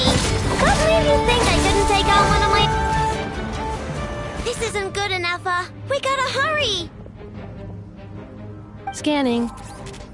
Kuvaki ammunition fully loaded. Preheating complete. The cannon is going through its final pre-fire checks. Aw, alright, let's hit the emergency brake. Assessment. Not enough time. Emergency brake will cause internal explosion of stored Kuvaki. Damage assessment. Incalculable. Nasha Town likely to be blasted skyward. No, I mean a manual brake, the primitive kind. A manual brake. Understood. Roger that.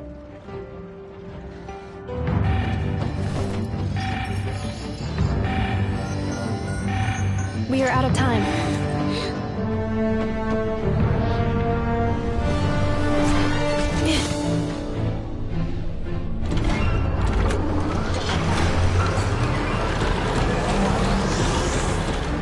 All your efforts have been futile. It is too late now. Perhaps you're right. Why aren't you running?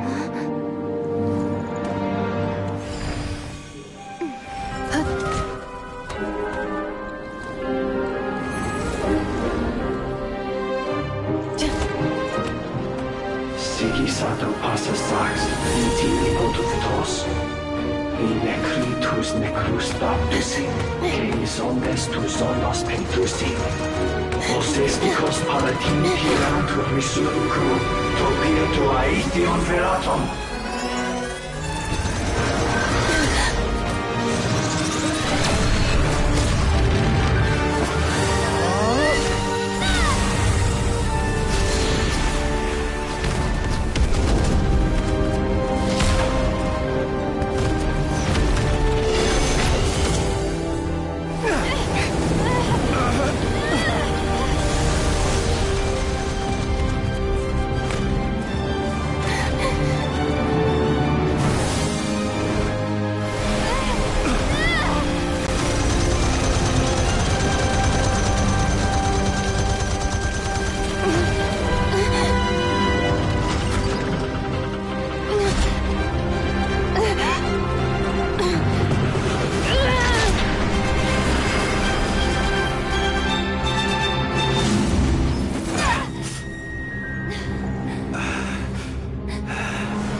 That's not good.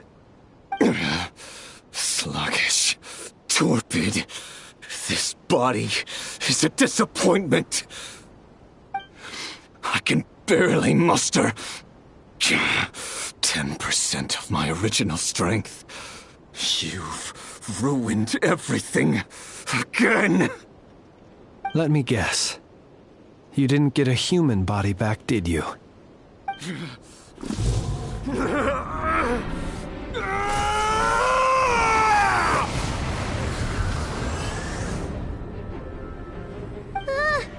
What's with him?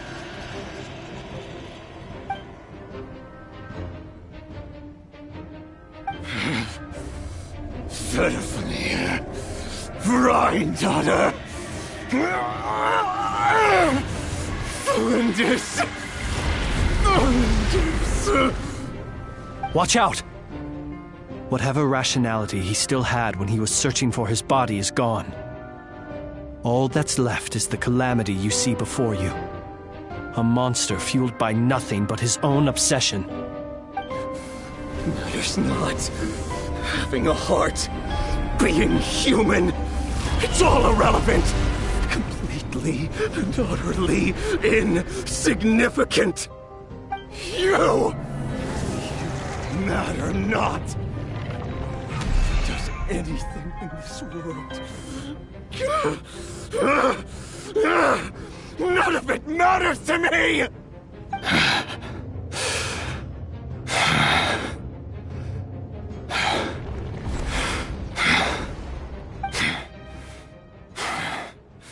Fools. Time to die!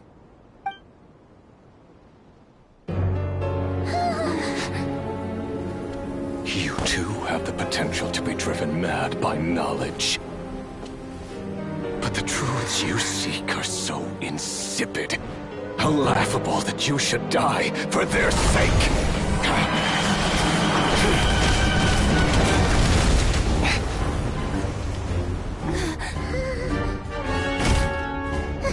You're wrong.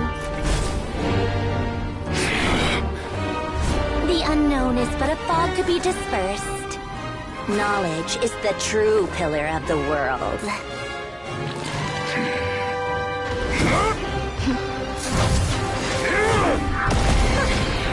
You're not the only one who got stronger. Polonia!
It seems this young lady aided in our escape.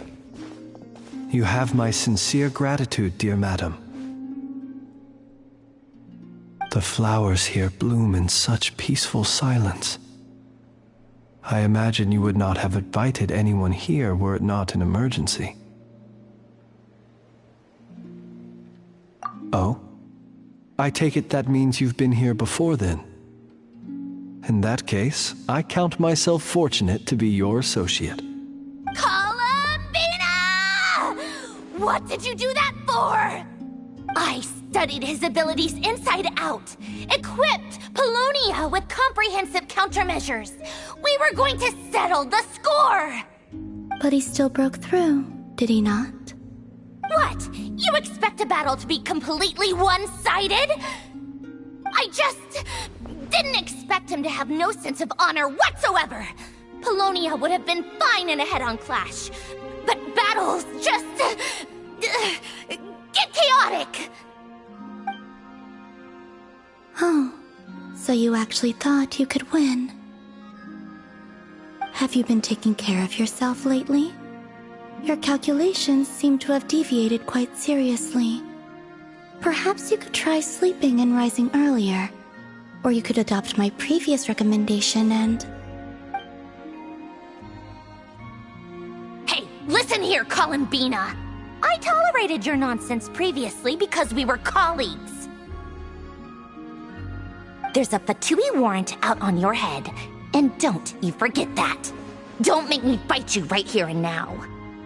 Oh, I was just a little concerned about you, that's all.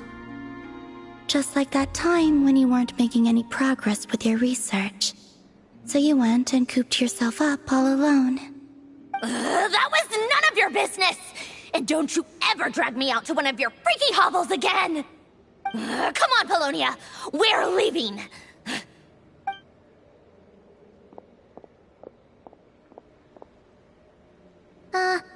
Well, anyway, thank you. I was worried about you, too. Not only because the remains of the Eternal Moon Goddess cannot fall into his hands, but also because you've done much for me yourselves. And then well, I brought your associate along for the ride, too. But that was as much as I could do. You're not afraid to speak your mind, miss. I like that. Please, call me Flint's. It is my honor to make the acquaintance of one such as yourself. Still, what do we do now? Riri's gotten stronger again. At this point, it doesn't seem like we can beat him. We did block most of the Kuvaki, so I'd say we've put a lid on his plans for now at least. But we still don't know what his aims are, and he may continue gathering power. So we must be very careful. After you left, I could no longer sense his presence. That means it's safe out there for now, right? A question, if I may, kind Miss Columbina.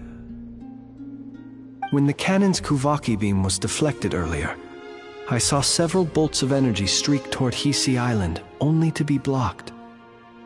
Did you also have a hand in that? No. I see. Curious. Oh yeah! The cannon veered off course in the end, didn't it? Paimon wonders how Aino and the others are doing. Let's head back and check on them. In that case, Miss Columbina, I shall not disturb your serenity any longer. Thank you once again for coming to the rescue.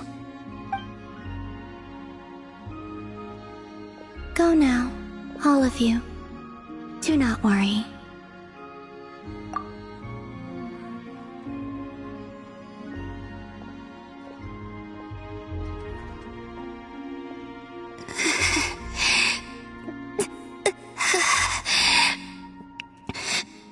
My strength still isn't returning.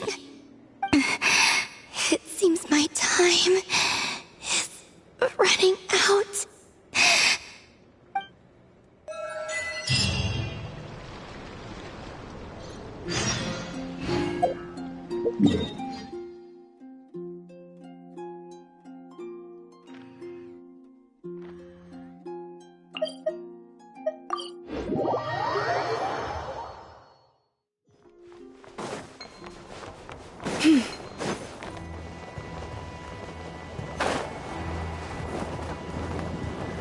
the moon this night approaches. Fortunately, we were able to minimize the harm. Only a few townspeople were hurt. But the Rey hero Solnari has now gained a complete form, while we still know nothing about his goals. It seems we have done something akin to releasing a vicious Kukusaur into the wild. I'm sorry. Is no one here familiar with Kukusaurs? Paimon knows what you mean, but that analogy seems more than slightly understated. He said that this world means nothing to him, so it is possible that he doesn't have a reason to fight us at the moment. If his objective had been revenge alone, we would likely have no recourse. Is there, still time for me to tender my resignation? Just kidding, just kidding. Don't worry, boss. I know there's no running now. So my cannon, my pride and joy was a hindrance rather than a help. Ugh, you know what? I'm gonna dismantle it right now. That's right! And it still works on normal Wild Hunt anomalies. Don't let this get you down, I know. Flints, we'll need you to attend to the aftermath with the Lightkeepers. Don't worry, I've explained everything to them. You're in the clear. My thanks. For that and for everything else I hear you did to help us arrive at the truth. Had you been willing to show yourself in public more often, you would not have been so easy to isolate, you know. Point taken. I will give that some thought. I suppose that's one way I'd benefit from replacing Sergeant Major Sosi. You mean you're being promoted? Was Paimon the only one who didn't get that? Well, if you've got a moment, would you like to come with me? There's a certain gentleman I'd like to send off on his final journey.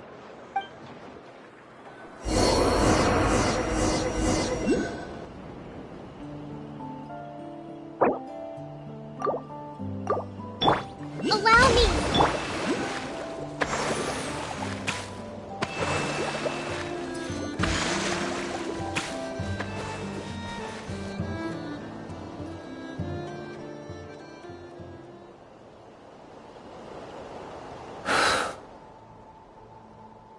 This man was like a lighthouse.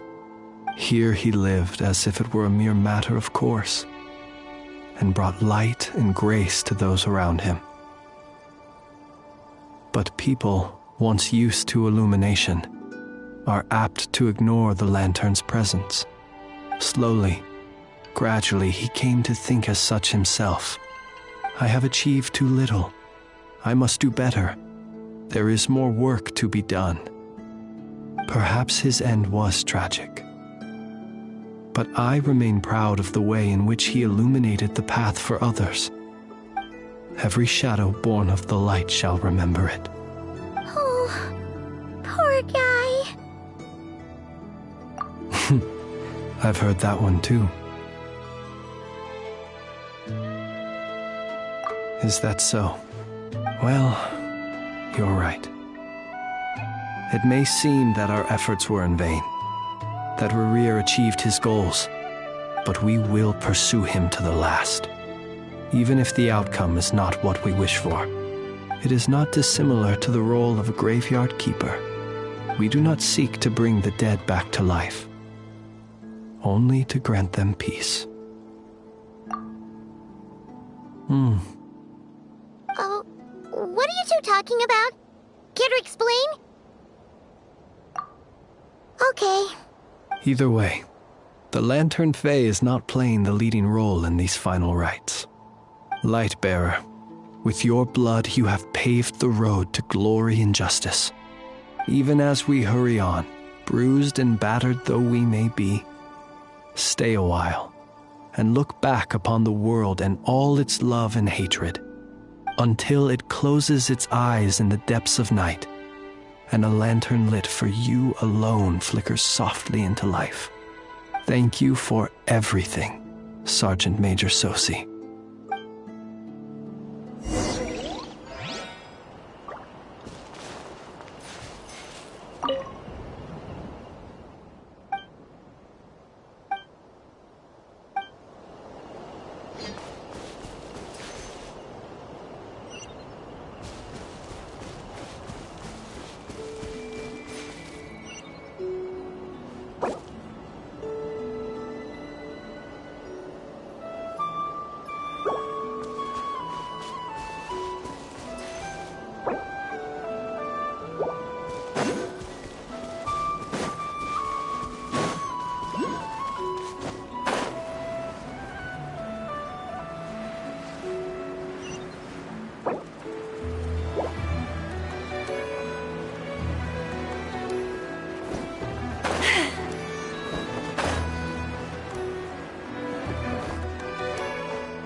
Do you remember that thing that I wanted to ask your opinion about?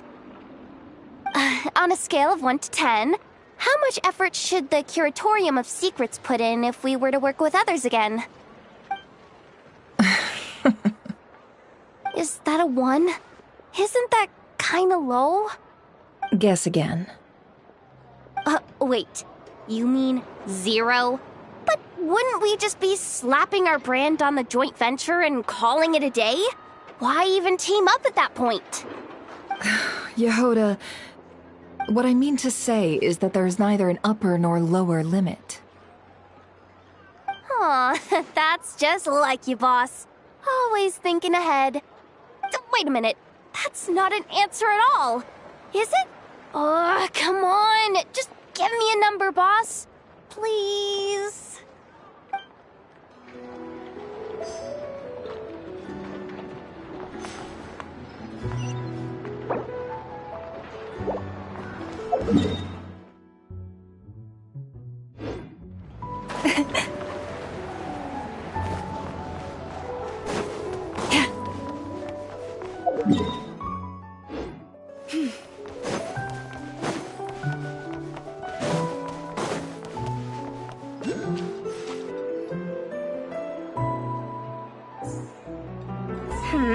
What brings you here? Didn't expect to see you around again.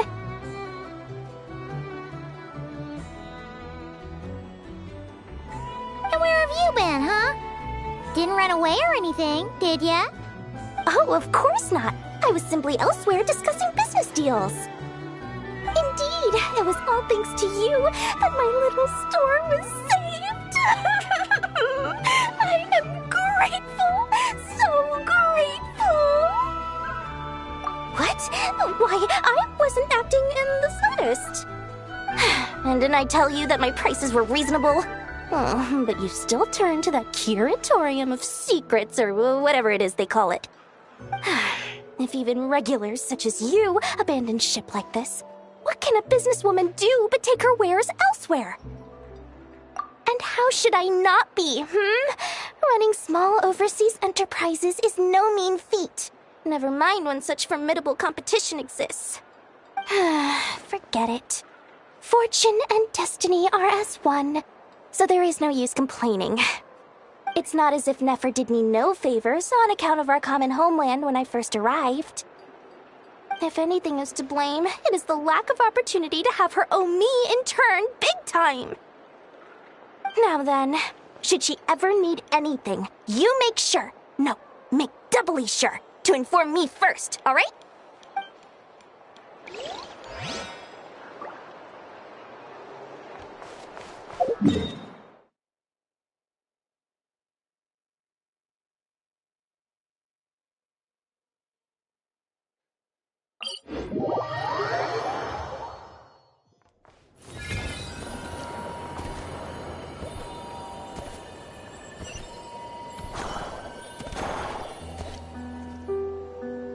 Krumkake creation complete. Please, enjoy while it's hot. Thank you for going to the trouble of remembering that, Miss Anefa.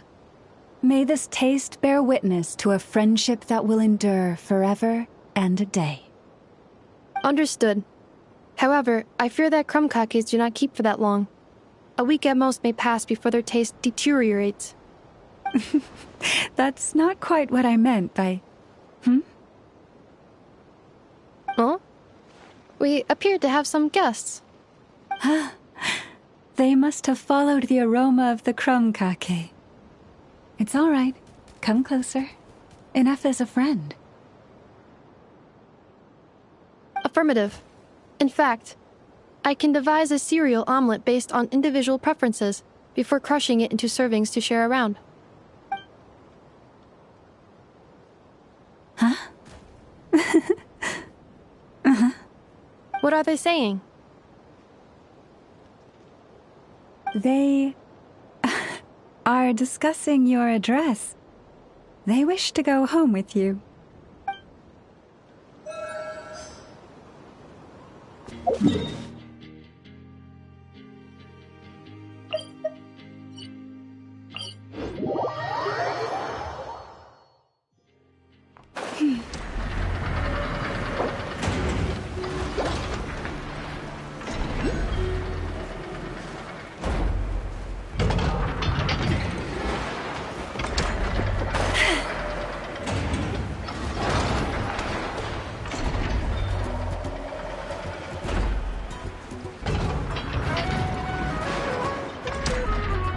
Flins?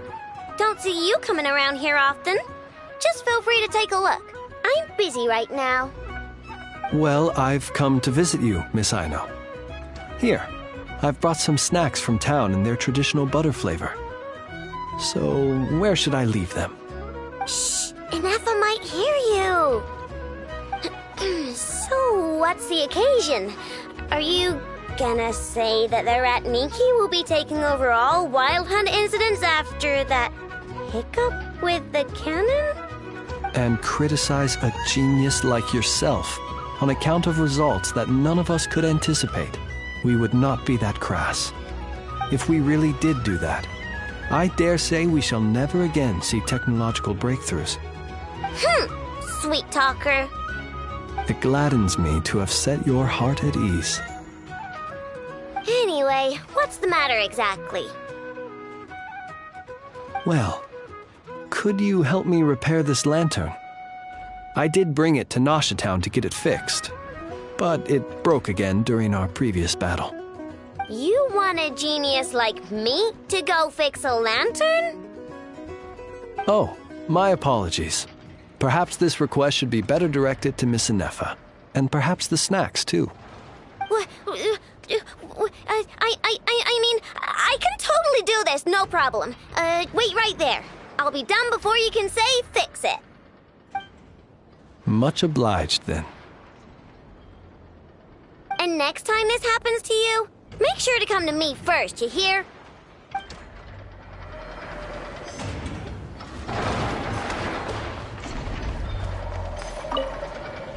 Ah, fancy meeting you here. I've decided my lantern has earned itself some thorough maintenance after that rather intense battle. Thank you for keeping my secrets, despite knowing as much as you do. Well, because otherwise I'd get in trouble with the Starshiner.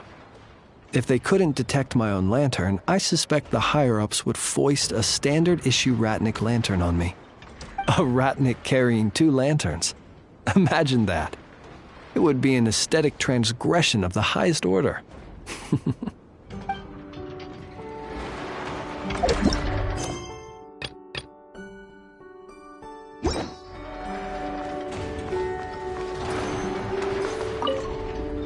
Fix my lantern, he says. Please, this won't take 10 minutes. If only everyone knew what the heck they were doing. Take that Hinsa, for instance. How in the world do you end up creating an integrated controller for the cannon and the barrier from random components people ask you to fix? Ugh, gives me a headache just thinking about it. I gave him a real earful and told him to send me regular reports. If he's been working on it lately, I want to hear about it. Yeah, I mean, I know I'm partly at fault too, all right?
Should we go after her?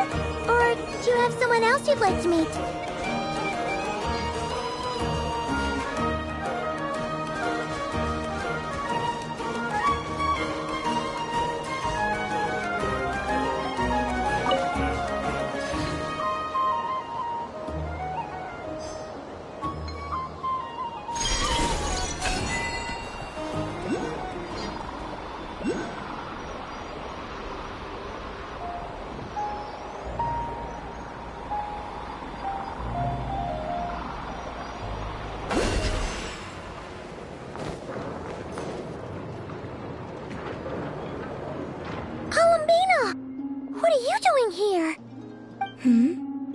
Was it not you who recommended such walkabouts to me?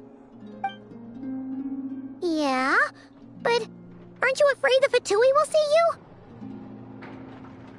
Zandrone seems uninterested in my capture, and the others are unlikely to risk making contact at all. They have more troublesome affairs to deal with.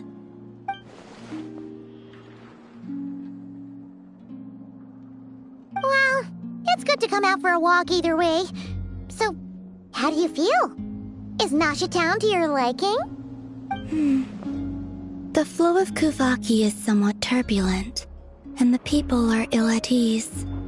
However... Is this where you purchased the dishes you treated me to? Are you serious? That's what she's concerned about? Berries and fried meat? Well, we can take you to grab a bite if you'd like to. There's all sorts of delicious stuff out here that you won't get to try at home. You've been quite subdued. Thorny questions on your mind, perhaps? I could not gain any insight into his schemes, I fear. Now that he has donned a shape and form, selling his power short would prove a fatal error. But that power of his plays host to an obsession that borders on mania. I cannot say if that fixation is directed at the moons or at something else. Perhaps understanding the subject of his fixation shall prove key to repelling him in the future. Well, Zandrone's daily routine is highly irregular, while the doctor often orders people around. As for Arlecchino... Was that not what you were curious about? Well then, have you been to that experimental design bureau of theirs? That weapon will play a key role in the Tsaritsa's plan. That's what I've heard, anyway. And what plan is that precisely? Well, I cannot say I care. I could look into the Eternal Moon's marrow for you if you wish it so. But after our previous attempt, I suspect your spaceship has been intentionally hidden away. Perhaps someone has certain truths they wish to hide from you, or from others. And I doubt there are many who could accomplish such a feat. I still wish to return to the moon that belongs to me. That is where the answers lie buried. That is my true home.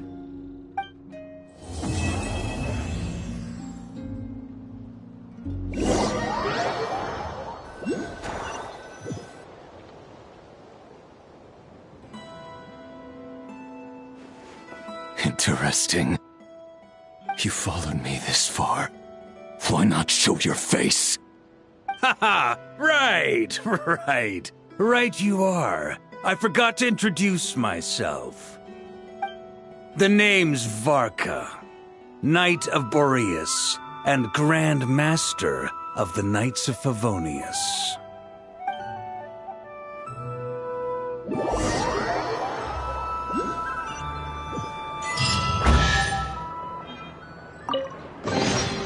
Take heart. You toil not in vain.